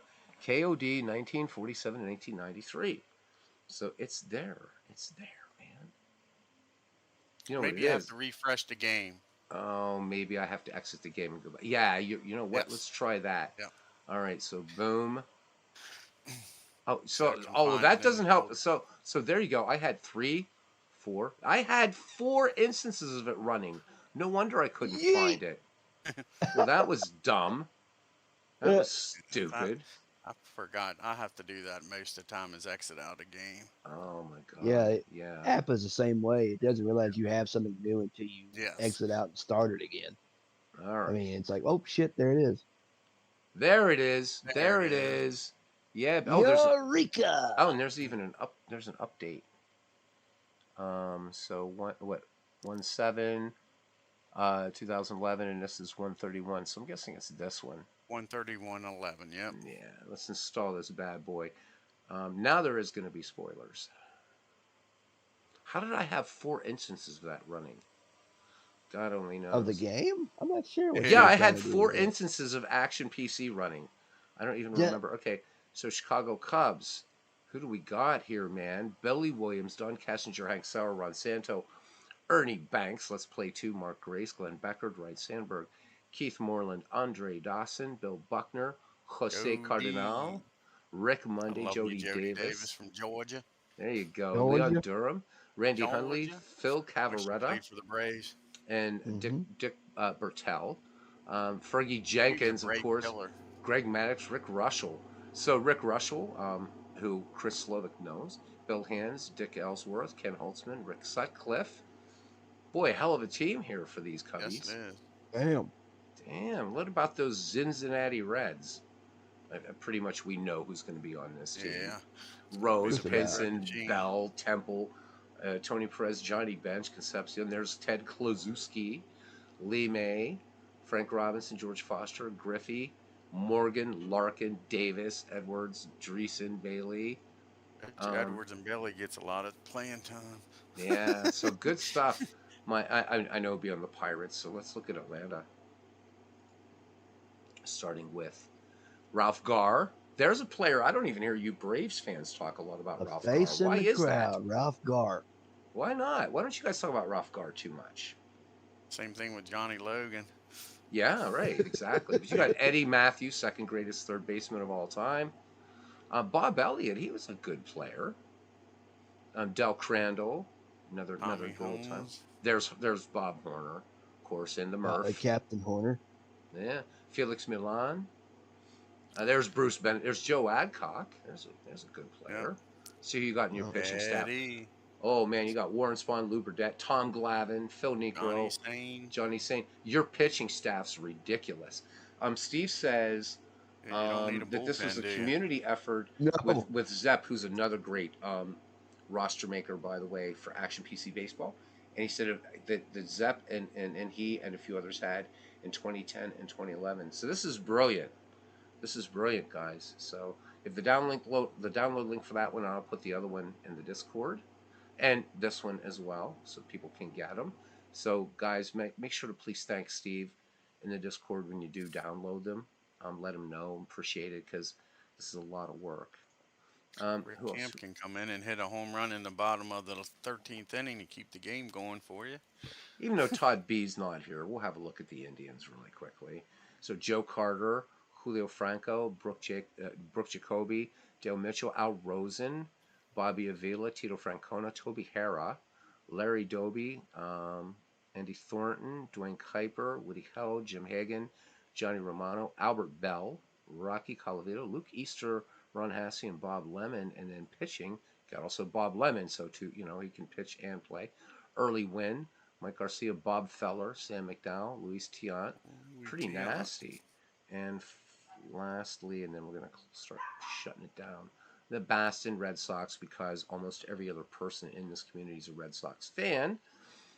Jim Rice, Dom DiMaggio, Wade Boggs, Yastrzemski, Dewey, Jackie Jensen, Johnny Pesky, Bobby Dorr, Fred Lynn, Pete Reynolds, Rico Petroselli, Vern Stevens, great shortstop Vern Stevens, Billy Goodman, Boomer. There's Teddy Ballgame, Pudge, Sammy White, Rich Gedman, who's a weird looking dude, Tom Bergmeyer, and then Clemens, Tiant, Parnell, Hurst. There's Eckersley. As a starter. Yeah. So have a lot of fun with it, guys. And again, I Bob mean, Stanley, they just love him up there in Boston. so and then you're again, as we talked about, we'll see Eckersley here in a different role, certainly, but he's also going to be with Oakland. So, um, but for something like this, I don't mind doppelgangers because it's not, it's a different kind of thing, I guess. Now, if this was a straight up all time great franchise league, I don't like those. But for this, I somehow do like it because you are seeing Eckersley, for instance, in a different role, and you're trying to get these, a sense of these players because I look at what Candyman. Steve does at like it's like a hit like these along with the 5 year franchise fives. These are kind of like histories of the franchises as opposed to like okay we're gonna take just every Yankee team there's been, every Red Sox team, every Bucco team, whatever, and we're gonna make an all time great. This because you're not there are players here that you're not going to see in the kind of regular all time an all time greats franchise league that you are going to see in the 5 year files and these King of Diamonds How files. many innings did Colby pitch in '79? It was ridiculous. Was it around 200? It was something nuts in '79. Let's look them up real quick and we'll see. I mean, I know it was crazy. Let's see if this was out of the park baseball. It'd He be pitched easier. in like 80 some games that year, didn't he? Yeah, let's check them out here. Back in our last time we won a World Series. Psh, that's all right. It sucks harder to be a Cleveland fan because it's been since 1948. Let's look at Teak here really quickly. I'll drag I this know it was. over. I know it was way over 100 innings. Yeah, let me see. So Tekulve that year pitched 130. 134 and a third innings, How Wow. many according games? to Baseball Reference. For as a closer, Right. that's a lot of work. That's a And lot of work. 94 games. That's what it was. It was 94 games he pitched in. Jeez, Yeah, Louise. nuts, right? When you think Yeah. about right 94 games, so you look at those innings pitched, right? So he Right. pitched, and in fact, Jim Bibby that year for the Pirates pitched 137 innings. So their number one starter, Blyleven, that year pitched 237 innings. So their starter The pitching fourth just starter only 100 more. 160. Yeah, only 100. Yeah, Don Robinson. Yeah. Yeah. So So I'm not as that was big. a decent hitting staff. They were. I mean, one of the keys Candyman and Bibby, they could hit they could for hit. pitchers. I mean, I think one of one of the key players was Omar Moreno did so much. But I'm actually a Oh, bigger exactly. fan of the '71 Pirates. But these '79 Pirates were a cool team. They were a cool team. So Definitely anyhow, was. all right. Scrap Where's the iron Steve on Tate there. baseball card images? I know. Go ahead, Tex. Stargell, Rub it in. Glass, Clemente, Damn it. Dave Cash, Oh, Yeah. exactly. Bob Yeah, Moose. I mean those go without saying. And Steve's going to be busy again, I guess, in a couple weeks because there's going to be even more players or different players drafted. So And those dog. those cards, yeah. All right, guys. Well, I'm going to thank you both, man. It's been fun. There's And a guy too. who's that? As a catcher, Tony Pena. I thought he was awesome. Tony Pena. Well, you Oh, know he was what? awesome. So Gosh, I one of my loved him. fondest memories of Tony Pena, although I was angry about it, right? So the trade, when the Pirates sent Pena to the Cardinals, right, and we got Van Slyke, Dunn, and Lavalier. Mike Dunn never really panned out to anything, but I'm like, oh my god, right? We got rid of like this the one and only, right, player, right, that we had.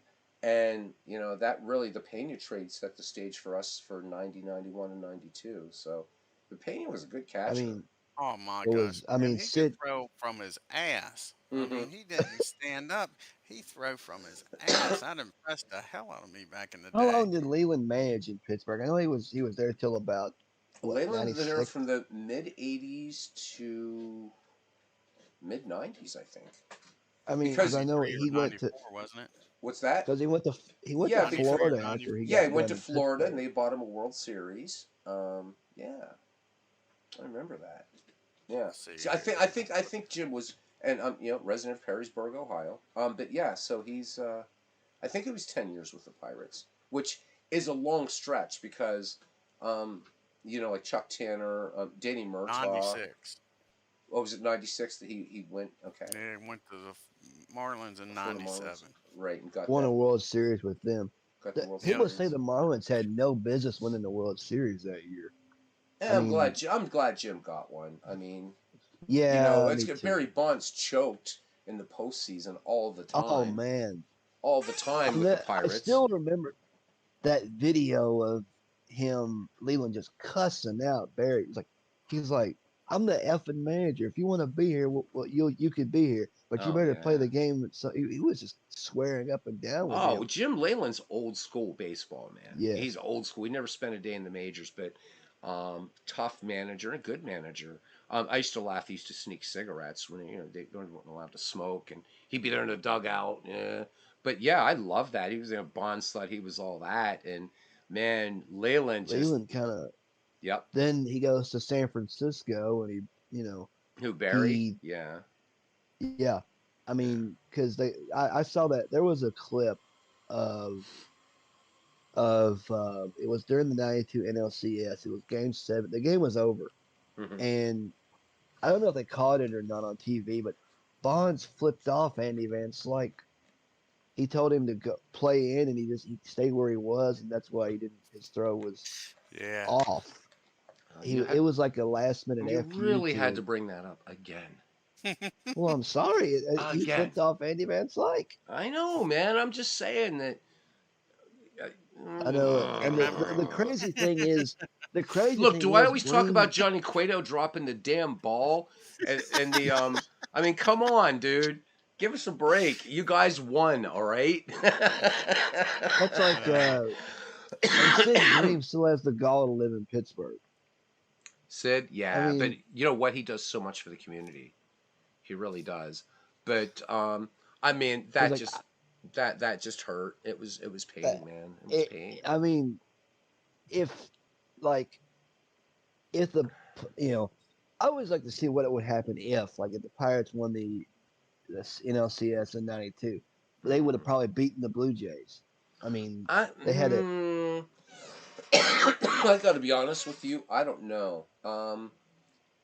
Because I mean, I I would be a was sick very, that night. I First I team to would lose never to a like team outside this country. as much as I love the Pittsburgh Pirates, I will always say, well, So like 1990, for instance, we we we beat Y'all should have ourselves. won that We should have in won everything '90, in in '90, 1990. Of '91, those three '92. years, that 3 year run we had, 1990 was really the one that we should The have one that gone. got away. Yeah, I I mean, mean, no, I'm not knocking the Reds, man. They had a good team that year, 1990, but I tell my we dad's were a we were a Pirates better fan, team and we lost. and It's not so much the He's Reds still beat like, us. I mean, Barry Bonds choked. Bonilla of didn't do course he did. shit. They didn't I do mean, anything. I'm watching. That NLCS was like, this isn't the Pirates. We were in first place practically from day one, all the way through the whole baseball season, man. And I was Penn State. Was I Penn State at that time? I think whatever I was. I forget what I was doing then. Um, but no, I was I don't sucking I don't teeth. think I don't think that we would have beaten the Jays in '92. I don't think so. I really don't think so. And I'm saying this. I love the Pittsburgh Pirates. They're my team. I don't think we could have beaten the Jays. I don't think we could have. Man. I don't. That's just me, and I that's mean, not. I mean, you got to look at a team's strengths and weaknesses, and our pitching, man. I mean, look at these pitchers here, right? And so this is, from what 1947 to '93 it is. I mean, there's nobody here that stands out. I mean, there's some good pitchers here. Doug Draback's here, Bob Veal, Blass, these guys, right? But we're not a pitching franchise. We never have been. Compare that to probably anybody else. Let's take San Francisco. There, look at this. San right. Francisco kicks our asses. Marischal, Larry Jansen up there. But look, you got Gaylord Perry, Johnny Antonelli, Sal Magli, right? Let's pick somebody else. I don't give a damn. What about Detroit? Let's look at Detroit. McLean, Lawlich, Morris, Bunning. Come on, right? I mean, The Pirates are like, just not a pitching franchise. Never have no, been. Probably never no. will be. One of my What was it favorite like? pitchers of all time, by the The way. bird. Well, I was actually right above him. I'm a big Ah, Willie Hernandez fan from the Tigers. Big, big fan of Willie Hernandez. Baseball sims, Hernandez always comes through for me when I need. If I'm like playing the Tigers, I'm managing them, and I'm in a relief situation. I go to Willie Hernandez, man, and he never disappoints. So big fan. Go Willie, go Willie. Willie Hernandez. All right, so guys, thank you very much. Looking forward to some baseball tomorrow from Dwayne Martz from Legend Sports Universe, also baseball tomorrow at noon.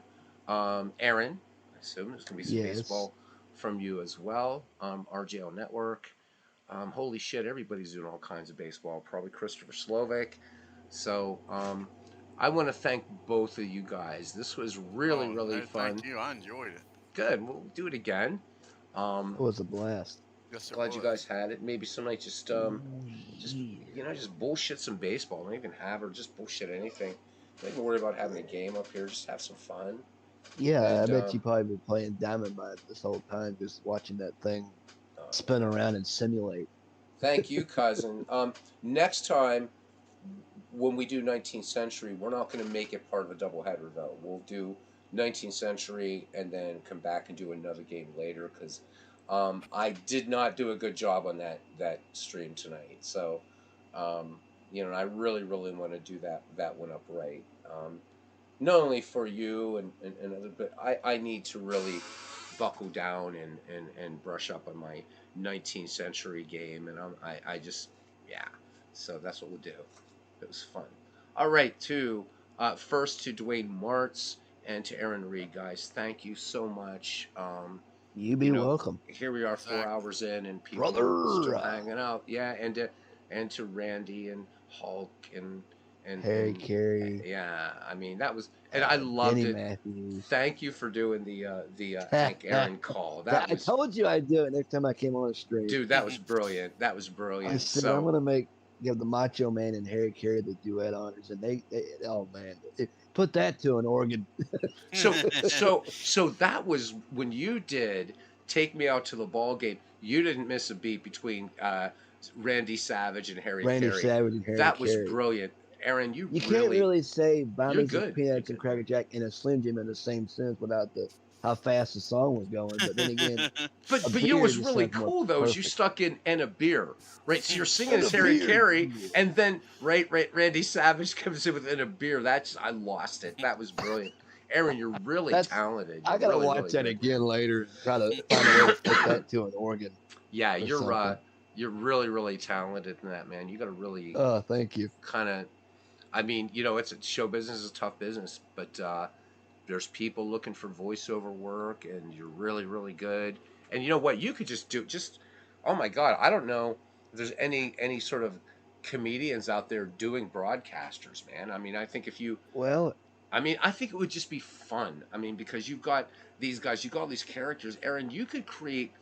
So, in addition to the games that you do on your YouTube channel, let me just pass something yes. here for you.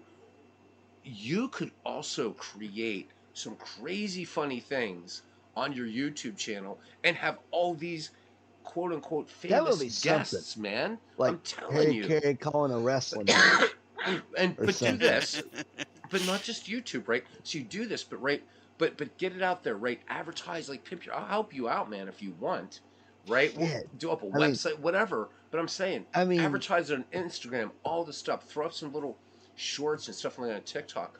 Build it, Aaron. You have a golden talent, and I think not only the sports gaming community, I think it's people in general would love it because most impressionists out there are doing actors and stuff like that. But you come out there doing not only broadcasters, but sports figures like wrestlers. wrestlers. I mean, maybe you could work in some classic boxers, like do some Joe Frazier, Muhammad Ali. You could do some baseball players, F-ball players, whatever. Aaron, you're really good. And Thank I you. think, but like you could have like everybody knows who the hell Harry Carey is. You could have Harry Carey reading a weather report. I mean, it'd just be hilarious.